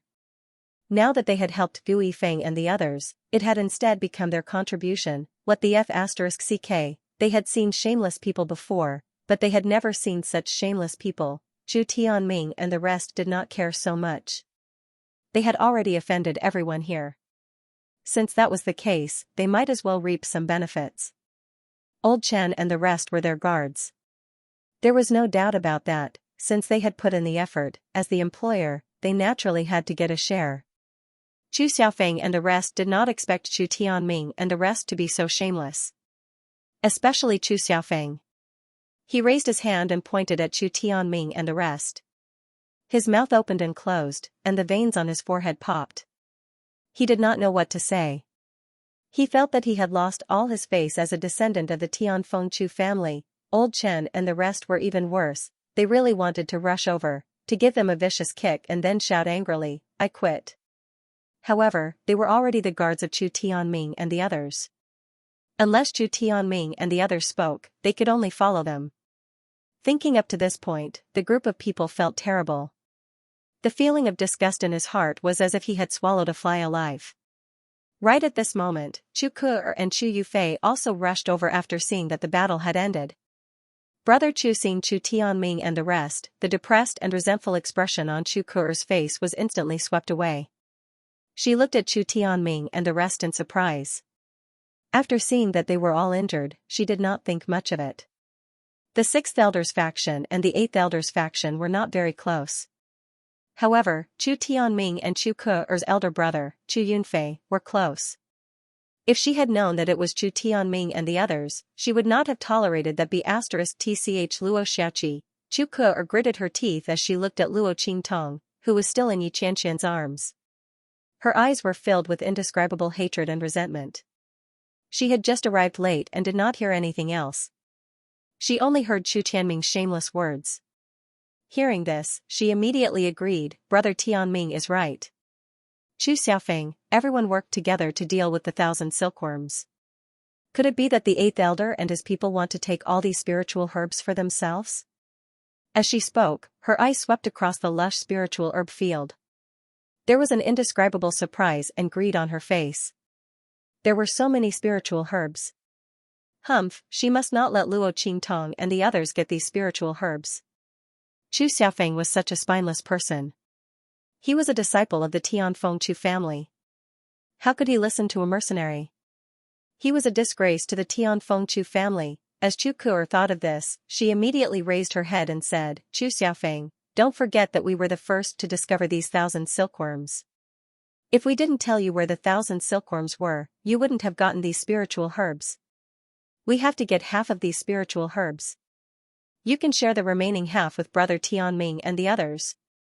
In this way, she, Chu Tianming, and the others would take 3/4 of the spiritual herbs. How much was left for Chu Xiaofeng and the others? Chu Xiaofeng and the others originally thought that Chu Tianming and the others were shameless enough. They did not expect Chu Ke to be even more shameless than them. The place where they found the 1,000 silkworms, they told them where the 1,000 silkworms were, so they could get these spiritual herbs. Weren't they the ones who were killed by the 1,000 silkworms and then cried and begged them to take them in order to let him and the others take them in, and Luo Qingtong needed these 1,000 silkworms? Was that why she told them the location of these 1,000 silkworms? Not to mention that these spiritual herbs were not picked up from the ground. They were obtained from the battle between Gu Yifeng and the 1,000 silkworms. If it weren't for Luo Qingtong's solution, they wouldn't know how many casualties they would have suffered. Now that Chu Ke's lips had touched, it became her credit. Chu Xiaofeng and the others felt like cursing, but they didn't know if they should say it. While Chu Xiaofeng and the others were angered to the point of being speechless, Luo Qingtong raised her eyebrows and looked at Chu Yufei. Miss Yufei, do you also think that Miss Ke is right? After Chu Yufei appeared, she didn't say anything. She let Chu Ke take the lead. However, since Luo Qingtong knew her nature, of course, she would not let her be so peaceful as to be a peerless white lotus. She had to force her to express her attitude. Moreover, for Chu Ke to be able to say such words, she might have a hand in it. Luo Qingtong was waiting for Chu Yufei to speak. Today, she would solve all these problems together. It would save these people from circling around her man. Her current status was not suitable to deal with wild bees and butterflies. Moreover, she didn't like to waste time with these green tea bitches. In any case, unless Chu Xiaofeng was prepared to go against her mother, third elder, and sixth elder, they could only compromise. At that time, they would be able to get a bunch of spiritual herbs without any effort. So what if Luo Xiaoqi and the others tried their best? They would only be able to pave the way for them. Therefore, Chu Yufei was very calm throughout. But she did not expect that Luo Qingtong would target her as soon as she opened her mouth. What was she going to say now? Could it be that she actually agreed with Chu Ke's opinion? But everyone knew how shameless Chu Ke's words were. As soon as she opened her mouth, the beautiful image that she had painstakingly built up in the past was instantly destroyed. At that time, everyone would know what kind of person she was. Thinking of this, Chu Yufei gritted her teeth in her heart. Why was this Luo Xiaoqi so difficult to deal with? She hated Luo Qingtong thoroughly in her heart, but she did not show it on her face. She only bit her lips slightly and lowered her head with a conflicted and embarrassed expression. Sister Ke's words are indeed a little unreasonable. Chu Ke's face was filled with disbelief when she heard Chu Yufei's words. She looked at Chu Yufei, not knowing why she would say that. Wasn't she the one who taught her to say these words? Now she was saying that her words were unreasonable? Chu Ke instantly felt betrayed. No matter how stupid she was, the way she looked at Chu Yufei was somewhat different. And Chu Yufei had no choice. She gritted her teeth and continued weakly, however, although Ke and I can't get the spiritual herbs, Brother Tianming and the others should get it. After all, Brother Xiaofeng, we watched them enter the encirclement of those 1,000 silkworms, didn't we? Chu Tianming and the others jumped up immediately when Chu Yufei said that. Great! Chu Xiaofeng, you actually used us as bait to lure those 1,000 silkworms to attack. 70%. We must get 70%. Yufei, don't be afraid. You can't miss out on your share. Chu Xiaofeng and the others actually watched us die. If you didn't say it, we wouldn't know. Chu Xiaofeng and the others must settle this matter today. Otherwise, we won't be finished. Chu Tianming and the others looked aggressive. Chu Yufei felt comfortable in her heart, but on the surface, she panicked and said, Brother Tianming, don't be like this. Brother Xiaofeng and the others didn't do it on purpose. Brother Xiaofeng. She turned around and advised Chu Xiaofeng, why don't you do as Brother Tianming and the others say? After all, we were indeed in the wrong in this matter. Ke and I don't want our share.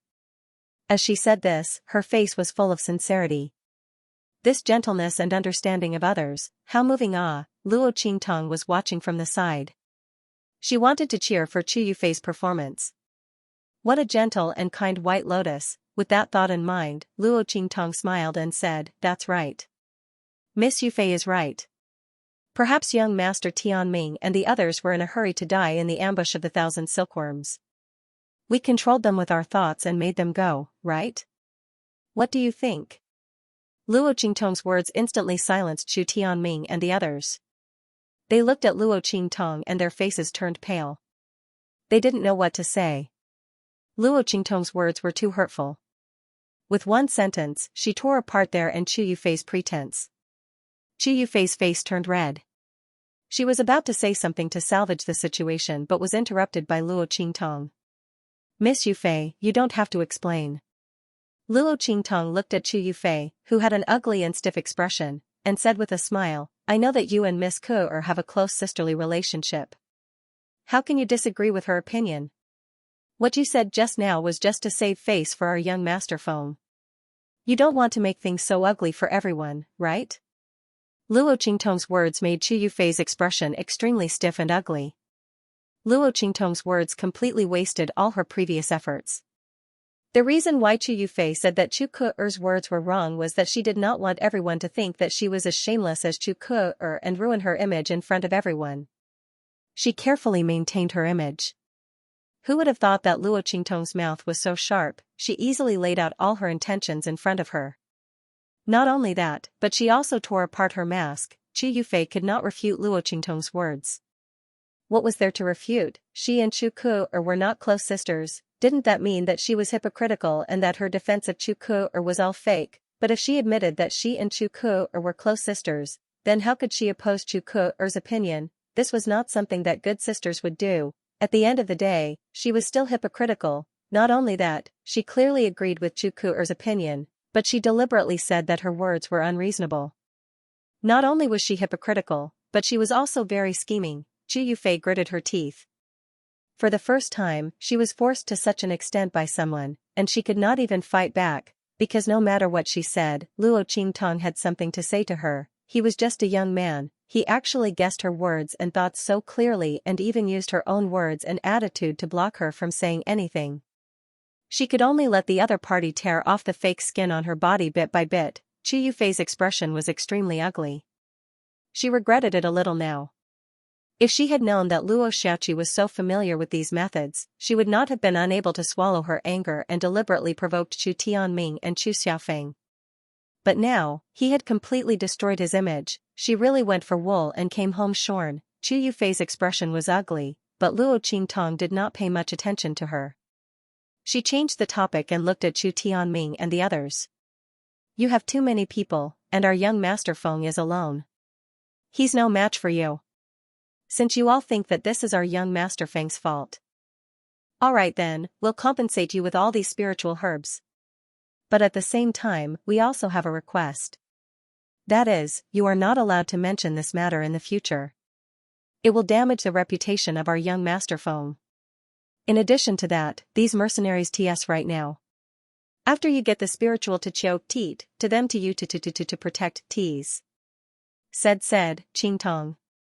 Com TTS to test T to TU to T to S. In this case, you can distribute these spiritual herbs as you wish. We don't care. The moment Luo Qingtong said that, Chu Xiaofeng and the rest were shocked. Xiaoqi. Young Master Xiaoqi, this won't do. Everyone was excited and touched. They were touched because Luo Qingtong defended them. They were excited because they were not willing to let Chu Tianming and the others off so easily. His gaze towards Chu Yufei was filled with even more unspeakable hatred. She was really disgusting. Not only did she deliberately sow discord, but she also put on an act. Her attitude of persuading him to take out the spiritual herbs was really disgusting. If it weren't for her, Chu Tianming and the others wouldn't have had the chance to make trouble. This Chu Yufei, all her gentleness and kindness were all fake. In fact, her thoughts were indescribably sinister. Everyone's eyes were filled with anger. On the other hand, Chu Tianming and the others were pleasantly surprised. This was especially true for Chu Ke'er. Her eyes immediately lit up and she began to shout. Okay. Luo Xiaoqi, you said it. Chu Xiaofeng, you won't go back on her words, right? Chu Ke'er raised her head and looked at Chu Xiaofeng. I remember you said before that her words are your words. Now, you won't go back on your words, right? Chu Ke'er's face was filled with ridicule. Previously, when Chu Xiaofeng listened to everything Luo Qingtong said, she thought that his brain was really kicked by a donkey. How could he listen to a mercenary like that? But now, she was very glad that Chu Xiaofeng listened to Luo Qingtong. Otherwise, how could they let Chu Xiaofeng do as Luo Qingtong said? It was also Chu Xiaofeng's own stupidity that allowed them to have something on him. But the stupidest one was Luo Qingtong. She actually used these spiritual herbs in exchange for the protection rights of those mercenaries. Why, was she afraid that Chu Tianming and the others would kill these mercenaries? Or was she afraid that these mercenaries would be at a disadvantage in the hands of Chu Tianming and the others? She was a saint, but it was a pity that Chu Xiaofeng risked his life to deal with those 1,000 silkworms. Now, these spiritual herbs were all taken advantage of by her and the others. Speaking of which, they should thank Luo Xiaoqi. Chu Ke'er thought so and suddenly sneered. She was indescribably proud of herself. And Chu Tianming and the others thought so too. They thought of Luo Qingtong asking them to remove the protection rights of Old Chen and the others and seemed to have found the reason why Luo Qingtong did so. Suddenly, they looked at Luo Qingtong, Chu Xiaofeng and the others with eyes full of ridicule. This Chu Xiaofeng was really a pig-head. He actually let a mercenary under him make the decision. Now, all of these spiritual herbs were theirs. Chu Tianming and the others were pleased with themselves. After glancing at Chu Xiaofeng complacently, they immediately said in a cold voice, "Chu Xiaofeng, since your subordinates are so generous, then we will respectfully accept your offer. As for these traitorous mercenaries, it's up to you whether you want them or not. Naturally, we will remove their protection rights." For the children of the Tianfengchu clan, once they were selected as mercenaries, unless the employer agreed, the mercenaries under them would have to guarantee their safety. Now that Chu Tianming's group and Old Chen's group had been relieved of their protection rights, it meant that Old Chen and the others did not need to care about their lives. As for Chu Xiaofeng and the others, they were unable to accept Old Chen and the others. But if they insisted on following Chu Xiaofeng and the others and not joining their team, it would not be a violation of the rules. Therefore, Chu Tianming and the others all thought that Luo Qingtong was exchanging spiritual herbs with them for Old Chen and the others, and because of the previous beating, Chu Tianming and the others had long been displeased with Old Chen and the others. They were indeed planning to wait until they met up with the other children of the Tianfengchu clan before dealing with Old Chen and the others. Anyway, even if they left the abandoned continent in the future, they would have plenty of opportunities to deal with these people. They were not in a hurry now. Moreover, it would be easier for them to take action once they left the abandoned continent. Speaking of which, this young man named Luo Xiaoqi was really naive. Did he really think that they could not do anything to him after he escaped this disaster? Chu Tianming and the others sneered and removed the protection rights from Old Chen and the others. Both sides swore to the heavenly Tao. Soon, Old Chen and the others were free from the restraint of Chu Tianming and the others. They retreated to Luo Qingtong's side excitedly. The latter looked at the smug and arrogant Chu Tianming and the others, raised her hand and made a pleased gesture. "You guys, start picking the spiritual herbs now." As she spoke, she asked them to make way for the path to the spiritual meadow. "Humph, at least you know what's good for you. Chu Xiaofeng, you really found a good subordinate. Much more generous than you. Then, it would be impolite of us to refuse." Chu Tianming and the others laughed loudly. Chu Ke's head was even higher. She looked at Chu Xiaofeng and sneered. "I just gave you a quarter and you didn't want it. Now you don't even have 3/4. You gave the control of your team to a mercenary, and a young man at that. Chu Xiaofeng, calling you stupid is already a compliment. If I were you, I would immediately kick this Luo Xiaoqi out of the team. Otherwise, I don't know what kind of losses you will suffer in the future. Of course, that's a matter for the future. Now, these spiritual herbs belong to us. You guys just stay here and watch." "Sister Yufei, don't you think so?" Chu Ke looked at Chu Yufei and said. After Luo Qingtong tore off Chu Yufei's fake skin, Chu Ke regarded her as one of her own.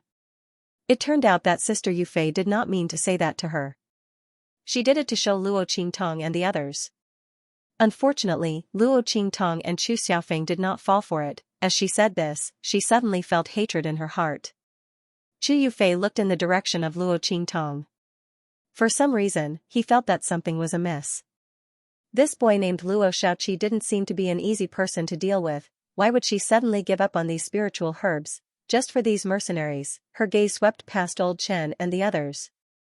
Although he didn't believe it, there didn't seem to be any place where Luo Qingtong and the others had tampered with.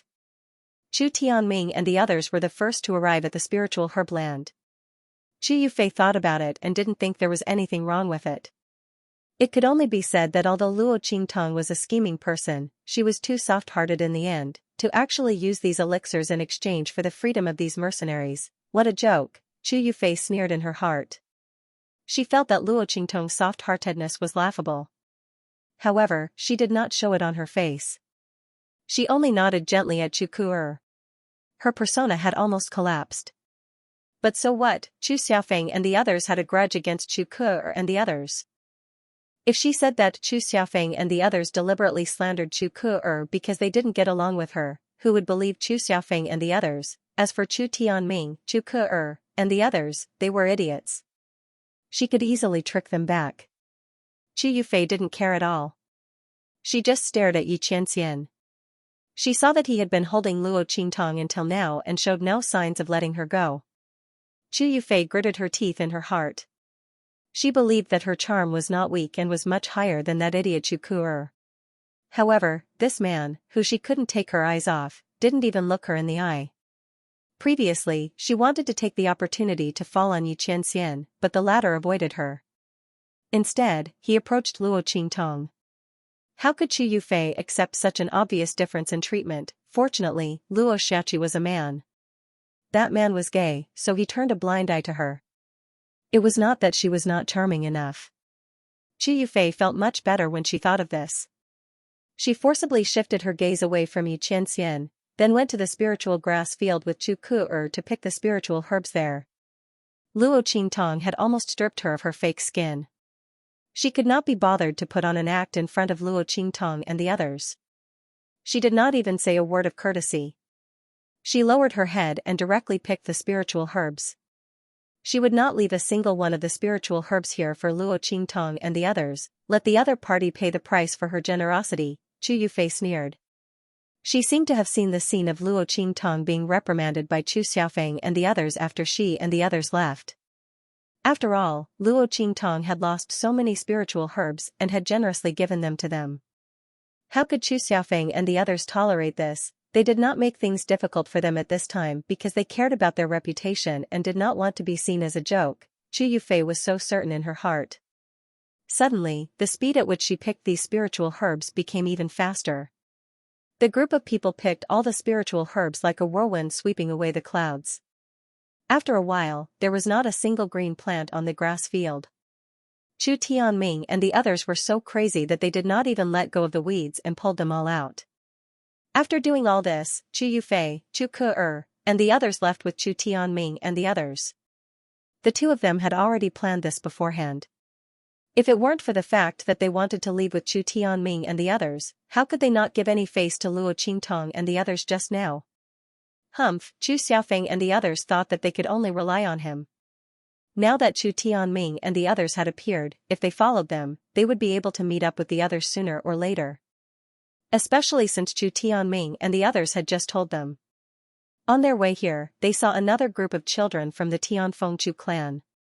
It was a good opportunity for them to seek refuge with them. After receiving this news, Chu Ke and Chu Yufei no longer had any worries. The group left smugly. Chu Tianming and the others were about to say some harsh words, but when they saw Yi Qianxian holding Luo Qingtong not far away, they felt a chill in their hearts. They suddenly remembered that there was a super powerful expert here. Although they didn't know how strong Yi Qianxian was, it was obvious that they couldn't afford to provoke him. They were afraid that they would have to find the top children of their clans. Only the guards around the ladder would be comparable to this man. With this thought in mind, the group of people didn't dare to say anything more. One by one, they took the spiritual herbs and left quickly. Even Chu Ke, who wanted to make a fuss, was pulled away by them. Lil 7, I know you did it for our own good. But this is too easy for Chu Tianming and the rest. Chu Xiaofeng felt aggrieved. Chu Tianming and the rest were too. Shameless, if not for Luo Qingtong's offer to exchange for Old Chen and the rest's protection rights, Chu Xiaofeng would not have let it go so easily. With just Chu Tianming and the others, even the guards beside them did not support them, and they wanted to fight with him. They even dared to covet his spiritual flowers and spiritual herbs. It was infuriating. However, Luo Qingtong had helped him so much along the way, and he could still get these spiritual flowers and spiritual herbs. Therefore, Chu Xiaofeng could only swallow his anger and almost choke to death. Gui Feng and the rest were the same. If not for Luo Qingtong's offer to exchange these spiritual flowers and spiritual herbs for Old Chen and the rest's protection rights, they would have already attacked. Chu Tianming and the rest were too shameless. As for Chu Ke and Chu Yufei, they were simply ungrateful to the extreme. Chu Ke was needless to say. They were the ones who begged them to take them in, but they sold them out in the blink of an eye. If they had known, they would not have taken them in. As for Chu Yufei, they did not expect her to be so two-faced. To think that they thought she was different from Chu Ke. They were just burdened by the other party. Everyone was furious, but Luo Qingtong's expression was very leisurely. What's the hurry? Who said they got off easy? Let me tell you, those spiritual herbs can't be used at all. Alright, hurry up and disperse.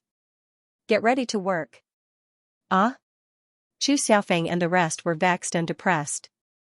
When they heard Luo Qingtong's words, they were instantly confused. Lil 7, what work?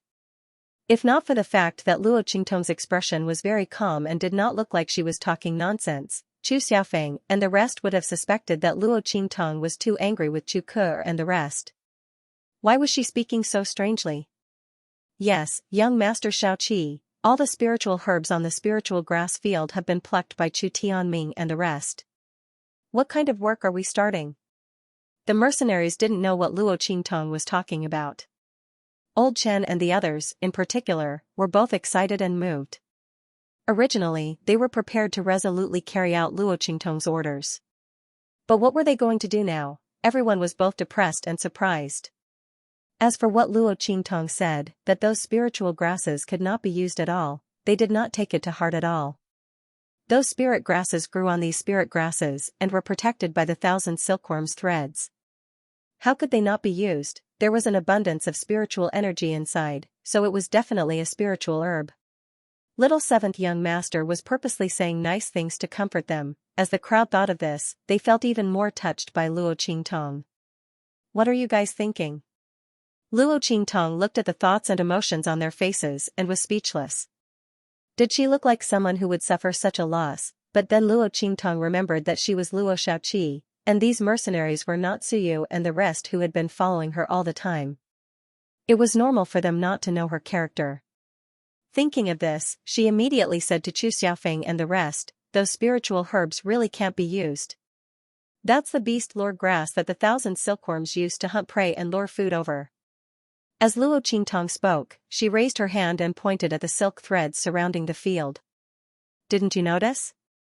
The entanglement of these silk threads is exactly the same as what you saw in the open space previously. It's even tighter. There's more. Luo Qingtong raised her hand and pointed at the fertile land under the field. The nutrients in this land are much richer than in other places. And those bones, do you think they belong to the 1,000 silkworms? Hearing Luo Qingtong's words, everyone immediately looked in the direction she was pointing. Indeed, under the spiritual grass, where Chu Tianming and the rest had turned over the soil, the bones of some magical beasts could be vaguely seen. When these bones landed in front of everyone previously, they didn't think much of it. However, after Luo Qingtong's reminder, everyone realized that the appearance of these bones seemed to be different. Unless the 1,000 silkworms still had the mood to bury the corpses after killing these magical beasts and casually build a cemetery for them, the bones gathered here only proved one thing. This was the place where the 1,000 silkworms ate. Damn. Chu Xiaofeng and the rest's expressions turned from dark to bright. Those spiritual grass were actually the beast bait grass that the 1,000 silkworms used to lure their food. Didn't that mean that whoever held on to those grass would be unlucky? It was no wonder that Luo Qingtong gave these spiritual herbs to Chu Tianming and the rest without hesitation. She even exchanged old Chen and the rest's protection rights. Oh my god, Chu Tianming and the rest were probably going to be cheated to death. Everyone was excited and expectant. If Chu Tianming and the rest had not already gone far, they would have chased after them and watched a good show. It was 2F** king satisfying.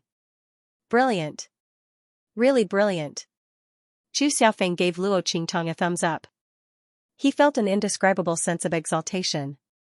Chu Tianming and the rest were too arrogant just now. Now that he heard that they were cheated by Luo Qingtong and that the spiritual grass they obtained was a hot potato, he was instantly overjoyed. However, he soon felt regretful. Sigh, what a pity. Those spiritual grasses are beast-luring grasses. Otherwise, the spiritual qi would be very useful. As Chu Xiaofeng said this, Luo Qingtong immediately laughed. You think too much. These are just ordinary weeds. Because the 1,000 silkworms infuse their aura and power into the weeds at regular intervals, they look like spirit herbs. This spiritual qi cannot be absorbed by cultivators, Lin Feng explained. When the time comes, it will all disperse. That's why I said those spiritual herbs can't be used at all. Luo Qingtong's words made Chu Xiaofeng and the others widen their eyes. In other words, not only would Chu Ke and the others be hunted down by the magical beasts, they would also not be able to use the spiritual energy within the spiritual herbs. Then they were more than just unlucky, that was simply bad luck. He was so unlucky. Chu Xiaofeng and the others' faces twitched violently. Yi Qianxian lowered his head and looked at the side of the young man's face that was covered with birthmarks. The light in his eyes was abnormally deep and flickering. He didn't know if the other party had noticed that her temperament was becoming more and more different from the original Luo Xiaoqi. Was it because she was by his side that she was unconsciously relaxed? Yi Qianming's eyes were solemn. An idea in his heart was becoming clearer and clearer, more and more certain. He only needed to do the final verification.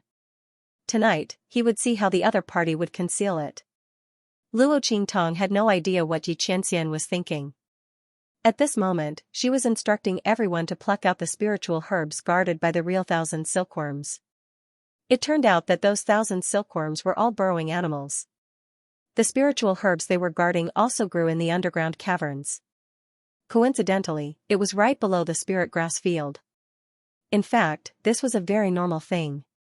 Because those 1,000 silkworms had to rest after eating their fill. And the place where they rested was naturally where those spiritual herbs grew. This way, they could better guard those spiritual herbs. And those pseudo-spiritual herbs, in addition to luring those magical beasts for them to eat. At the same time, the remaining corpses were also the best fertilizer to nourish those spiritual herbs they guarded. Therefore, the real location of those spiritual herbs was under the pseudo-spiritual grass. Chu Xiaofeng and the rest searched around according to Luo Qingtong's instructions. Soon, they found those hidden entrances. After entering, there were large patches of spiritual herbs hidden inside.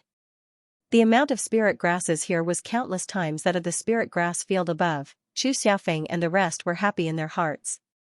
The depression they felt from being angered by Chu Tianming and the rest's shamelessness had all dissipated. If Chu Tianming and the rest knew that those spiritual herbs they had schemed and shamelessly snatched were actually fake and inferior products. Not only that, but they were also the garbage that the 1,000 silkworms used to lure those magical beasts to eat. What kind of expression would they have? It was a pity that they couldn't see it, otherwise, they would definitely appreciate it. The group returned to the camp with a full load. And those mercenaries who were seriously injured by Chu Ke and Chu Yufei left with Chu Tianming and the rest. After knowing that Chu Ke and Chu Yufei had left with Chu Tianming and the rest and had abandoned them and given up their right to guard them, their faces flashed with joy and relief instead of anger. Because they didn't want to follow Chu Yufei and Chu Ke anymore. Of these two people, one was headstrong and self-opinionated, and the other was scheming and went along with Chu Ke. The mercenaries didn't feel safe at all in their hands. Previously, they still had some hope for Chu Yufei. However, after hearing Gu Yifeng, Old Chen, and the others talk about Chu Yufei, Chu Ke, and the others' performance in the 1,000 silkworm territory, everyone gave up. At this moment, they had gathered together with Old Chen and the others. Although they didn't have an employer that they needed to follow, at the same time, they couldn't enter Chu Xiaofeng's group and directly report to Chu Xiaofeng. But as free people, they could travel with Luo Qingtong and the others. In this way, it was equivalent to them joining Chu Xiaofeng and the others' team. It was just that they would not directly obey their orders. Of course, they were loyal to Luo Qingtong. The group of mercenaries was completely convinced by this young man. Previously, they had insisted on having Luo Qingtong participate in this mission because they had taken a fancy to the role this youngster could play in this mission. However, they had not expected that Luo Qingtong would do so much better than they had imagined. If it weren't for Luo Qingtong, they simply couldn't imagine that they would have no casualties when facing those 1,000 silkworms. That's right, in Luo Qingtong's team, no one died at all. There were injured people, but no one died. Not only that, in Old Chen's team, except for those who died because of Chu Tianming and the others' rash advance and stubbornness, no one else died after Luo Qingtong's team arrived. Even the injuries were only minor. Because those 1,000 silkworms were trapped by their own silk threads, their lethality was limited. At the same time, everyone looked out for each other and helped each other. Compared to the other teams who swept the snow in front of their own door, this was much better. In Luo Qingtong's team, there was no strife or mutual scheming. Because they knew that under Luo Qingtong's leadership, they wouldn't necessarily have too many casualties, everyone worked very hard and helped each other. Once a person was entangled by a silk thread, before he was strangled to death, someone immediately cut off the silk thread entangling him, allowing him to escape. In this way, in Luo Qingtong's team, there weren't even many people who were injured after the battle, many people were still too greedy and rash. They were anxious to kill those 1,000 silkworms, so they suffered some injuries. When everyone returned to the camp and counted the number of people and the results of the battle, they discovered this and were shocked. Especially Old Chen and the others. They had lost a lot of people. As a result, when they went back to check, Luo Qingtong's team had almost no casualties. The number of people who followed Chu Xiaofeng before was the same number now. In their opinion, this was very inconceivable. Because along the way, even if they didn't count the losses in the 1,000 silkworms territory, they had lost a lot of people. The number of mercenary groups had sharply decreased. But Luo Qingtong's team was different, everyone sighed in their hearts. The people of the Red Flame mercenary group were really lucky, and those who were chosen by Chu Xiaofeng were the same. Fortunately, they were also on the same path as Luo Qingtong and the others, everyone secretly swore in their hearts. Except for Luo Qingtong, they would not listen to anyone else. If Luo Qingtong told them to go east, they would never go west, following young Master Shaoqi would give them meat to eat. The group of people happily divided the spiritual herbs. Their thoughts were incomparably firm. Luo Qingtong, along with Xianxia and the others, was looking at the corpses of the 1,000 silkworms that were transported back by the mercenaries. Each of these corpses represented a set of meridians that could be recast for Xianxia. Luo Qingtong attached great importance to them and personally came to check. Especially the corpse of the 1,000 filaments worm. Luo Qingtong looked at Beiqing and Fengyu with a faint smile. The latter and the others kept wandering around the corpse of the 1,000 filaments king worm. They wanted to speak several times, but they were forced to swallow it back. It was obvious that Luo Shaoqi would not give the corpse of the 1,000 filaments king worm to them. After all, if they could see that the corpse of the 1,000 filaments king worm was extraordinary, how could Luo Shaoqi not see it? She would give them some corpses of the 1,000 filaments king worm, but not the one of the 1,000 filaments king worm. It was precisely because they knew that this was the case that everyone became anxious. Xianxian's treatment of Luo Shaoqi was beyond their expectations. Originally, he was completely indifferent to Luo Qingtong. But at this moment, he was simply indulging Luo Shaoqi too much. He had been holding Luo Shaoqi in his arms and didn't let her go until they returned to the camp. Others couldn't tell, but Beiqing, Fengyu, and the others had been with Xianxia all the time. How could they not know their master's temperament? Except for Luo Qingtong, he didn't care about other people at all. Why was he so nice to Luo Shaoqi this time? Master, you mustn't do something wrong like replacing the original with a fake to relieve your yearning for the real thing. Even if Luo Shaoqi was like an evil doctor, she wasn't an evil doctor. Master, please wake up, everyone shouted in their hearts. Not to mention Fengyu, who was more thoughtful. Even Beiqing and the others, who didn't think with their brains, felt strange when they saw Xianxian's attitude towards Luo Shaoqi. What they were most afraid of was that Xianxian would make a substitute. If the evil doctor found out, it would be over. More importantly, this Luo Shaoqi was a man. Master, even if you want to find a substitute, you should find a woman. Everyone was indescribably frightened. Looking at the king worm and Xianxian, they were aggrieved, but they didn't dare to say anything. Xianxian looked at Luo Qingtong indifferently and said in a low voice, "These 1,000 filaments are all here. How are you going to distribute them?" He looked at Luo Qingtong, who said without hesitation, "We'll divide these 1,000 filaments into 3 and 7. You get 3, I get 7. This king worm is mine." In fact, Luo Qingtong didn't want to give all these 1,000 filaments to Xianxian. But she was still Luo Shaoqi. If he was too generous, his identity would be exposed. Luo Qingtong couldn't reveal her identity yet. Therefore, she immediately made her choice. In any case, there was no difference between leaving these 1,000 silkworms with her and Xianxian and the others. However, Beiqing and Fengyu didn't know what Luo Qingtong was thinking.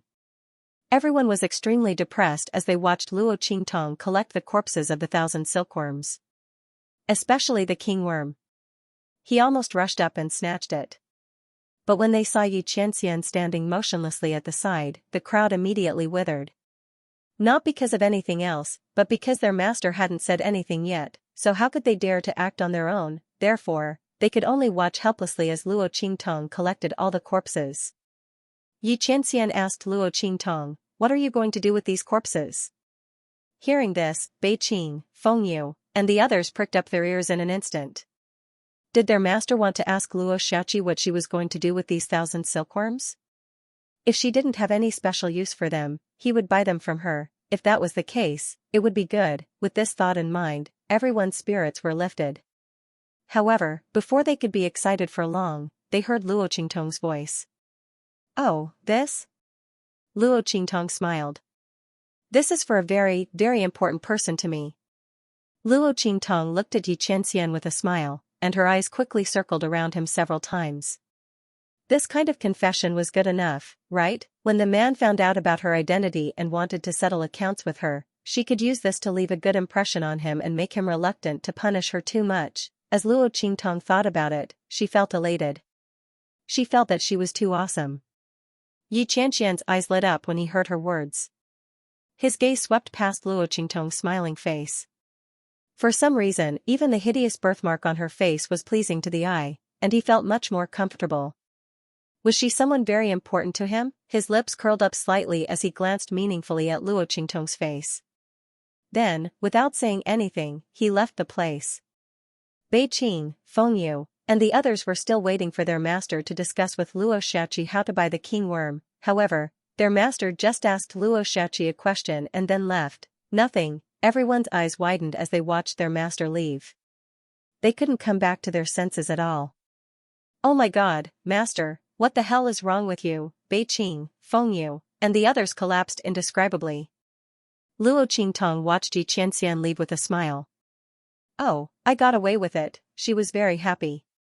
After giving herself a V sign, she happily went to check on the injured mercenaries. Luo Qingtong had elixirs with her. And they were quite effective. But she couldn't expose her identity, right? Therefore, her elixirs were useless and she couldn't take them out. But it wasn't a problem for her. There were countless spiritual herbs on this abandoned continent. There was bound to be a way to cure the injuries of these mercenaries by combining them with each other.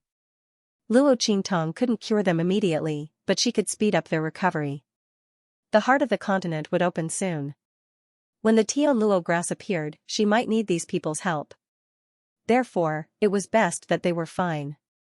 Yu Mingqian was left in the camp because he didn't have the strength and didn't follow Luo Qingtong to the 1,000 Silkworms territory. When he heard what Luo Qingtong did in the 1,000 Silkworms territory, his eyes darkened. He had seen clearly that it was impossible to take the opportunity to gain Luo Qingtong's trust. The young man was like a fish in water on this abandoned continent. His meticulous observation skills were simply terrifying. One had to know that this wasn't his full strength. Yu Mingqian's eyes were extremely gloomy when he thought of the inscription ability Luo Qingtong had shown in the Tianfeng inscription city and the strength she had shown when she destroyed his inscription array. Perhaps he should change his strategy. After leaving the abandoned continent, he would immediately send people to capture her and bring her to the Central Inscriptionist Union. He was wrong before. He wanted to get his hands on the god's inscription before his foster father and the others found out. But she was so difficult to get close to. Shouldn't he let her experience a life and death situation before rescuing her? Wouldn't it be easier to gain her trust? Yu Mingqian felt that his idea of impersonating Yu Xian was really stupid. Of course, at that time, he didn't know Luo Qingtong was so difficult to deal with. He didn't know that she was a woman, otherwise, he definitely wouldn't have done this. But it wasn't too late to change. Yu Mingqian's eyes were cold. The only thing he didn't know was the identity of the man with the white jade mask. Who on earth was he? What were the origins of those people around him? What was the relationship between him and Luo Xiaoqi? Was it because of him that Luo Xiaoqi disguised herself as a man? Yu Mingqian's eyes were full of curiosity. If that was the case, he might have to guard against him when he attacked Luo Xiaoqi. Out of trust in his intuition, Yu Mingqian could feel that perhaps Xianxia would be the only obstacle for him to attack Luo Qingtong. If he had known that they might know each other, he would have attacked Luo Qingtong long ago. He would never have given her a chance to travel with Xianxia. but fortunately, the two of them hadn't recognized each other yet, so he still had a lot of room to maneuver. Yu Mingqian's eyes were slightly cold. All kinds of thoughts flashed through his eyes, and then he quickly calmed down. At night, Luo Qingtong held her quilt and ran to Yi Qianxian again. She stood in front of Yi Qianxian's tent, pacing back and forth, thinking about what excuse she could use to sleep with Yi Qianxian today. Tut, it seemed a bit silly to use Yu Xian as an excuse to sleep with her. After all, it was not like before, when Yu Xian suddenly came over and it was not easy to set up a tent in the middle of the night. She could totally set up a new tent for him to sleep in. Oh, I got it, Luo Qingtong's eyes lit up. She suddenly had an idea. Didn't Yu Xian have the identity of a boy toy? She said that he had a phobia of men, so it was safe for him to stay in her tent. After all, no one could harass him in her tent, so he could only live in her tent, and she was not used to living with others. Oh, no, she was not used to living with Yu Xian. After all, she was taking advantage of him. Of course, she could only come to his tent. Wow, she was really a genius, Luo Qingtong thought happily and gave herself a thumbs up in her heart. She immediately hugged her quilt and went into Yi Qianxian's tent. As for why living with Yu Xian would mean taking advantage of him, but living with Yi Qianxian wouldn't be a problem at all. Wasn't that easy to explain? Yu Xian was someone's boy toy, but Yi Qianxian wasn't. Of course, Luo Qingtong had completely forgotten that she had taken the initiative to hold Yi Qianren's hand during the day and was mistaken for a homosexual. In the tent, Yi Qianxian sat on the bed, looking at the reflection of the youth on the tent outside, his face calm and composed. He played with a certain ring in his hand, wanting to see how long the other party would be loitering outside before finding a suitable reason to enter his tent. Of course, if she couldn't find a suitable reason, he would find one for her. For example, if the tent he made for Yu Xian suddenly collapsed. For unknown reasons, however, Yi Qianxian believed that Luo Qingtong would find a suitable reason to enter his tent. After all, she was so cunning. Humph, Yi Qianxian snorted softly. As expected, he soon saw Luo Qingtong loitering outside his tent. She dawdled for a while, then rushed into his tent. Obviously, she had found a good reason. As soon as Luo Qingtong entered the tent, she saw Yi Qianxian sitting on the bed, looking at her from the corner of his eyes. The man's figure was tall and stalwart, almost occupying the entire rattan bed. He was wearing a loose black patterned brocade robe. Because he had just taken a bath, the collar was slightly open, revealing the firm and strong muscles of his chest. There were still some water droplets hanging on it, making the inner clothes slightly wet and sticking to the skin. It was really a feast for the eyes. Oh my god, this man was really becoming more and more tempting. Luo Qingtong looked away with difficulty. What to do? Before she knew that this man was Yi Qianxian, Luo Qingtong didn't think that he was good-looking at all, but now that she knew that he was her man, she really found him pleasing to the eye. She really wanted to pounce on him. It was a pity that she wasn't Luo Qingtong. If she pounced on him like this, she would definitely be kicked away by him and thrown away. Luo Qingtong's face was full of frustration. She couldn't even kiss, hug, and raise her man in front of her. Why was she in such a miserable state? Luo Qingtong cursed in her heart those people from the Inscription Association of the Federation of Inscription Masters who made her unable to expose her identity. Especially those men in black who were tracking her whereabouts. Then they walked in front of Yi Qianxian with a sullen face. At this moment, Yi Qianyan's cold and indifferent voice rang out. Envy? Ah? When Yi Qianxian's voice sounded, Luo Qingtong was stunned. She looked up at Yi Qianxian with a puzzled face. What envy? Her eyes clearly showed her doubts. Here. Yi Qianxian's lips, which were hidden behind the mask, slightly curled up. He raised his hand and pointed to his chest.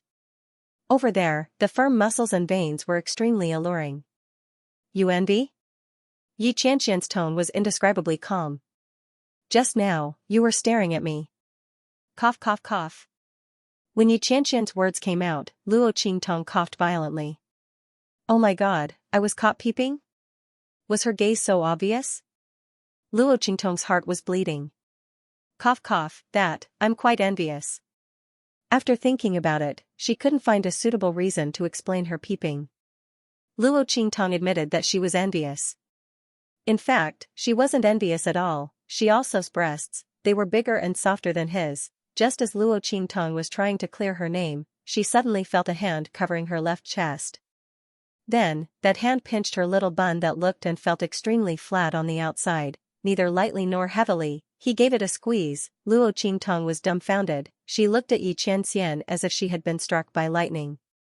She couldn't come back to her senses for a long time. After pinching her breasts, the latter said coldly, "Don't be envious. You can practice it in the future." His voice was incomparably cold and calm. His tone was also very calm. But that wasn't the main point, okay? The main point was that he was pinching her breasts. Luo Qingtong's small illusion pill could make people unable to detect that her flat chest was fake. But when she was touched, it still felt like her little white rabbit being kneaded and played with. Oh my god, Luo Qingtong felt the scorching heat from the man's palm on her chest. Her entire body stiffened. Bang! The curtain of the tent was abruptly pulled open from the outside. Then, a figure rushed in excitedly from outside. "Master, we made the bed for you." "It's done." Beiqing looked at the scene in the tent with a dumbfounded expression. He saw his master's hand on Luo Xiaqi's chest. Luo Xiaqi's face turned red and her body stiffened. "Oh my god, what's going on?" Beiqing opened his eyes wide in an instant. He looked at his master's hand on Luo Qingtong's chest and stared at it for a dozen times. Finally, he was sure that it was his master's hand. It was not someone else's hand, nor was he wrong. It was his master's hand. What Fengyu said was true.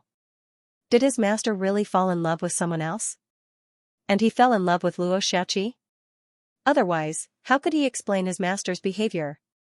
Even they rarely touched their own master, not to mention he did such an ambiguous thing to someone else. Beiqing thought for a while. Only Xianxia had made an exception for Luo Qingtong, and now, Xianxia made an exception for Luo Xiaqi. Could it be that the evil doctor in men's clothing was master's true love? Now that he found Luo Xiaqi, who was very similar to the evil doctor in men's clothing, he fell in love with someone else. Master, he was actually gay? Beiqing was dumbfounded. Xianxia glanced at him indifferently. Without saying anything, he calmly took back his hand that was on Luo Qingtong's left chest and gently squeezed it. Yes, although her breasts felt flat to the touch. But it was soft. It was so soft, it didn't feel like a man's chest. Xianxia snorted. He was almost certain in his heart. But he still wanted to make one last verification. "Bring it in," he said to Beiqing. The latter was dumbfounded for a while. Only when she heard his words did she regain her senses. "Master, no, young master." Beiqing looked at Xianxia. She wanted to say something but stopped herself. She couldn't stay calm. Master, you really can't walk on the path of no return of being a homosexual, and the evil doctor is so good, you can't abandon her just because she's a woman. Master," Beiqing's heart was roaring crazily, but on the surface, he had a silly look on his face as he lifted the wooden bed behind him and placed it in front of Xianxia. "Young master," just as he made up his mind to advise Xianxia, the man's voice rang out. "All right, you can leave now." Xianxia's voice was cold, carrying an unquestionable authority and command. Beiqing had no choice but to rush out with tears in her eyes. Fengyu, what should we do? Master is really gay, and he made a big bed for him and Luo Xiaqi to sleep together. That's right. What Beiqing had sent over was a wooden bed that was more than 5 meters wide. It filled up the entire tent. Previously, he thought it was strange. Why did his master suddenly ask him to make a wooden bed, and why did he have to make it so wide? But, just as Beiqing was about to break down and run out, Luo Qingtong was also stunned by the big bed more than 5 meters wide. "Well? Brother, why did you make such a big bed?" She couldn't help asking. The bed almost filled the whole tent. The space left was not enough for Luo Qingtong to sleep on the floor. Was she going to sleep at the entrance of the tent? No way. At this moment, Luo Qingtong completely forgot about the attack on her chest. Her heart was indescribably anxious. This man suddenly made such a big bed. Could it be that he didn't want her to sleep here? He was too cunning. It wasn't easy for her to find a suitable reason, but he actually used this trick. Luo Qingtong fiercely gritted her teeth. She really underestimated this man. When did he become so difficult to deal with? Where was the innocent and cute Yi Qianxian? Luo Qingtong's heart was indescribably gloomy.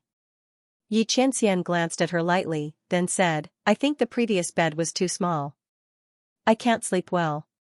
When he said this, Luo Qingtong instantly burst into laughter. Bullshit, damn it, he slept so soundly last night. This bed was obviously made to guard against her. Luo Qingtong's heart was gloomy. She stared at the bed for a long time, as if she couldn't use her eyes to split the bed in half. Then, with a stifled heart, she picked up her quilt and turned to leave. At this moment, Yi Qianxian's cold voice sounded from behind her. Where are you going? To sleep outside. Luo Qingtong's face was full of annoyance. Sleeping at the entrance of the camp was too undignified, and to be entangled to this extent, the man would inevitably be suspicious. She was definitely going to sleep outside. It was a pity that she had to stay up late to keep watch tonight. Forget it, I'll just take it as a contribution to the camp. As Luo Qingtong thought about it, she carried the blanket and walked out gloomily. However, before she could take a step forward, Yi Qianxian grabbed her shoulder. Sleep here. Yi Qianxian's voice was cold. He didn't make this big bed for Luo Qingtong to stay up late with those people outside. Previously, he couldn't bear to let this person sleep outside in the wilderness. Now, it was even more impossible. Ah? Really? Luo Qingtong's heart was first happy, then shocked. She hugged her quilt, looked at Yi Qianxian warily, and asked, Didn't you hate it when I slept here before? She had wasted so much time pestering him before, but could only sleep on the floor of the camp. Now, this man actually wanted her to sleep on the bed. Did he see something? Luo Qingtong's eyes turned slightly, staring at Yi Qianxian's face. Unfortunately, the man's face was covered by a mask, so she couldn't see his expression. Humph, you know that I don't like people close to me? Yi Qianxian's. This person had been pestering him all day.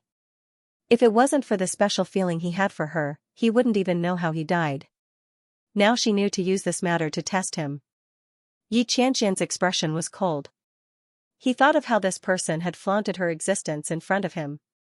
There were several times when he almost couldn't control himself and wanted to attack her. His voice was indescribably cold. Anyway, the bed is here. Sleep if you want. But once you're out of this camp, don't come back in the future. Yi Qianxian's voice was cold. After speaking, he turned around and lay down on the bed. He didn't even bother to look at Luo Qingtong. His attitude made Luo Qingtong feel relieved. She thought about it and felt that she might be overthinking. Wouldn't she explode on the spot? What's more, she believed that she didn't reveal any flaws. At present, this man's identity was her biggest shield. As for why Yi Qianxian let her sleep here, perhaps it was because she got so many thousand silkworms today. Luo Qingtong felt a burst of joy in her heart as she thought about it. She went back and forth, thinking about all of her actions from the beginning to the end. Then she thought about Yi Qianxian's actions again. She found that although his actions were strange, he didn't find out that she was a woman. She immediately felt relieved. She turned around on the spot and then ran happily to Yi Qianxian's big bed and put down her quilt. Brother, I'm coming up, she said to Yi Qianxian. The latter didn't pay attention to her at all. Swish. Yi Qianxian raised his hand and flicked his sleeve. The candlelight in the tent was extinguished by him at once. His attitude was very obvious. If she wanted to stay, she could stay. If she wanted to leave, she could leave, out of sight, out of mind. Luo Qingtong felt even more relieved. She grinned as she pushed her blanket towards Yi Qianren's sleeping area. Then, she flipped over and laid down on top of her. If it weren't for the fear that Yi Qianxian would find out that there was nothing in her lower body if she got too close to Yi Qianxian, Luo Qingtong would have clung to Yi Qianxian's back to sleep. After Luo Qingtong's body lay down, Yi Qianxian's body shook violently. That was the feeling.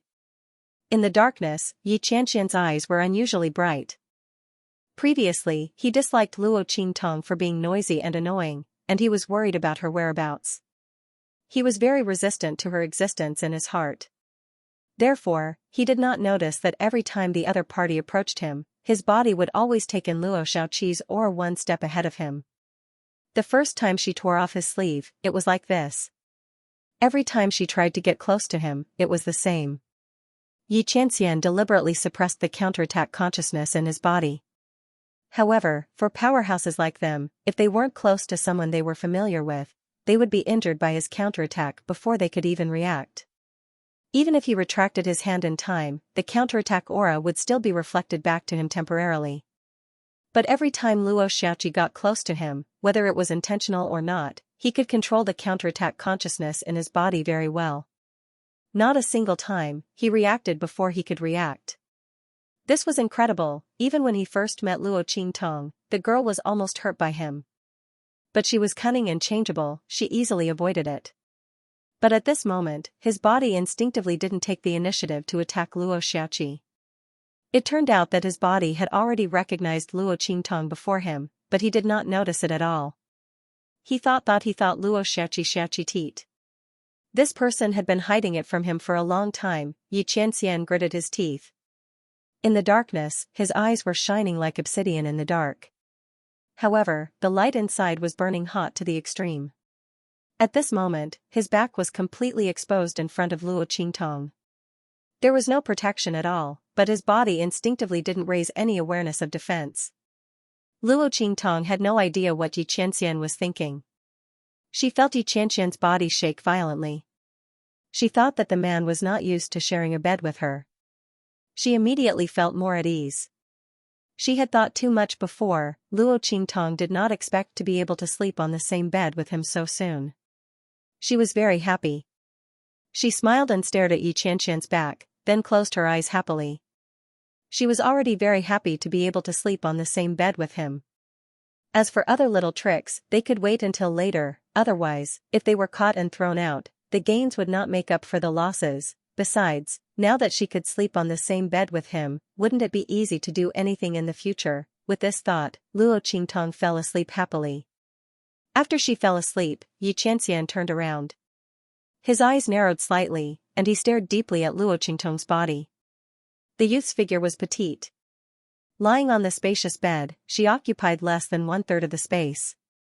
Because she was sleeping close to his back, when Xianxia turned over, she seemed to be nestled in his arms. She was neither too big nor too small, neither too long nor too short. She just happened to curl up in Xianxia's arms, and the man directly hugged her. Humph! Xianxia snorted softly, then his eyes wandered to her face. There, a large birthmark almost covered half of Luo Qingtong's face. Under the moonlight, it looked unusually ferocious and terrifying. This birthmark completely covered Luo Qingtong's face. When others saw Luo Qingtong's face, their attention would be attracted by this birthmark, and they would not be able to notice her true appearance. Xianxia was the same. He hadn't noticed what Luo Qingtong looked like before, and he had no intention of finding out what she really looked like under her birthmark. If that wasn't the case, how could he have been fooled by her for so long? That's right, it was a lie. Xianxia was almost certain that Luo Qingtong was Luo Xiaoqi. This woman had deceived him for so long. Xianxia gritted his teeth and took out a box of white powder from his storage ring. That's right, it was the kind of makeup used by young girls. This was also the reason why Fengyu was so surprised earlier. Because her master never touched these things. This powder was obtained from Chukur by Fengyu. There was no other way. Men like them didn't need to put on makeup. They could only think of a solution on Chukur and the others. Fortunately, Chukur and the others carried these things with them, so Fengyu could easily get them. At this moment, Xianxia was using this powder to cover up the traces of the birthmark on Luo Qingtong's face bit by bit. The impression of erasing the birthmark on the young man's face in his mind was too vague and vague.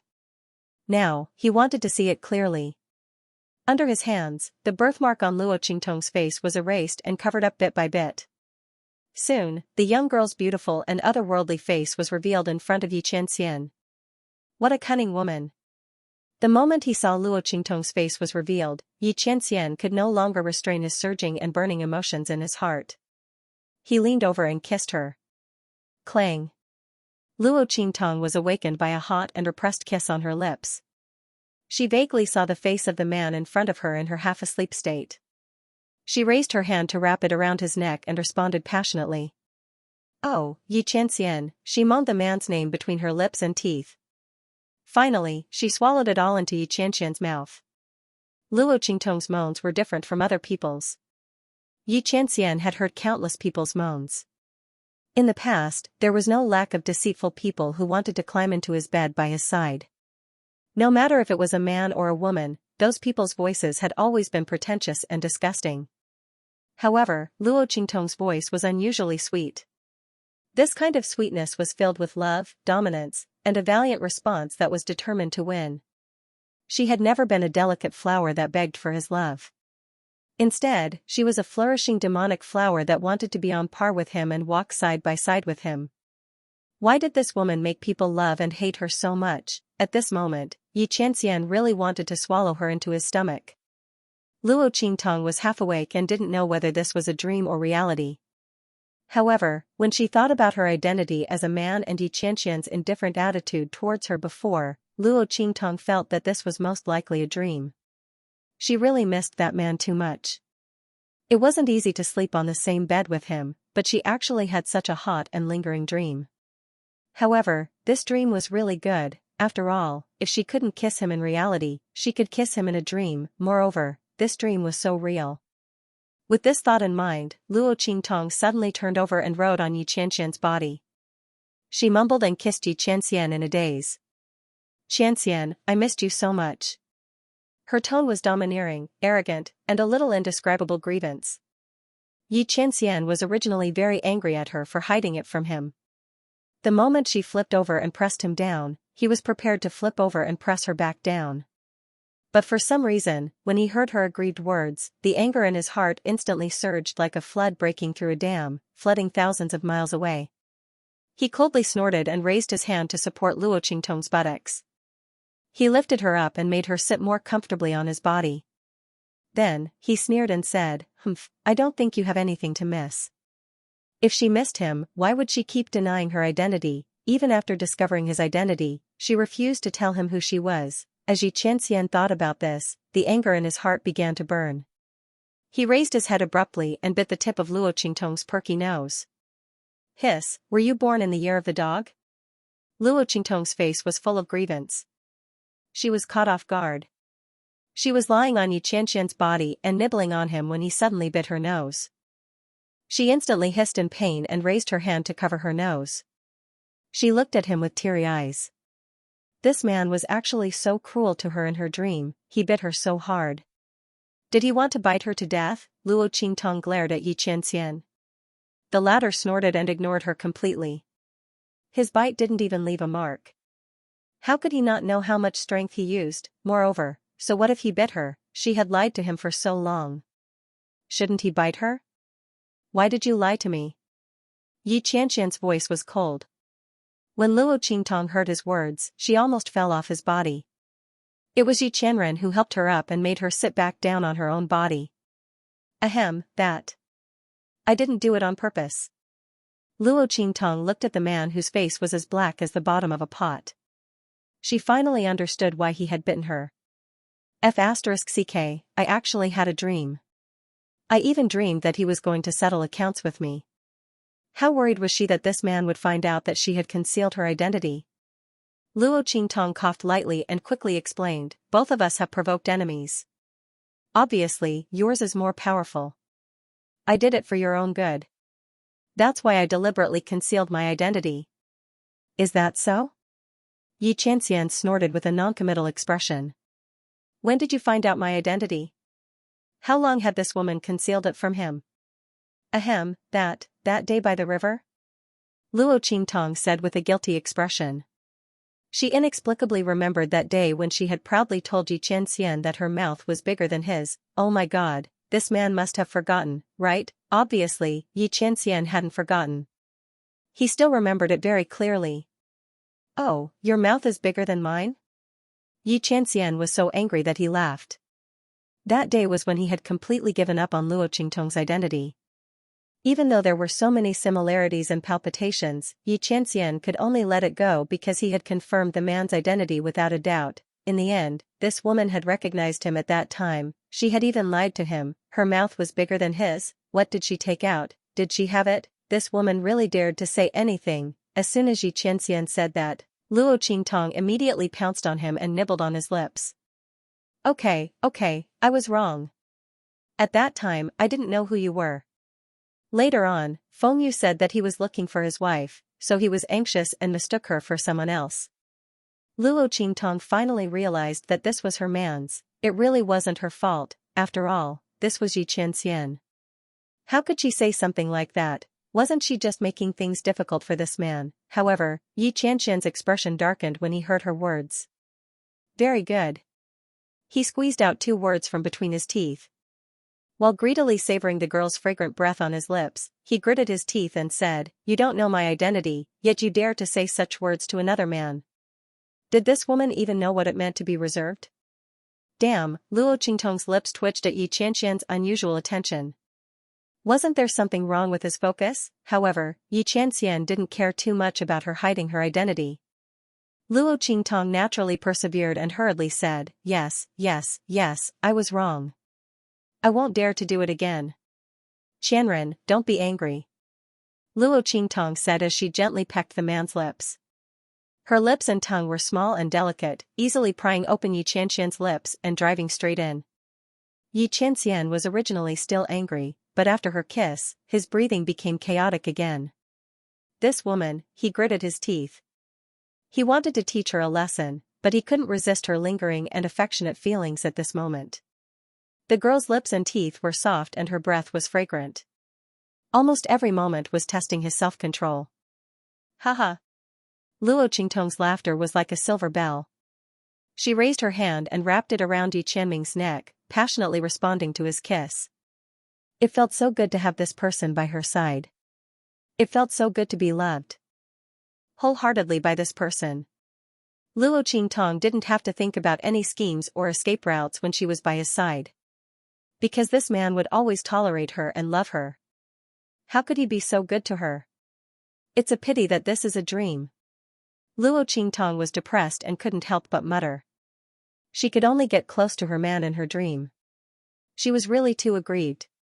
Depressed. Just when Luo Qingtong was feeling depressed, Yi Qianming was so angry that he laughed.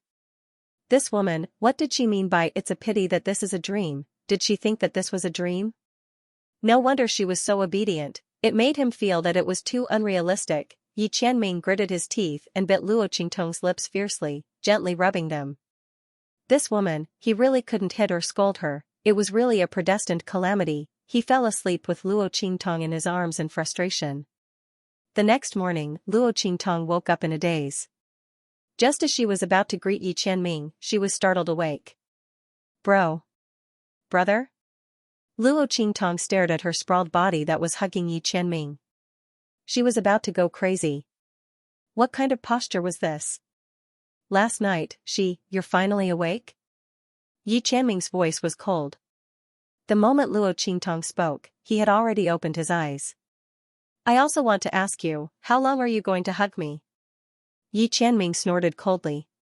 His eyes swept across Luo Qingtong's expression and suddenly felt that it was good for him to pretend that he didn't know anything. Let this woman pretend to be a man to deceive him. Did she think that last night was a dream? Then she would do it properly. When Yi Qianming spoke, Luo Qingtong also remembered what happened last night. She caressed her lips and felt waves of pain coming from them.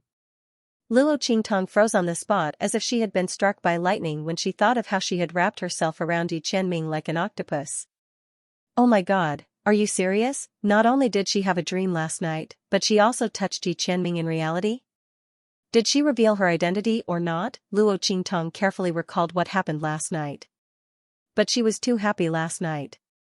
After falling asleep, she had several dreams in a row. She didn't know which dream actually happened in reality. None of them. The marks on her lips, did she bite herself or was it Yi Qianming who molested her? Luo Qingtong looked so conflicted that she even forgot to let go of Yi Qianming. Yi Qianming looked at her complicated expression and felt very happy in his heart. Let this woman know how it felt to be deceived by her in the past. Let's see if she still dares to do it in the future. Let go. Yi Qianming's voice was cold. It seemed that his movements were big, but in fact, he didn't use any strength to shake off Luo Qingtong's limbs and got up. Luo Qingtong came back to her senses from his actions, and she looked even more guilty. She peeked at the man's expression and felt so conflicted. Oh my god, what did she do to Yi Qianming last night? Her heart felt like it was being scratched by a cat, but she didn't dare to ask. Yi Qianming was wearing a mask, so she couldn't see if there was a mark on his lips. But when Yi Qianxian was washing up, his clothes were suddenly opened, so Luo Qingtong saw a red mark on his collarbone. Oh my god, Luo Qingtong's eyes widened and she jumped up. She didn't dare to look at Yi Qianxian's collarbone. Kiss mark, that's a kiss mark, oh my god, Luo Qingtong felt that she needed to calm down. Kiss mark, she actually left a kiss mark on Yi Qianxian's body. Luo Qingtong didn't know how to answer Yi Qianxian when he found the kiss mark. Could it be that she accidentally took a bite because she dreamed of a drumstick last night? This excuse was too frustrating. Luo Qingtong thought about it and couldn't think of a good excuse or reason. No, she had to go out and hide first. She would think about it later. As Luo Qingtong thought of this, she immediately rushed out. That, brother, I have something to do first, she said and left the tent with a swish. On the other hand, Yi Qianren leisurely looked at her departing figure. She snorted softly and raised her hand to cover up her accidentally exposed collarbone. This woman, let her worry and suffer for a while. Outside the tent, Bei Qing and Feng Yu came to look for Yi Qianxian. Just as he walked to the door, he saw Luo Qingtong's figure rushing out in a hurry. She looked as if her butt was on fire. The two were about to greet her when they saw her red and swollen lips and the mark on them. In an instant, the two were struck by lightning. Oh my god, Bei Qing's body trembled. He looked at Luo Qingtong's disappearing figure and his mind was filled with thoughts. Feng Yu, his voice trembled, and his eyes stared blankly, his gaze drifting. Did you see that? Luo Xiaoqi, she. Bei Qing was about to cry. Oh my god, master is really gay, how could he do that to Luo Xiaoqi? Master, wake up, you can find the evil doctor and ask her to dress up as a man every day. Master, Bei Qing was going crazy. Feng Yu, on the other hand, was a lot clearer after a moment of shock. He had suspected that his master had a crush on Luo Xiaoqi. But the plot developed too quickly. With his master's temperament, even if he treated Luo Xiaoqi differently for the time being, it was impossible for things to develop to such an extent in such a short time. There must be something wrong with this.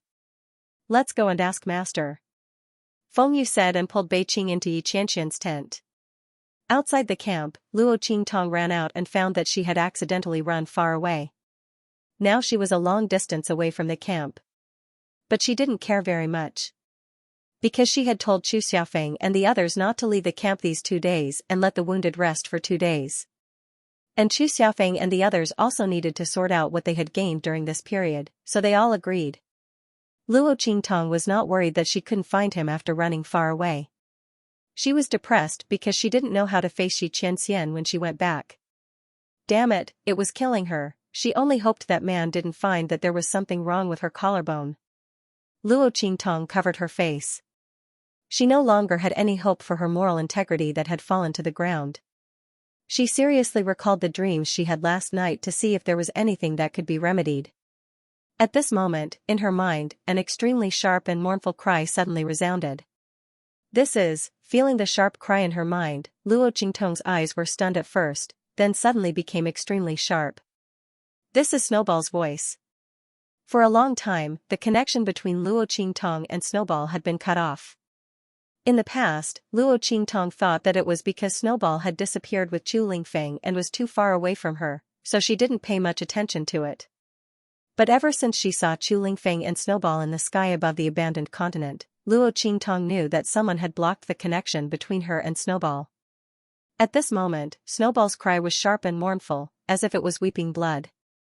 In an instant, Luo Qingtong thought that something might have happened to it and Chu Lingfeng. Swish! Luo Qingtong's figure instantly rushed in the direction of Snowball's cry of blood. She didn't know what Snowball had done, but it broke through the barrier of their connection and directly screamed in her mind. At the same time, Luo Qingtong could also sense Snowball's position. Her figure swept through the air, and almost instantly, she opened her pair of bloody eyes. Swish, while Luo Qingtong was rushing over, somewhere in the abandoned continent, Chu Lingfeng and Snowball were surrounded by a group of people, both covered in blood. Haha, Chu Lingfeng, you fool. How could you be so gullible? I just casually told you that there are spiritual herbs here that can heal broken limbs and regenerate arteries and veins, and you actually rushed here. Haha, what an idiot. Chu Yuqing looked at Chu Lingfeng and Snowball in the middle of the forest, his face filled with indescribable pride. Chu Lingfeng, this idiot, was indeed brainless. He believed whatever she said. How could a spirit herb that could regenerate a severed limb and completely recover without any loss of strength be found in a 6-star region, not to mention in this abandoned continent? This Chu Lingfeng is really as stupid as a pig. However, this was also good. If he wasn't so stupid, he wouldn't have been able to set up an ambush and capture him. This trip to the abandoned continent was their only chance to kill Chu Lingfeng. He was highly valued by the patriarch and the elders of the clan. No matter who it was, they couldn't do anything to him. However, things were different in this abandoned continent. There were many dangers here, and life and death were up to fate. If they killed Chu Lingfeng, then arranged for him to be killed by a horde of magical beasts, who would know that they were the ones who did it. Chu Yuqing was very proud of himself. He looked at Chu Lingfeng as if he were looking at a dead man. At this time, Chu Lingfeng was desperately rushing in a certain direction, completely ignoring the attacks of Chu Yuqing and the others. When he heard Chu Yuqing's words, he suddenly stopped. Then, he looked at Chu Yuqing with a fierce expression and said, "What did you say?" Chu Lingfeng's expression was ferocious, his aura ferocious. Chu Yuqing had said so much just now, but he'd treated it as a fart. But now, he couldn't take Chu Yuqing's words any longer. That elixir wasn't here, then how was he going to treat his master's grandfather's legs? Chu Lingfeng was furious. He clenched his fists so tightly that his knuckles creaked. He'd been ignoring Chu Yuqing and the others' attacks, but now he turned his head and glared fiercely at them. These bastards, they dared to trick him. Chu Lingfeng had a one-track mind. Ever since he'd arrived at the Tianfengchu clan, he'd been asking around for elixirs that could help old Master Luo recover his legs. But even the Tianfengchu clan, a great clan in the 6-star region, didn't have that kind of elixir. Chu Lingfeng had no choice but to keep it in mind. He'd see where he could get it in the future. But who would have thought that Chu Yuqing and the others would use this against him? Chu Lingfeng's heart was both depressed and furious.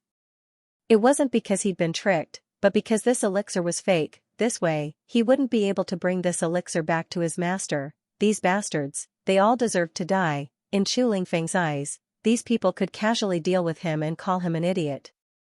But if anyone dared to joke about Luo Qingtong, he'd kill them. Chu Yuqing and the others had touched his reverse scale. Humph, so what if I tricked you? Who told you to be an idiot? Seeing Chu Lingfeng's murderous gaze, Chu Yuqing sneered. The other party was already a turtle in their jar, yet he still dared to look at him like that.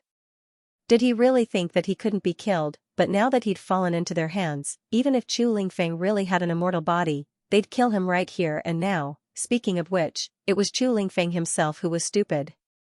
This time, he didn't want any guards to follow him, giving them a chance to make a move. Chu Yuqing didn't know that this was because Chu Lingfeng had been preparing to leave the Chu clan after leaving the abandoned continent. That was why he hadn't sent any guards with him. He assumed that Chu Yuqing was just being stupid. He had a smug smile on his face. Chu Lingfeng, you fool. You shouldn't be the young master of the Chu clan. Just based on a brainless thing like you, what right do you have to occupy the position of the Chu clan's young master? That position should have been mine. He's from our third elders faction. Just wait and die here obediently. After you die, our third elders people will return to the main branch. At that time I will be the new young master. Right, I forgot to tell you. Chu Yuqing's words were filled with malice. Madame Xing has already agreed to fully support our third elders faction. And the condition is, to send that bitch of a mother of yours to accompany you in hell. Don't worry, when the time comes, we'll let you and your mother reunite in hell. Haha. Chu Yuqing's words were filled with indescribable savagery. This time, he'd been able to successfully trap Chu Lingfeng and trap him in their encirclement partly because of Bai Xing. The guards by his side had all been carefully selected by Bai Xing and sent to his side. Otherwise, their third elder's faction wouldn't have been able to completely fool the other elders. The people she'd sent to his side all obeyed his orders to kill Chu Lingfeng.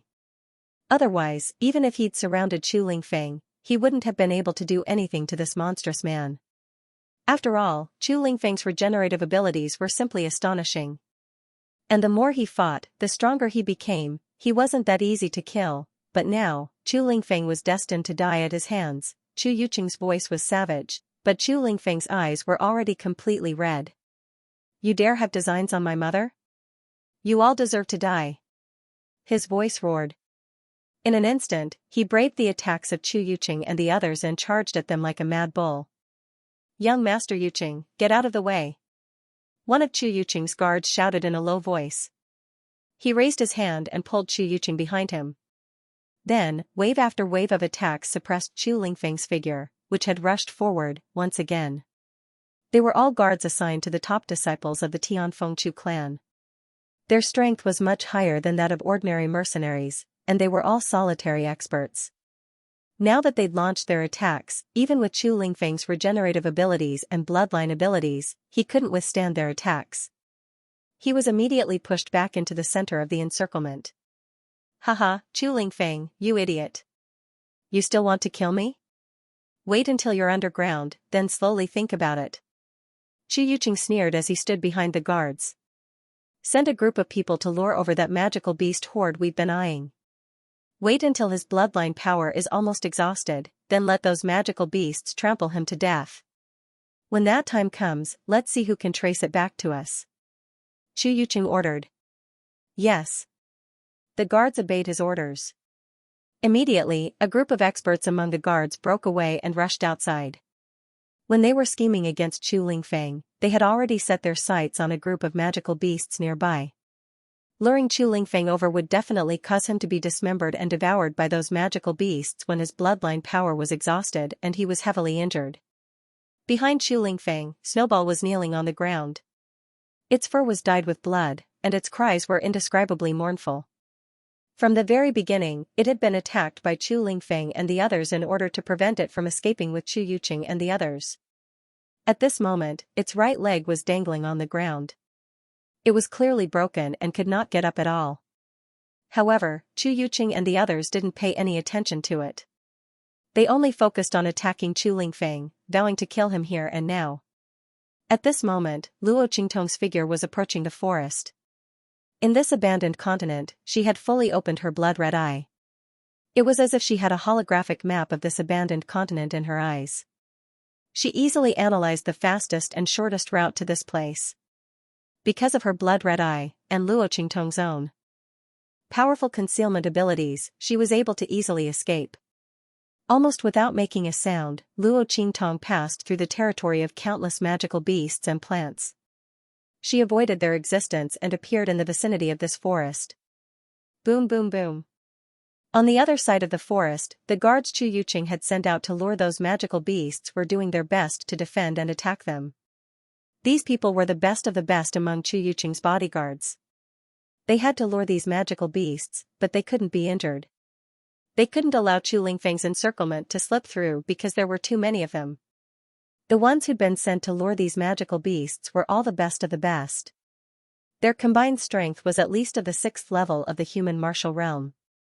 In fact, if it weren't for the fact that it was difficult to find lone practitioners at the 9th level of the human martial realm to take on the task of guarding, the bodyguards of these top disciples of the Tianfengchu clan would all be experts at the 8th or 9th level of the human martial realm. However, experts at the 7th or 8th level were enough to show disdain for the crowd. The group of figures dashed madly through the dense forest, followed by a pack of enraged magical beasts. Luo Qingtong's figure appeared at the edge of the dense forest. When she saw these people luring the magical beasts in the direction of Chu Yuqing's group, she keenly sensed that these people were heading for the same destination as her. This was getting interesting, seeing these people attack the magical beasts without harming them, only focusing on luring them away. Luo Qingtong narrowed her eyes and quickly guessed their intentions. After all, this time, Chu Lingfeng hadn't brought any bodyguards with him to this abandoned continent. These bodyguards definitely weren't his people. They were luring the magical beasts in the direction of Snowball. In Luo Qingtong's mind, the words "kill with a borrowed knife, destroy the corpses and destroy the evidence" flashed through her mind. She narrowed her eyes and glanced in the direction where those people had left. Then, she quietly left the place. Swish, Luo Qingtong's figure appeared in the distance in front of those people. The blood-red pupils in her eyes spun violently, quickly predicting the most likely route they would take. Then, she raised her hand and an invisible thread shot out from her hand. In an instant, a huge net of crisscrossing threads appeared in front of Luo Qingtong. These threads were extracted by Luo Qingtong from the corpses of the 1,000 silkworms. It was originally intended to be used to forge Xianxia's meridians. However, this was an urgent matter, so he couldn't care less. Besides, Luo Qingtong still had the insect treasure from the giant kingworm. That was the real treasure for Yi Qianming to forge his meridians. These threads were only used as backups. It was not a big deal to use some of them. Luo Qingtong's speed was extremely fast. She quickly set up the huge net trap in front of her. With a leap, she leaped onto the top of an ancient tree and hid there, waiting for the guards to lure the magical beasts over. And after she was done, the guards quickly lured the magical beasts over. Rumble. In the dense forest, a loud sound rang out. It was the sound of heavy hooves stomping on the ground. These magical beasts looked like black rhinoceroses. Their bodies were covered in thick rock-like armor and their mouths were filled with sharp teeth. They looked extremely terrifying. At this moment, under the lure of the guards, they were rushing in the direction of Luo Qingtong. However, just as the guards were about to rush into the huge net of threads set up by Luo Qingtong, the magical beasts suddenly stopped. They looked warily at the place where the huge net of threads was, then turned around and ran in the direction they came from. They had already discovered the danger. Seeing this scene, Luo Qingtong frowned. She hadn't expected these magical beasts to have such a strong sense of danger. They had actually discovered the danger so easily. It was also because she had been in too much of a hurry that she hadn't had time to remove the scent of the 1,000 silkworms from the threads. Now that the magical beasts had left, would the guards realize that something was wrong? She looked at the guards. The guards also stopped in their tracks. However, they didn't think that there would be any danger in the surroundings. The group had set up an ambush in this dense forest and had carefully surveyed the surroundings. They had even checked all the dangers in the surroundings. Moreover, with their strength, if there was any danger in the vicinity, how could they not have detected it? Therefore, the strange movements of the magical beasts were seen as part of their plan. When the magical beasts saw that they were deliberately luring them, they became vigilant and refused to move forward. Seeing that the magical beasts were about to run further and further away, completely ignoring their bait, the guards became anxious. They had gone to great lengths to trap Chu Lingfeng in this dense forest. It was very likely that this was their only chance. If they missed this chance, they wouldn't be able to make a move against Chu Lingfeng. After escaping the encirclement, he would definitely leave this abandoned continent. At that time, when he returned to the Tianfeng Chu clan and told them about the ambush, they would all be finished. Including Chu Yuqing. How could this be? The hearts of the guards sank. Try using this. Miss Kuer and the others brought it. It said that it was this that caused them to be hunted down by the magical beasts of the abandoned continent. As a guard spoke, he took out a handful of emerald green spiritual grass. Luo Qingtong looked at the extra spiritual herbs in his hand and blinked her eyes. Damn, it couldn't be, right? Wasn't this the spiritual grass that she had tricked Chu Kuer and the others into taking away, the beast-baiting grass? It had actually appeared in the hands of these guards. Could it be that the people these guards were loyal to had some relationship with Chu Kuer and the others? But Chu Kuer and the others were really lucky. They had been chased by the magical beasts with the beast-baiting grass and hadn't died. Not only that, he even met the person who was going against Chu Lingfeng. However, it was fortunate that they met the people who were dealing with Chu Lingfeng. Otherwise, how would these people be able to lure those magical beasts back? How could his own design succeed? Luo Qingtong's lips curled up slightly. She had just wanted to jump out and use herself as a bait to lure those people into the net trap. However, with his sudden appearance and the abnormal behavior of those magical beasts, there was a high probability that these people would discover that he had done something. At that time, they would not be fooled. Even if she used all her trump cards, she might not be able to kill all of them, but now, With the beast-luring grass provided by Chu Ke, Luo Qingtong only needed to watch them step into the trap. Therefore, after Luo Qingtong saw the beast-luring grass, she decisively hid herself again. The guards took the beast-luring grass and went to lure the magical beasts in batches. The lure of the beast-luring grass was mixed with their attacks, and sure enough, those magical beasts that had left returned. Rumble. This time, the magical beasts that were tempted by the beast-luring grass to the point that they lost their minds and only knew how to charge forward madly, did not discover the danger in front of them. Together with the guards, they rushed madly towards the huge net trap. Boom boom boom. Ah! The guards held the beast-luring grass high and were only prepared to pass through the forest below Luo Qingtong. However, when they rushed to the middle of the forest, in an instant, streams of blood splashed out. The silk threads of the 1,000 silkworms turned into the coldest and most terrifying killing weapons, cutting their limbs and bones, along with their heads and necks, into pieces. Countless pieces of corpses rose from the crisscrossing huge net. Luo Qingtong's net trap was much tighter than those made by the 1,000 silkworms before. Under her blood-red eyes, these net traps had no blind spots at all. Those silk threads seemed to have been precisely calculated by someone, appearing at the places that the guards had to pass through, cutting their bodies from top to bottom. In an instant, blood flowed like a river, fog rose into the air, and the surrounding forest was dyed into a bloody color. These experts at the 7th or 8th level of the human martial realm, even in death, did not expect that they would be killed by a trap set by someone else when they set up a trap to kill Chu Lingfeng. Their corpses were dismembered in midair. Some of the stronger ones did not die after being cut up for a while, and could only stare at everything in the forest. They saw that under the soaking and splashing of their blood, the huge net lines entwined in the forest were revealed, like a huge mouth of a magical beast that chose people to devour, completely swallowing their bodies. And in this bloody scene, a young man wearing a light blue robe fell from the top of a tree.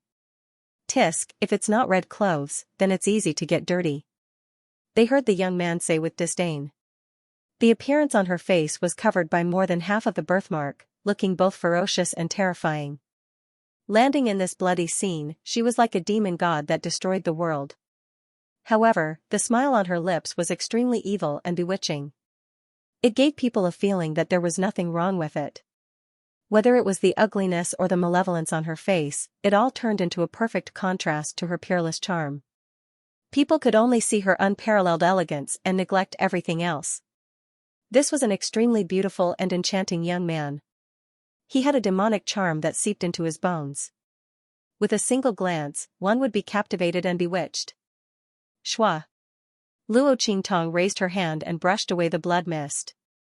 When the guards were cut to death, the strong aura of death and the smell of blood covered the aura of the beast-luring grass, causing them to regain their rationality in an instant. At that moment, as they looked at the giant blood-colored net before them, their 4 hooves began to incessantly dig into the ground as they desperately tried to stop their footsteps. However, their momentum was too strong, and they couldn't stop for a while. However, Luo Qingtong had no intention of letting them all die here. She still had great use for these magical beasts. Therefore, after she brushed away the blood mist, she raised her hand and whipped. In the blink of an eye, the giant crimson net that was constructed by her was torn apart and scattered in all directions. Bang! The beasts had just escaped death and were about to scatter in all directions. However, the threads in Luo Qingtong's hands seemed to have grown eyes and didn't care which direction they were going. Those blood-colored threads shot out at the first instant and blocked their path. The magical beasts that had rushed to the front were the first to have their limbs cut off by those threads and their flesh cut open. There was no other way. Those magical beasts that wanted to scatter and flee could only gather together again. Luo Qingtong used those blood-colored threads to drive them in the direction of Chu Lingfeng and the others. Moreover, because of Luo Qingtong's drive and the threat of the threads, their emotions were even crazier and more impulsive than before. They charged towards Chu Yuqing and the others with an imposing momentum that seemed to be able to move mountains and rivers. Rumble! In the dense forest, a rumbling sound reverberated through the sky. Because Luo Qingtong's ambush and killing of those guards had been extremely clean and efficient. Those guards didn't even know that they had fallen into a trap until they died, so they didn't even let out a single scream. The entire process was indescribably silent. No one knew that an extreme massacre had just taken place in this dense forest. Swoosh! Luo Qingtong's figure rushed out and followed behind those magical beasts, silently rushing forward. While Luo Qingtong drove those magical beasts away, Chu Ke, Chu Yufei, and the others were waiting on a hillside outside the dense forest, gazing into the distance at the scene in the dense forest. Hearing the earth-shaking footsteps, Chu Ke's face was full of joy. Haha, it must be my big brother who summoned those magical beasts. Chu Ke's face was full of pride and satisfaction. Big brother and the others must have succeeded, that Chu Lingfeng was dead for sure. Once he died, her big brother would obtain the Tianluo grass from this trip to the abandoned continent, and there would be hope for their third elder's bloodline to return to the main line. After his elder brother consumed the Sky Luo grass and obtained the immortal spirit body, his cultivation speed increased greatly. In the future, who in the Tianfengchu clan would be able to compete with them? As for her, the third miss of the Tianfengchu family, who would be able to deal with her then?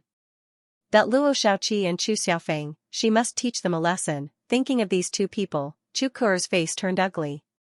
She had left in a hurry after obtaining the beast-luring grass with Chu Tianming and the rest. Originally, they were afraid that Chu Xiaofeng and the others would go back on their word and snatch the spiritual herbs back from them. However, who would have thought that those spiritual herbs were actually beast-luring grass? They were overjoyed when they saw the spiritual grasses and left with them.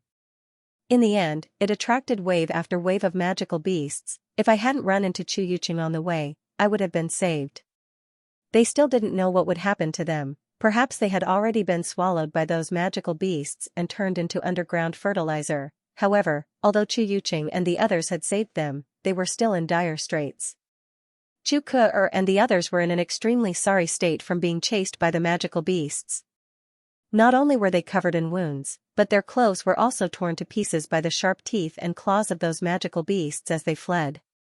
When Chu Yuqing and the others encountered them, Chu Ke and the others were practically running naked in the forest. Her and Chu Yufei's pure and clean bodies were all seen by the group of uncouth guards. When this operation was over, they would become the laughingstock of many people. And all of this was because of Chu Xiaofeng and Luo Xiaoqi, especially that Luo Xiaoqi, thinking of how she didn't hesitate to let them take away those spiritual herbs. Chu Ke didn't believe that she didn't know the effects of those spiritual herbs. She must have known. She knew that those were beast-lore grass, otherwise, she wouldn't have stubbornly given those spiritual herbs to them. At that time, she thought that she was afraid of them and wanted to spend money to avoid disaster. In the end, what did she mean by spending money to avoid disaster? The other party was clearly waiting for them to fall into his trap. Seeing them get the beast-luring grass in their hands, they didn't even realize it. B*TCH, B****. Chu Ke's face was ugly and her limbs were trembling. She wished she could chop Luo Xiaoqi into pieces, and Chu Xiaofeng, who indulged Luo Xiaoqi. If it weren't for him, Luo Xiaoqi wouldn't have given those spiritual herbs to them. In short, all of this was their fault. When Chu Ke's voice sounded, beside her, Chu Yufei's face also revealed a gloomy smile. Compared to before, Chu Yufei was very different. The most obvious thing was that the gentle and kind smile on her face was gone. At this moment, Chu Yufei's face was cold and her eyes were cold. Her eyes were full of resentment and ice. She and Chu Ke had encountered those things together and had completely destroyed the defense in her heart. Thinking that she was the one who forced Luo Xiaoqi to give those spiritual herbs to them, Chu Yufei's heart was filled with hatred. She was good at playing with people's hearts and acting. At that time, she thought that they had taken advantage of her by forcing Luo Xiaoqi to give those spiritual herbs to them. At the same time, she felt that she had vented her anger. In the end, who would have thought that it was all her wishful thinking? In fact, Luo Xiaoqi had deliberately given those spiritual herbs to them. She wanted them to be chased by those magical beasts. She hated that she thought that her scheme had succeeded. In the end, she was played in circles. Now that Chu Lingfeng had died, she would never let Luo Xiaoqi and the others off.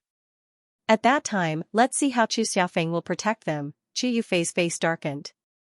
As for Chu Tianming and the others, they looked in the direction of the dense forest and were overjoyed. After getting rid of Chu Lingfeng, the third elder's people would once again be in the direct line of descent. At that time, if they had a good relationship with Chu Ke and the others, when Chu Yuqing ascended to the position, wouldn't they be able to obtain great benefits? Everyone was trying their best to flatter Chu Ke. At the same time, they were also very attentive to Chu Yufei. Because without Chu Lingfeng, Chu Yufei was once again the little princess of the Tianfeng Chu family who was highly valued by the head of the family. Who didn't know that the patriarch treated her like his own daughter? It was only when Chu Lingfeng, the true descendant of the family head, appeared that Chu Yufei's identity became awkward and embarrassing. Once Chu Lingfeng died, everything would return to its original trajectory.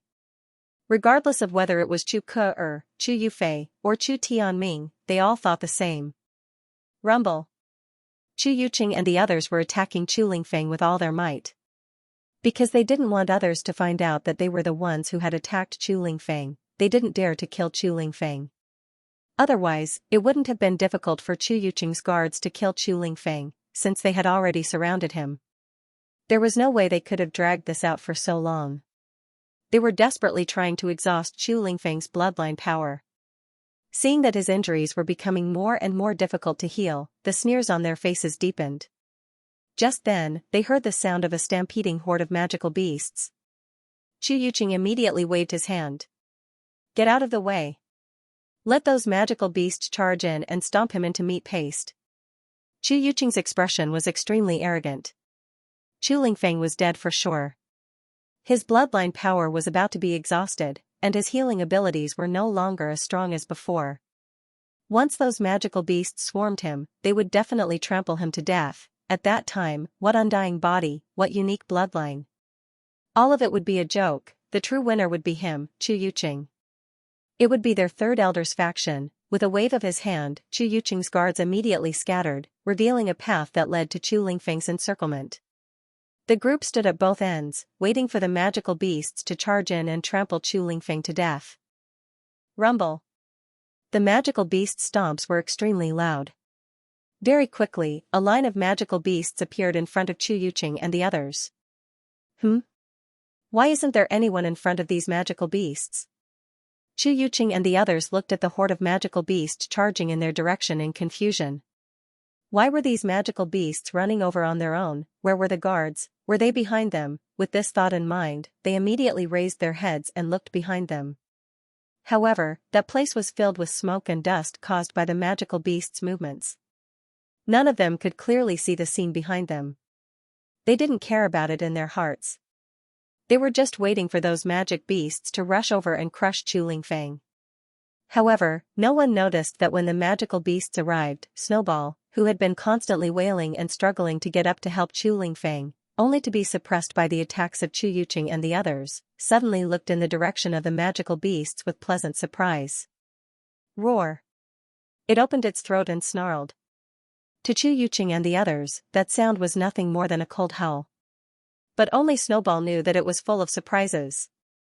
Master is here. After such a long time, Snowball was unable to restrain the excitement and anticipation in her heart as she once again felt Luo Qingtong's existence at such a close distance. The sharp screams from her mouth became even more resounding and exciting. In the eyes of Chu Yuqing and the others, they thought it was heartbroken and despairing. Haha! Even this beast knows fear? That idiot Chu Lingfeng treasures it so much. Now that you see Chu Lingfeng about to be trampled to death by these magical beasts, you must feel despair in your heart, right? Haha, the more despair you feel, the better. This damned beast, he's embarrassed me so much in the past. Chu Yuqing's expression was cold as he looked in Snowball's direction. In the end, this beast wasn't easy to deal with, and had tortured him to the point of hovering between life and death. But with Chu Lingfeng protecting it, there was nothing he could do. His master couldn't deal with it, and his pet couldn't either. It could be said that Chu Yuqing hated this man and beast to the bone. What he didn't know was that Chu Lingfeng wasn't Snowball's master at all. And the latter's surprised cries weren't because of Chu Lingfeng either. Boom! The magical beasts had already charged in front of them, and the guards had already scattered, waiting to see a good show. However, before they could react, a voice rang out. Swish swish swish!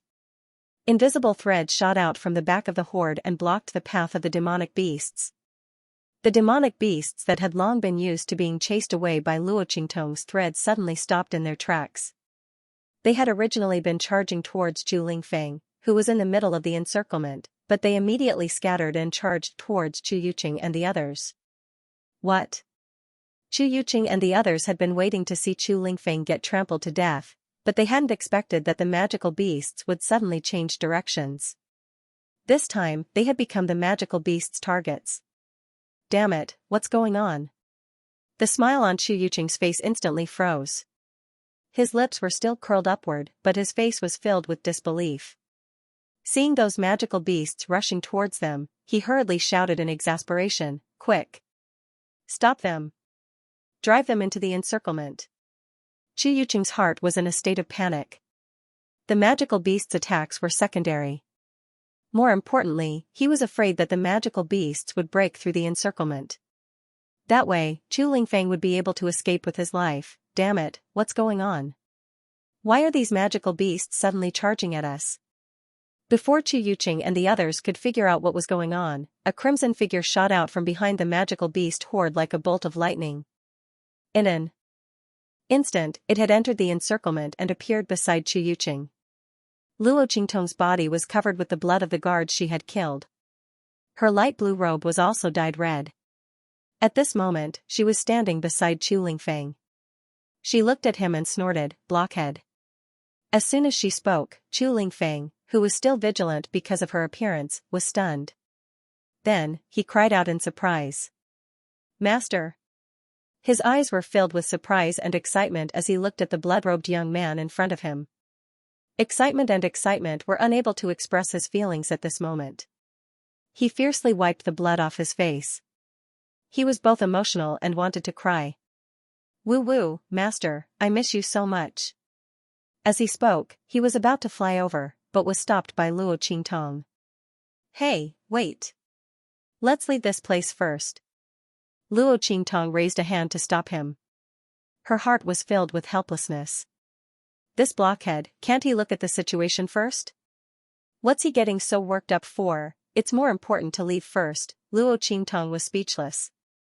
However, she was already used to Chu Lingfeng's one-track mind and foolish personality. She knew that it was useless to bicker with him, so she didn't waste any more time talking nonsense with him. Hearing this, Chu Lingfeng's expression became solemn. "Yes, master, I'll listen to you." He wiped the tears from his face and stood beside Luo Qingtong in a flash. But very quickly, his domineering expression turned into a pitiful one. Chu Lingfeng's body was covered in wounds, and the healing of his bloodline power was becoming slower and slower. Most importantly, there was no more spiritual energy in his body. After entering the abandoned continent, Chu Lingfeng had obtained a lot of spiritual herbs, all of which had been found by Snowball. But now, under the siege of Chu Yuqing and the others, the spiritual herbs he'd obtained had all been used up. Otherwise, Snowball wouldn't have been so powerless. "Don't worry, I have some." As Luo Qingtong spoke, she raised her hand and took out the spiritual herbs in her storage ring, then threw them to Chu Lingfeng. She had been running all the way here with those magical beasts, and it wasn't like she hadn't done anything. Those spiritual herbs had all been picked by her along the way. As long as Chu Lingfeng needed them, she could have as many of these spiritual herbs as she wanted. "This is for you. You and Snowball can eat it together." Luo Qingtong threw 2 bottles of pills to Chu Lingfeng. She wanted him to feed them to himself and Snowball. The pills that Luo Qingtong refined all had medicinal properties on the abandoned continent. Although the effects of these pills weren't as good as 20% of what they were outside, it was still better than nothing. What's more, Luo Qingtong didn't have much on hand, but she had a lot of pills. These pills had all been refined by her in Heavenly Wind Mercenary City. After all, she'd had nothing to do at that time. She'd gotten a lot of benefits from appraising the items of those mercenary groups. Chu Lingfeng took the pills that Luo Qingtong gave him. Without saying anything, he directly poured out a bottle and ate it. The rest was all given to Snowball. He didn't ask Luo Qingtong why her pills still had medicinal properties on the abandoned continent. From Chu Lingfeng's point of view, his master could do anything that would shock people. It wouldn't be too much, this was his master. Heretical Dr. Ghost Eye. "Master, I'm done." Chu Lingfeng was in high spirits. As soon as Luo Qingtong's medicine entered his mouth, all the wounds on his body were healed. However, the bloodline power in his body had been exhausted, and he could no longer convert the attacks of others into energy like before. While healing himself, he could still fight bravely. Right now, he had the strength of an ordinary cultivator. Chu Lingfeng was worried that he couldn't protect Luo Qingtong. After all, Master's strength hasn't even reached the Venerable Realm. He was really too useless. She actually needed her master to save her at this time. Chu Lingfeng was vexed. He opened his mouth, wanting to tell Luo Qingtong to leave first, but he saw Luo Qingtong's figure rise. "Let's go." She jumped onto Snowball's body and pulled Chu Lingfeng up. Snowball's internal injuries had healed. Its broken right leg had also recovered to its original state. The moment Luo Qingtong and Chu Lingfeng came up, it immediately soared into the air. Chu Lingfeng, Chu Yuqing and the others were currently dealing with the rampaging magical beasts. He'd been paying attention to Chu Lingfeng the entire time. When he saw Luo Qingtong appear by Chu Lingfeng's side, his expression immediately froze. When he saw Luo Qingtong and Chu Lingfeng both get onto Snowball's body, he was stunned. Snowball, who had been seriously injured and unable to move, suddenly soared into the air. Chu Yuqing's expression was indescribably furious. "Hurry! Hurry and bring them down for me." He absolutely couldn't let Chu Lingfeng escape. Chu Lingfeng's voice was hoarse. "What's going on? Who's that youth that suddenly appeared? Why did he suddenly come to save Chu Lingfeng, and how did the injuries on Chu Lingfeng and that demonic beast heal so quickly?" Chu Yuqing's expression was malevolent. As he thought about these questions, the expression on his face kept changing. His facial expression was twitching violently for an indescribable reason. The guards had been in the middle of driving away and stopping the demonic beasts. When they heard his voice, they raised their heads and saw Chu Lingfeng and Luo Qingtong soaring into the air. They were instantly shocked. "Quick, stop them." The guards were so anxious that they didn't have time to deal with the demonic beasts. They leapt into the air and charged towards Luo Qingtong and Chu Lingfeng. "Master!" Seeing the guards, all of whom were at the 6th level of the human martial realm, rushing over, Chu Lingfeng felt extremely vexed. If he'd known that he'd run into his master here, he would have brought the guards the Tianfeng Chu clan had prepared for him. He definitely wouldn't have let Chu Yuqing and the others have the chance to harm his master. "Chu Yuqing, you bastard! If you dare to harm my master, I'll kill you." Sitting on the little snowball, Chu Lingfeng's eyes were bloodshot as he watched the guards charge at him. He clenched his fists tightly as he shouted at Chu Yuqing and the others below him. "Stop! Master?" Chu Yuqing and the others were shocked. They'd never heard of a fool like Chu Lingfeng having a master. Chu Yuqing carefully examined Luo Qingtong and discovered that she was only at the Venerable Realm. He immediately laughed coldly. "Haha! A bastard child outside is a bastard child. Chu Lingfeng. You fool, you're actually willing to degrade yourself and recognize a kid who isn't even at the Venerable Realm as your master. How can someone like you be worthy of being our Chu clan's young master?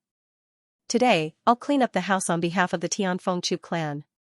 When Chu Yuqing saw how protective Chu Lingfeng was of Luo Qingtong, he felt both proud and pleasantly surprised. He hadn't expected to reap such a harvest this time.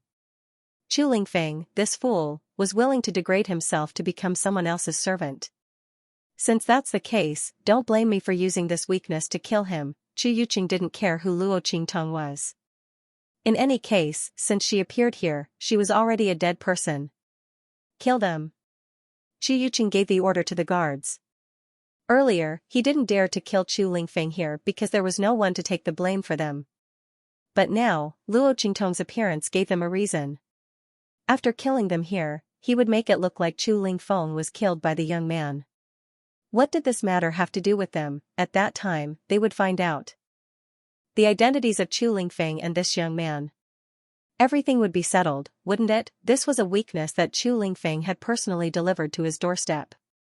How could he not make good use of it? Chu Yuqing threw his head back and laughed heartily. Then, he gave the order, his killing intent overflowing. The guards were also thinking the same thing as Chu Yuqing. Immediately, those who attacked did not hold back in the slightest. Luo Qingtong narrowed her eyes as she watched the figures rushing towards them from all directions. 3rd level of the human martial realm, 6th level of the human martial realm, 4th level of the human martial realm, TSK, they're all experts. The Tianfeng clan really spared no effort in protecting their top disciples. Luo Qingtong raised her hand to stop Chu Lingfeng, who was about to attack. This guy was only at the peak of the 9th level of the Amethyst Elder. Although the strength he could display was comparable to that of the human martial realm, his bloodline strength had been exhausted. How could he be a match for these people? She didn't go through untold hardships to save him just to see him throw his life away. You stay here obediently. Luo Qingtong scolded Chu Lingfeng in a low voice. Then, she raised her hand, and in an instant, she was surrounded by circles of silk. Swish! Swish! These silk threads circled around Luo Qingtong, enveloping her, Chu Lingfeng, and Snowball. Let's go. Looking at the guards who were rushing over, Luo Qingtong's lips curled up slightly. She patted Snowball's back, telling it not to stop and to continue rushing forward. After receiving her order, Snowball didn't hesitate in the slightest. Its 4 limbs stomped fiercely in the air, and in an instant, it was like a snow-white stream of light, rushing towards the guards who were rushing over. Humph, overestimating yourself. You actually dare to rush towards us. These guards thought highly of themselves. Luo Qingtong's strength wasn't even at the revered realm. This was obvious in their eyes. In addition, Chu Lingfeng's bloodline strength had been exhausted. No matter how the crowd calculated, Luo Qingtong and Chu Lingfeng couldn't rush out of the encirclement they were in. Since the other party was rushing over to be killed, then they would fulfill her wish. The crowd rushed towards Luo Qingtong and Chu Lingfeng fiercely. Because they were proud, they didn't use any martial skills to attack Luo Qingtong and Chu Lingfeng. Otherwise, they would have discovered that Luo Qingtong was surrounded by circles of silk, surrounding her and Chu Lingfeng from all directions. At this moment, Luo Qingtong and Chu Lingfeng were like huge meat grinders as they rushed forward. As for those guards, they still didn't know anything. Humph, get down here. At this moment, a guard rushed towards Luo Qingtong and Chu Lingfeng. He raised his hand and tried to grab Luo Qingtong and Chu Lingfeng off Snowball. However, just as his hand reached out, in an instant, a tragic cry rang out. In an instant, the hands that the guard had extended towards Luo Qingtong and Chu Lingfeng were cut into countless pieces of flesh. The invisible threads around Luo Qingtong were rapidly revolving around her. No one knew what kind of terrifying power the threads of the 1,000 silkworms would display in this kind of situation. These threads were originally the weapons that the 1,000 silkworms relied on to survive. Many magical beasts and humans who were stronger than them had died under their threads. Now, in Luo Qingtong's hands, these threads were displaying an even more terrifying power. Luo Qingtong didn't need to use any of her own strength. She only needed to maintain these threads at high speed. These incomparably tenacious threads that were difficult to cut would, in an instant, teach these human martial realm guards what it meant to be a human. What? Seeing this scene, Chu Yuqing and the other guards below were all shocked. What are those? Chu Yuqing's face turned pale with shock as he cried out. What were those things that could actually injure a human martial realm expert by his side, a youth who hadn't even reached the venerable realm? What was going on? Chu Yuqing's mind was in a complete mess. As for the other guards, their faces were also filled with indescribable shock and regret. They simply couldn't answer Chu Yuqing's question. Because even they didn't know what those things were, they looked like silk threads. But what kind of silk threads could allow a youth who hadn't even reached the venerable realm to injure a human martial realm guard? What's more, that guard wasn't an ordinary low-level human martial realm expert, rather, he was an expert at the 4th level of the human martial realm. Everyone's faces were filled with shock as they watched the human martial realm guard clutch his arm and howl miserably. Then, he was cut into pieces by the silk threads around Luo Qingtong. The silk threads around Luo Qingtong were dyed with blood. Like sharp blades flying up and down, they completely surrounded her, Chu Lingfeng, and Snowball. Everywhere they passed, the human martial realm guards who were attacking her were all injured by the silk threads around her body. These silk threads didn't have much power. But these silk threads, which didn't have much power, were like divine weapons, preventing the group of human martial realm guards from attacking. Facing Luo Qingtong and Chu Lingfeng, who were completely wrapped in these silk threads, they finally understood what kind of situation they were in. They could either let Luo Qingtong and Chu Lingfeng go, Or they could forcefully attack under the terrifying defense of Luo Qingtong's silk threads and be strangled to death. A youth who hadn't even reached the venerable realm, carrying some unknown silk threads, had actually forced them to this point. Chu Yuqing looked at Luo Qingtong and Chu Lingfeng in the sky. He was so angry that he gnashed his teeth and stomped his feet, but there was nothing he could do. The threads in Luo Qingtong's hands were very difficult to cut. However, Luo Qingtong's blood-red eyes allowed her to easily see the trajectories of the human martial realm guard's attacks. The threads in her hands were constantly changing and reforming. Under her control, the silk threads in her hands changed in many ways. Compared to the silk web spat out by the 1,000 silkworms, their power and effectiveness were many times more difficult to deal with. After the guards tried to attack several times but were killed instead, they didn't dare to move again. They could only watch as Luo Qingtong took Chu Lingfeng away. A young man who hadn't even reached the venerable realm had saved the person they wanted to kill from the hands of a group of people who were around the 6th level of the human martial realm. If they hadn't experienced it themselves, they wouldn't have dared to believe that it was true, especially those human martial realm guards. They looked at Luo Qingtong as if they were looking at a monster. They didn't doubt that if it wasn't for Luo Qingtong's insufficient strength, she could have used these silk threads to completely trap them here. What was going on? Who exactly was this young man? Their hearts were overwhelmed with shock. Luo Qingtong had already taken Chu Lingfeng far away. The power of her silk threads looked very frightening. But that was only because those guards hadn't reacted in time. Luo Qingtong was well aware of the limitations of the power of her threads. Therefore, as soon as she opened a gap, she immediately left with Chu Lingfeng and Snowball. Chu Yuqing quickly reacted after they left, and then flew into a rage. Chu Lingfeng. His voice was filled with rage, as if he was about to cry blood. By the time he wanted the guards to chase after them, Luo Qingtong and Chu Lingfeng had already disappeared. Instantly, he spat out a mouthful of blood, and fell to the ground with a thud. He was obviously very angry. How could Chu Yuqing not be angry? In order to kill Chu Lingfeng, how long had he planned? He had just lured Chu Lingfeng into this dense forest, and had made all the necessary preparations to ambush him. In the end, just as he was about to make his move, someone had interfered and rescued him. If that person had been a powerful cultivator, it would have been fine. But the other party was a youth who had not even reached the venerable realm. This was such a great humiliation. No matter how tenacious and valiant Chu Yuqing's mind was, he could not bear this blow. Moreover, if he missed the chance to kill Chu Lingfeng this time, he might not have such a chance again, and once Chu Lingfeng returned to the Tianfeng Chu clan, what kind of punishment and revenge would he and the Third Elder's faction suffer? Chu Yuqing did not dare to think about it. This time, he was truly infuriated. He could not control the surging emotions in his heart. When his blood-sobbing scream rang out, on the small slope outside the dense forest, Chu Ke and the others' hearts all jumped. That voice just now, it sounded like my big brother's? Chu Ke's face was full of shock. She looked in the direction of the dense forest, and the expression on her face kept changing. What was going on? Why was her big brother's voice so blood-sobbing and mournful? Could it be that something had gone wrong with killing Chu Lingfeng? As she thought of this, her heart was suddenly in chaos. At this moment, the voices of Chu Tianming and the others suddenly sounded. Look! That white light! They raised their hands and pointed at a ray of light that swept across the sky above the dense forest. If that light wasn't a snowball, then what was it? They were shocked to see Chu Lingfeng and Luo Qingtong sitting on Snowball. Oh no, Chu Lingfeng is not dead. The Third Elder's faction was finished, and so were they. At this time, someone with sharp eyes saw Luo Qingtong sitting in front of Chu Lingfeng. It's Luo Xiaoqi. It's Luo Xiaoqi. Chu Tianming and the others cried out in a shrill voice. They looked at the young man sitting on the snowball in disbelief, unable to wrap their heads around the situation. What was going on? Why was Luo Xiaoqi here, and with Chu Lingfeng? Could it be that Chu Lingfeng's rescue had something to do with her? Everyone was shocked.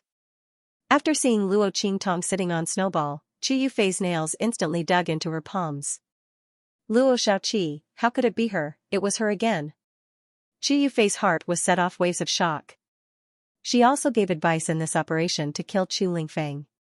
She used the elixirs that Chu Lingfeng was looking for as bait to lure Chu Lingfeng over. Then, they surrounded him and used magical beasts to trample him to death. She was the one who had subtly influenced Chu Ku'er to bring up all of this. Why was this Luo Shachi messing things up again? Was this person really her nemesis? Why was she always ruining her plans? Chu Yufei bit her lip hard, while Chu Ku'er screamed with a sharp expression. Damn it, why is this Luo Shachi here again? Why is it her again? Like Chu Yufei, Chu Ku'er hated Luo Qingtong to the bone. Now that she had appeared, she was with Chu Lingfeng. And the latter had obviously escaped from her big brother's trap. In an instant, blood surged in her mind. The next second, she fell to the ground with a bang. She had fainted from anger.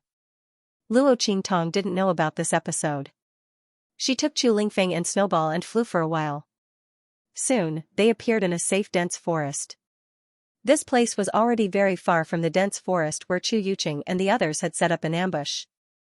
Along the way, Luo Qingtong's blood eye looked after them. Luo Qingtong and the others didn't encounter a single magical beast. Instead, they plucked a lot of spiritual herbs. Luo Qingtong gave half of the spiritual herbs to Chu Lingfeng. She put the rest in her pocket, ready to take it back to Xianxia and the others. Otherwise, she wouldn't be able to explain herself if someone was looking for her but couldn't find her after being out for so long. Luo Qingtong didn't want to expose her identity yet. Therefore, she didn't want to say anything about Chu Lingfeng for the time being. 2 people and 1 beast landed in the dense forest. Luo Qingtong found a hidden cave and settled Chu Lingfeng and Snowball down. Because there were no outsiders around, Luo Qingtong directly took out the beast-repelling powder and sprinkled it around the cave. After confirming that no more magical beasts would pass by, she immediately looked at Chu Lingfeng and said, "How are you? Are you okay? How's the recovery in your body?" Luo Qingtong was naturally asking about Chu Lingfeng's bloodline power. She had long known that Chu Lingfeng's physique was different from ordinary people. Previously, the situation was urgent, so she didn't have time to check on Chu Lingfeng. Only now did she have the time to ask him about his condition. "I'm fine, master. I just overused my energy. I'll be fine after a few days of rest," Chu Lingfeng said with a simple and honest expression. He looked at Luo Qingtong and said with a silly smile, "Mistress, I didn't expect it to be you. I thought I was dreaming." Chu Lingfeng was overjoyed. He had never thought that Luo Qingtong would actually be on this abandoned continent. Moreover, he had come to save him when he was in danger. How could Master be so powerful and godly? How did she know that he was here and that he was in danger? Chu Lingfeng looked at Luo Qingtong with eyes full of worship and reverence. Luo Qingtong looked at his fanboy eyes and couldn't help but feel angry and amused. What was this big blockhead thinking? She wasn't an immortal who could predict. It was just a coincidence that she knew that he was in danger on this abandoned continent. However, Luo Qingtong also knew that she couldn't explain it to Chu Lingfeng clearly, so she simply let him think whatever he wanted. "Little Snowball told me to come over," Luo Qingtong said.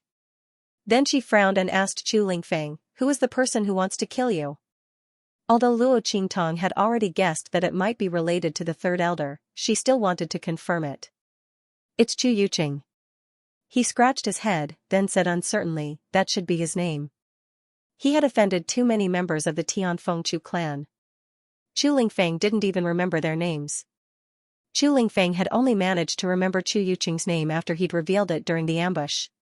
If Chu Yuqing knew that the person he wanted to kill didn't even know who he was, who knew if he'd spit out a few more mouthfuls of blood?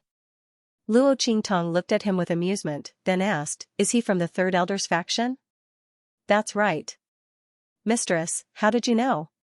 Chu Lingfeng had a look of surprise on his face that said, "Mistress, you're so amazing." Luo Qingtong burst into laughter. "All right, you should stay here and recuperate. Wait until your bloodline power recovers, then you can go out. Also, I'm going to cancel Snowball's contract.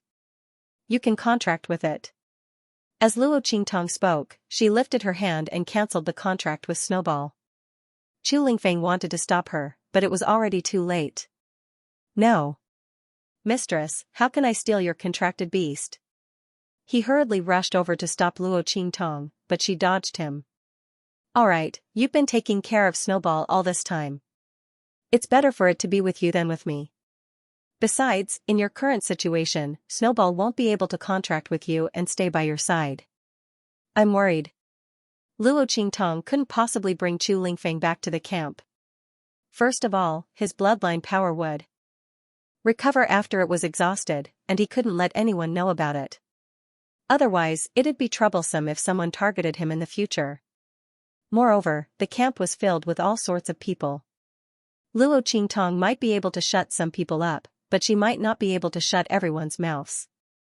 Secondly, Luo Qingtong didn't want others to know about her relationship with Chu Lingfeng for the time being. This blockhead couldn't hide anything on his face.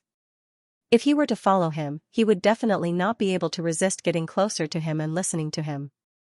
At that time, wouldn't her identity be exposed immediately? Thinking of the man in her camp who was still kept in the dark, Luo Qingtong felt guilty. Forget it, she'd better be fully prepared before she laid her cards on the table with that man. Luo Qingtong had a toothache when she thought of this. Chu Lingfeng, on the other hand, couldn't change her mind. He immediately contracted Snowball with tears in his eyes. Master, you are so good to me. Luo Qingtong looked at him and couldn't help but laugh.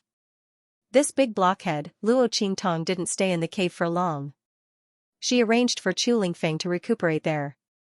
After recovering his bloodline power, she returned to the camp. Not long after she left, Chu Yuqing woke up in the ambush area. He went around asking for Chu Lingfeng and Luo Qingtong's whereabouts. When he found out that the two of them had disappeared without a trace, his face instantly twisted with indescribable malevolence. Find them. Even if you have to turn the entire abandoned continent upside down, you must find Chu Lingfeng and that youth's whereabouts. Chu Yuqing's heart was filled with fear. Chu Lingfeng definitely couldn't leave the abandoned continent alive, otherwise, he and the third elder's people would all be finished. Take me to the other top disciples. His face was cold and gloomy. Now that things had come to this, he could only make a big concession and have the others attack together with him to kill Chu Lingfeng on this abandoned continent, but if they did that, third elder's faction would definitely be at a disadvantage in the struggle for the position of direct descendant. Damn it, who was that youth who had suddenly appeared? Chu Yuqing's face was extremely malevolent and terrifying. Interesting. That youth just now was really powerful. He was able to easily escape from a group of martial arts realm experts with his strength not even at the venerable realm. What are those threads in his hands? A middle-aged man sighed. He was surrounded by an extremely powerful and vast aura. If Chu Yuqing and the others were here, they would not be able to help but cry out in shock.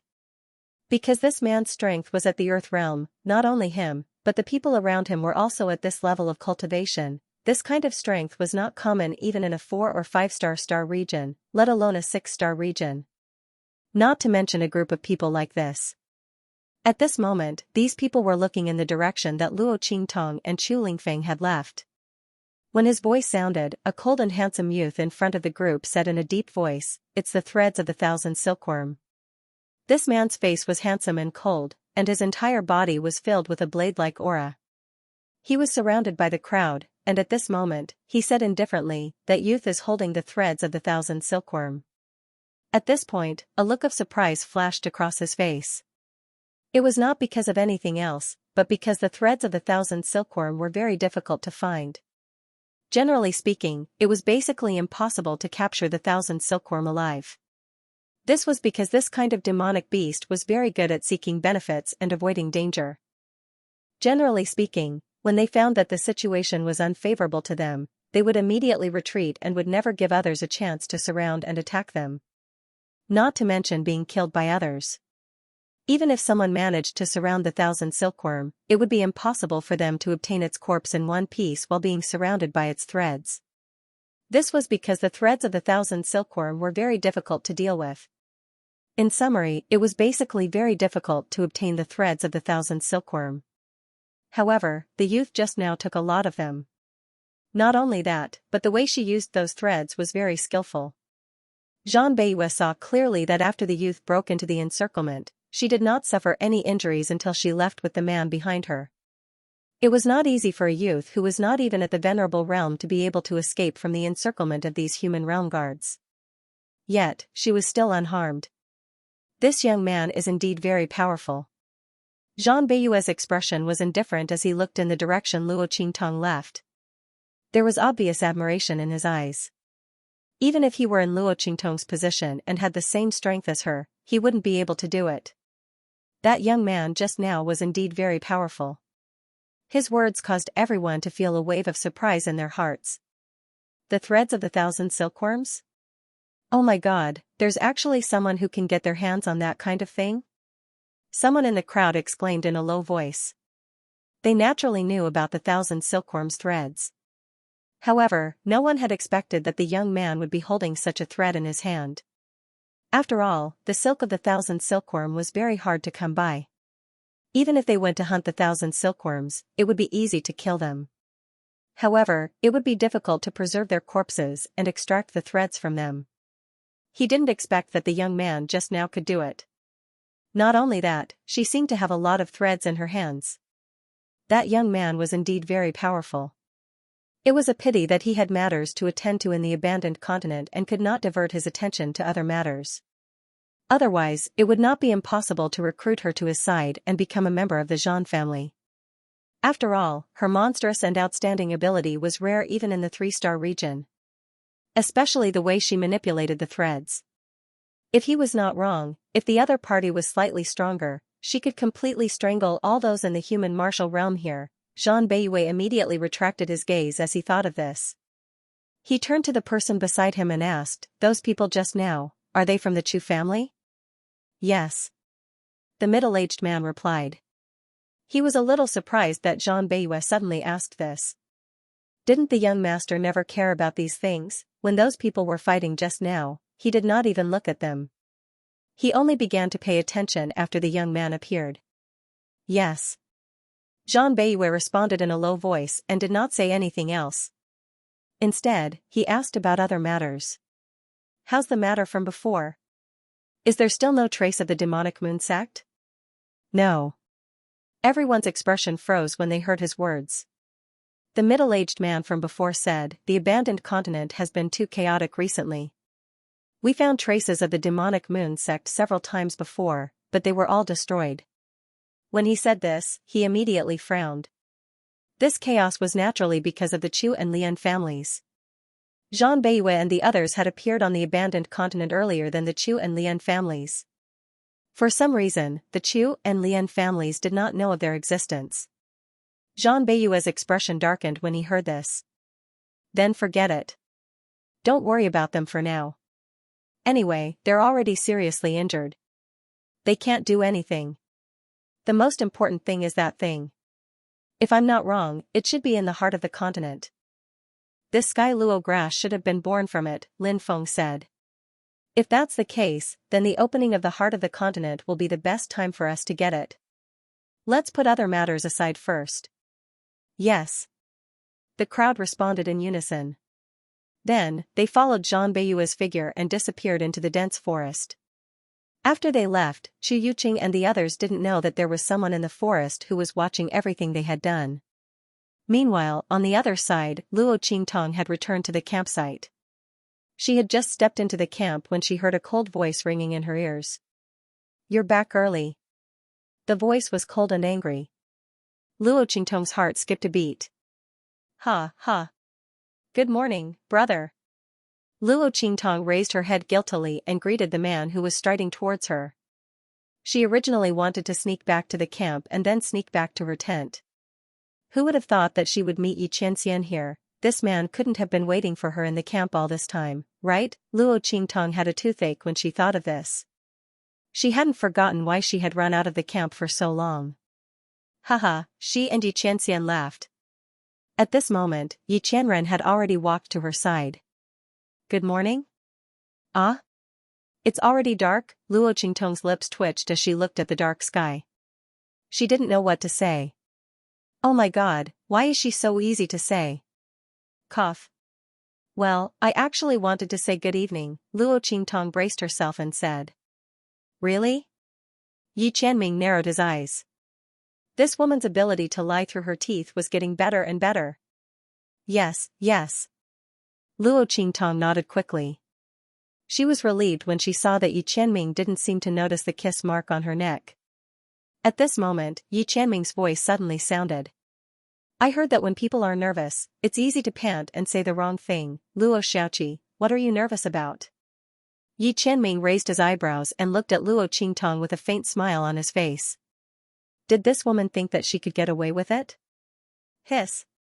When she heard Yi Qianming's voice, Luo Qingtong gasped instantly.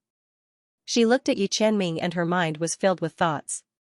Oh my god, did he find out? Did he see through it? But it didn't seem like it. Luo Qingtong imagined the scene when Yi Qianming found the kiss mark on her neck. He would fly into a rage. He would hit her without saying a word. The only thing that didn't happen was this: did he find out or not? But regardless of whether he found out or not, Luo Qingtong felt that she had to prepare for the worst. Otherwise, if she was really found out, she wouldn't even have a chance to save herself. Luo Qingtong thought so and suddenly coughed softly. She said to Yi Qianming, brother, you probably don't know. After we fell asleep last night, a super big mosquito suddenly flew into the tent. I was bitten by the mosquito countless times last night. Were you bitten? Luo Qingtong looked at Yi Qianming with a hopeful face. She had already thought about it. If Yi Qianming said yes, then it must be because he found the hickeys on his body. At that time, he would just say that it was a mosquito bite and not admit it even if he was beaten to death. If he said that he didn't, it would mean that he didn't discover anything. It was even better if he didn't find out. He didn't have to worry anymore. When he found out later, he would also think that it was a mosquito bite. She really was a genius. As for Luo Qingtong herself, she had already used the cupping technique to leave a few marks on her body. Although the marks were very different from the hickeys, it was impossible for mosquitoes to only bite one shape, right? Right? So what if her mosquito pack was different from the rest? Luo Qingtong's words almost made Yi Qianming laugh in anger. Mosquito? That was a really big mosquito. Yi Qianming gritted his teeth as he glared at Luo Qingtong. He almost couldn't hold it in anymore and wanted to expose Luo Qingtong's identity. Then he would pull her into his arms and tell her how that big mosquito stung people. This woman, to think that she could come up with such an excuse and reason. Yi Qianming took a deep breath. He always felt that this woman was the tribulation in his life. It made him love and hate, anxious and angry. She was really made by God to be his jinx, otherwise, why would he be so helpless? I wasn't bitten by a mosquito. Hurry up and go back to the tent. Ben. I don't want to wait for you to sleep at night. Yi Qianming's voice was cold and he finally suppressed the impulse in his heart. If he continued to talk to this woman, he would be angered to death sooner or later. Oh, that, brother, I've thought about it. I'll sleep in the same tent as them tonight. Otherwise, it'll be too much trouble for you. In fact, Luo Qingtong was afraid of her. Oh my god, she didn't even know that she was sleepwalking in the middle of the night. She thought about how she left a kiss mark on Yi Qianming's body in a daze last night.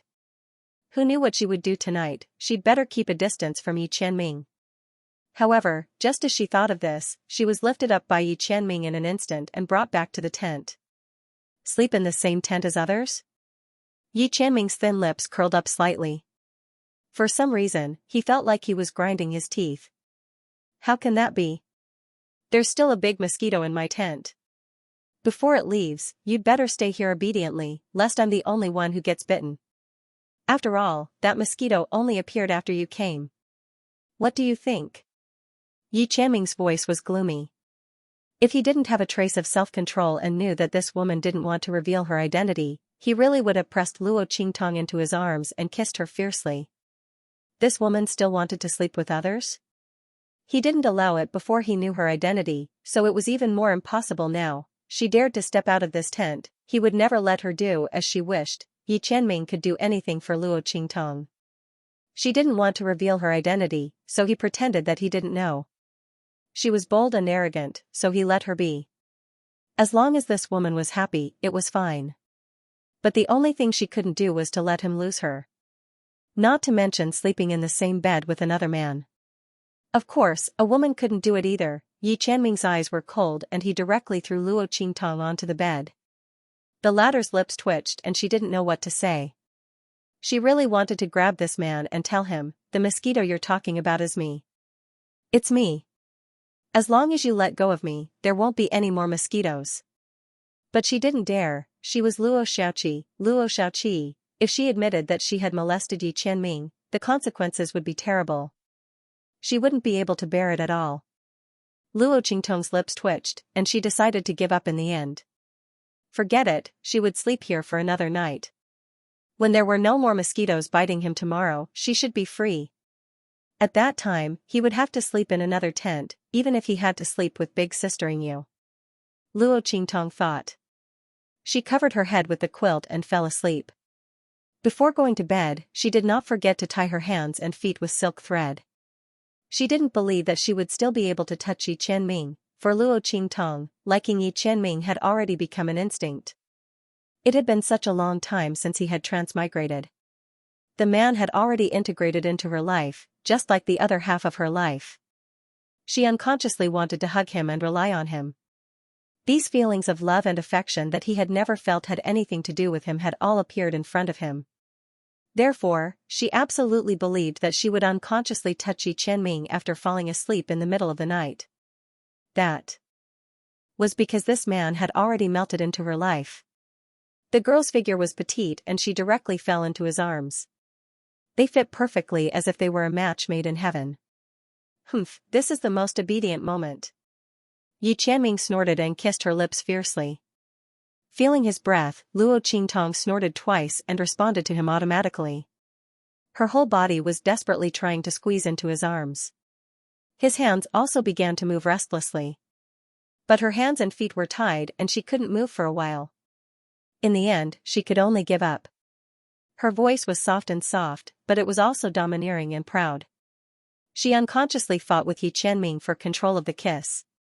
The back and forth between the two of them was like a battle between two kings. Of course, this time, because Luo Qingtong's hands and feet were tied, Yi Qianming naturally won. He pressed Luo Qingtong on the bed and kissed her carefully. The candlelight and the shadows under the moon were entangled. The next day, Luo Qingtong woke up in Yi Qianming's arms. That's right. In his arms. That wasn't the point was that she took off Yi Qianming's clothes. She took it off. Luo Qingtong looked at everything in front of her in a daze. She looked at her hands grabbing Yi Qianming's clothes. Half of the man's clothes had been pulled down by her. Half of his honey-colored chest and half of his arms, as well as his strong shoulders, were exposed in the air. Yi Qianming's hair was loose and scattered on the bed. At this moment, he was wearing a white jade mask and looking at Luo Qingtong with a dark face. Don't ask her how she could see that his face was dark even with the mask. It was because the low pressure around him was about to freeze into ice. Okay, Luo Qingtong looked at her tied hands that were restless. She couldn't touch him and leave a kiss mark, so she actually took off his clothes. Ah! If she had known earlier, she would have tied all 10 of her fingers. That, brother, listen to my explanation. Luo Qingtong swallowed her saliva. Oh my god, Yi Qianming was a feast for the eyes. She really wanted to pounce on him. Sob. She had to try her best to resist. Yi Qianming's eyes were cold as he looked at her. Last night, you said you would help me get rid of the mosquitoes. Is this how you do it? As he spoke, he casually raised his hand and pointed at the scratches on his neck and shoulders. Luo Qingtong covered her face. What a beast. What a beast. It was obvious that she wanted to take off Yi Qianming's clothes, but the latter refused, so she caught him. Why did she have to be such a beast? Chasing away mosquitoes? Could these words be any more shameless? Yi Qianming didn't kill her on the spot because her identity was similar to Luo Qingtong, right? Luo Qingtong rejoiced in her heart that Yi Qianming felt a sense of familiarity when he looked at her. Otherwise, she would probably become a lecherous woman who made a move on her own man and was beaten to death by her own man. *ck. Such a tragic death doesn't suit her at all. Especially if she died in the hands of her own man because of molestation, that would be too aggrieving. Cough, brother, listen to my explanation. I really didn't do it on purpose. It's probably because I was poisoned by that mosquito last night. I dreamed that I was the mosquito and skinned you, brother, I'm completely sincere. At this point, Luo Qingtong was almost touched by herself. *ck. She was really a genius to be able to lie to this extent. Pfft.